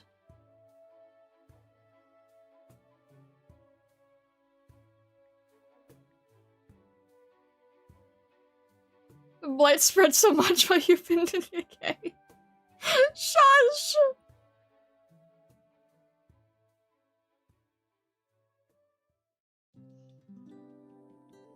Finish the doc. Lady Red did such an amazing job. At times I was confused. That's fair. That is understandable. That is understandable, but I do think that Lady Red did a very good job. Now I'm confused though, so you know what? We can be confused together. How does that sound? We can be confused together, because now I'm just as confused. If there's any parts I can clarify for you though, let me know. Unless someone is gonna say that I'm talking spoilers. I don't know anymore. Or if you want to ask in Starlight chat in the Discord, I'm happy to use spoiler markers if I need to? Question mark again?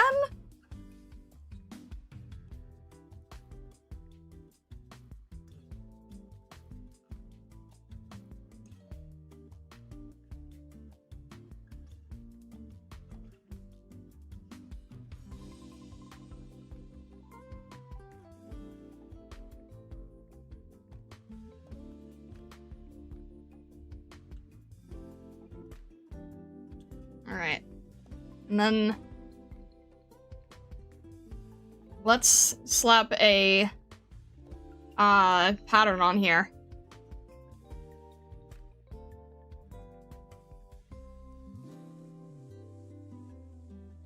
So it's gonna be, okay. I think I can do this. It's gonna be about here.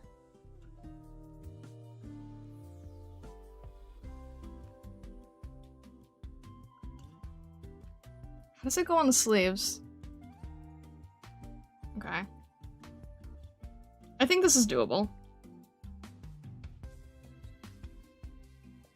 Are the people here bothered that much by Star lore spoilers? I think they do it as a joke. I think it's more of a joke because I'm so sensitive about Arknight's spoiler, so they do it as a joke with my own lore.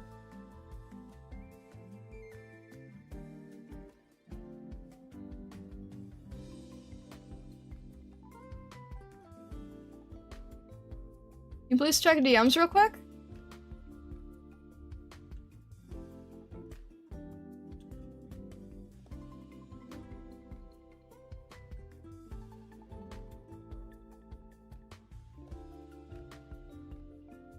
I think it unfortunately goes beyond that, because it was elevated.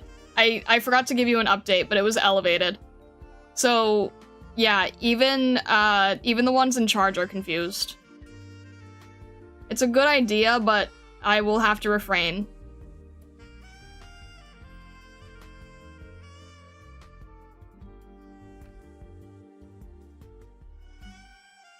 Joke, it's very serious business, okay? Okay. No, Vessa, it was a good idea. I think it just unfortunately goes beyond that. It was a fine idea. Don't get me wrong. It was a fine idea. It's just an unfortunate situation. Alright, it's not gonna work. I thought that would work. Oh, did I do this wrong? Wait, was I supposed to do... Hang on. I did it that way?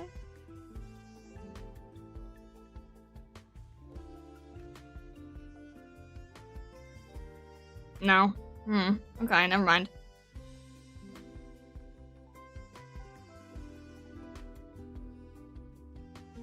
Okay. I think I can do this.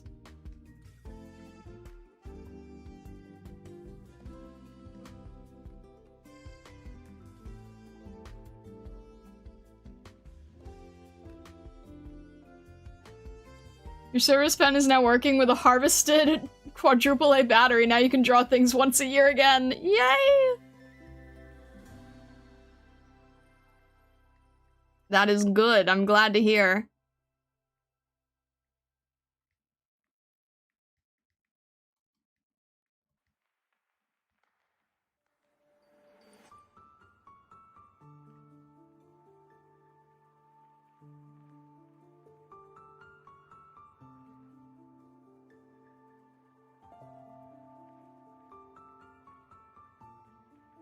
Alright.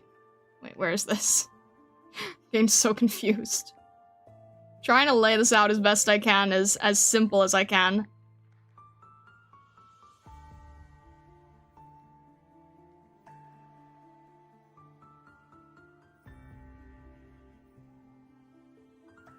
Alright. Make that work. Alright. How should I do this? Okay, thank goodness I made these separate. I was worried for a second.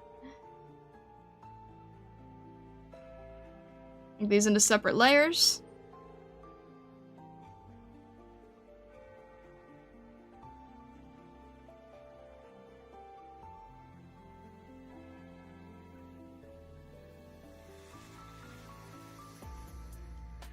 And then what we can do, if I'm thinking about this correctly, if I've got the right idea.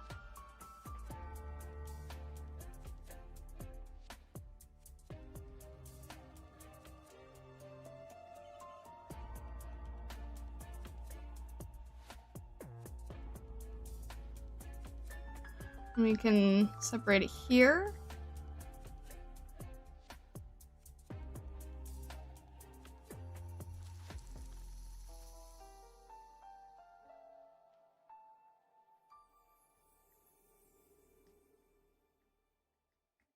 I'm trying to see how efficiently we can trim this all.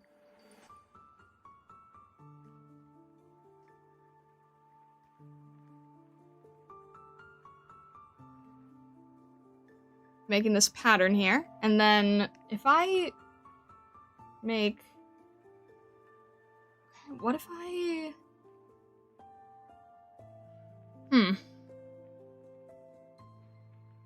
Okay, what if I do it...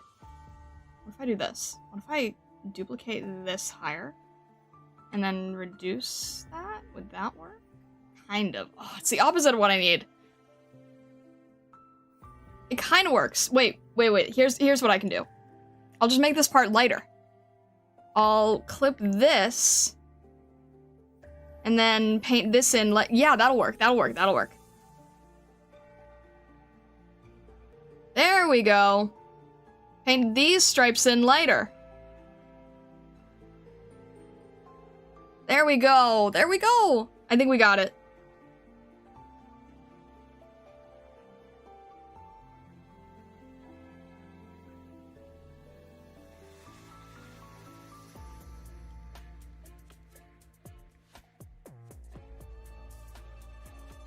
So now it looks like a true plaid. Where the center should be the darker part.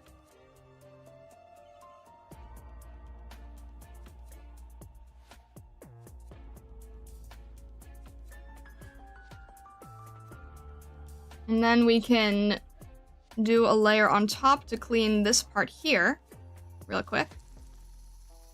Make sure that's not blue.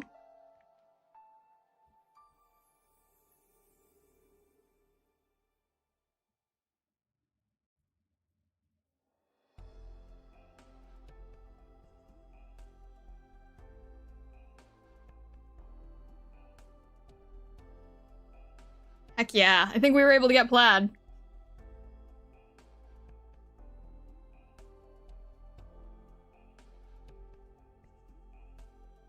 I think we were able to get plaid.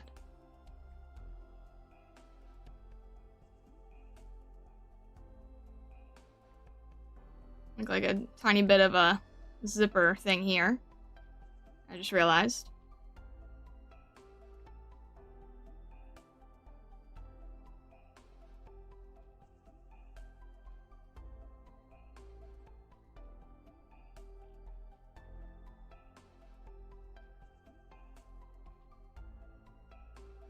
And then, what else? Tiny little lines throughout. Okay, that's an easy one. Well, actually, we could do it either way. This would be buffalo plaid, and then this would be the more detailed thing where it goes through one more line. Go either way. See how it looks real quick.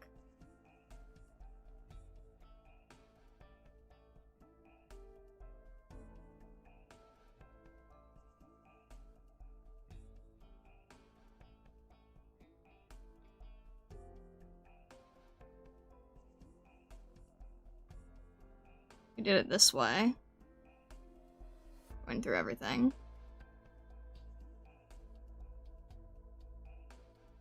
Alright, which one do you think looks better? Or Babylon, do you have any preference? Kind of two different directions of plaid we can go here. And neither one is, like, worse than the other, harder than the other, whatever. It's literally just an extra line, but they just give a different, they give a different vibe. So if you have any preference for your plaid level,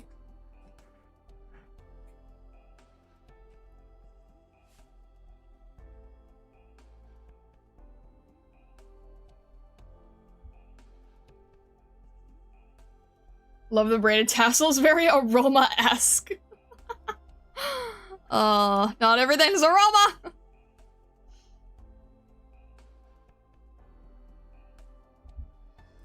Both good, sorry, reading the lore. Partial to the right one. Be like... either works, really. Here, I can do... we'll do the other side and then you can get a better idea.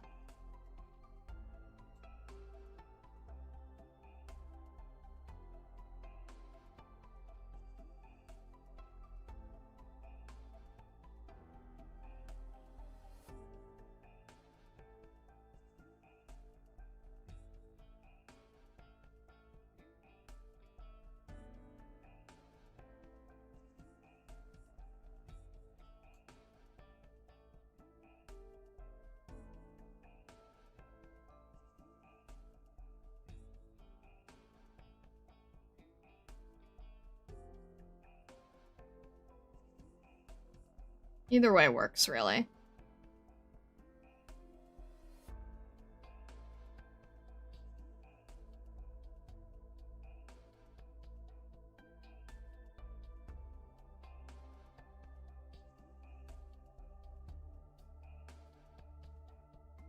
And what I can do either way is I can quickly add another layer here.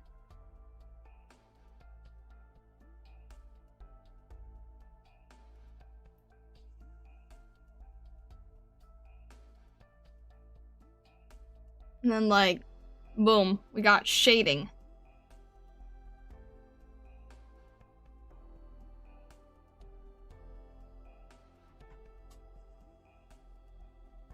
That's perfect? Alright. See if there's any last adjustments here? Trying to think.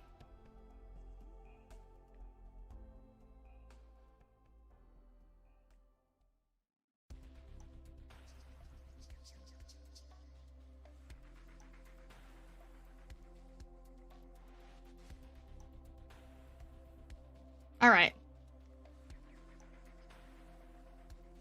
I think this is pretty much set, right? See if there's any extra push that we can do with the contrast. I think it's pretty good. Maybe not make it so hard to see, but there we go. A little bit of extra highlight, a little bit of extra dark, and we can kind of see the details a little easier.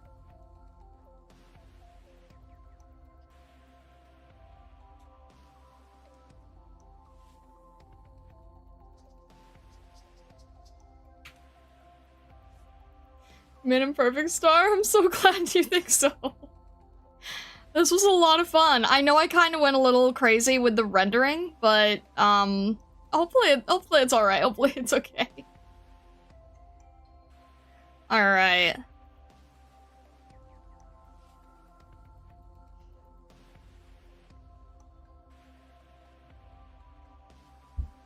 Do we ever Monday stream this long? I might have gotten a little overboard with the plaid and the rendering. I'm sorry. Alright. Let me boot up AK before I forget. And we will see if we can do the our final daily roll for the evening. for the time being. Until the next set.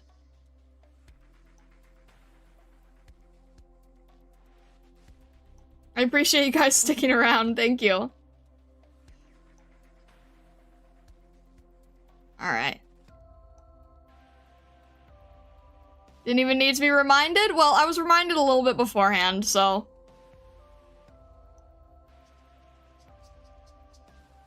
Alright. I don't think I've opened... I don't think I've opened this today, so... Mind all the reminders and stuff in my face. I just want to make sure that it's all set up correctly. Might not be set up on the the side channel correctly, but we'll see. It should be more or less. Alright. We go. Let me see if I can get this working. We'll pause this. Grab this. There we go. And please work correctly? Please just be set up? No! Alright, give me a second. Oh, there we go. That works, that works.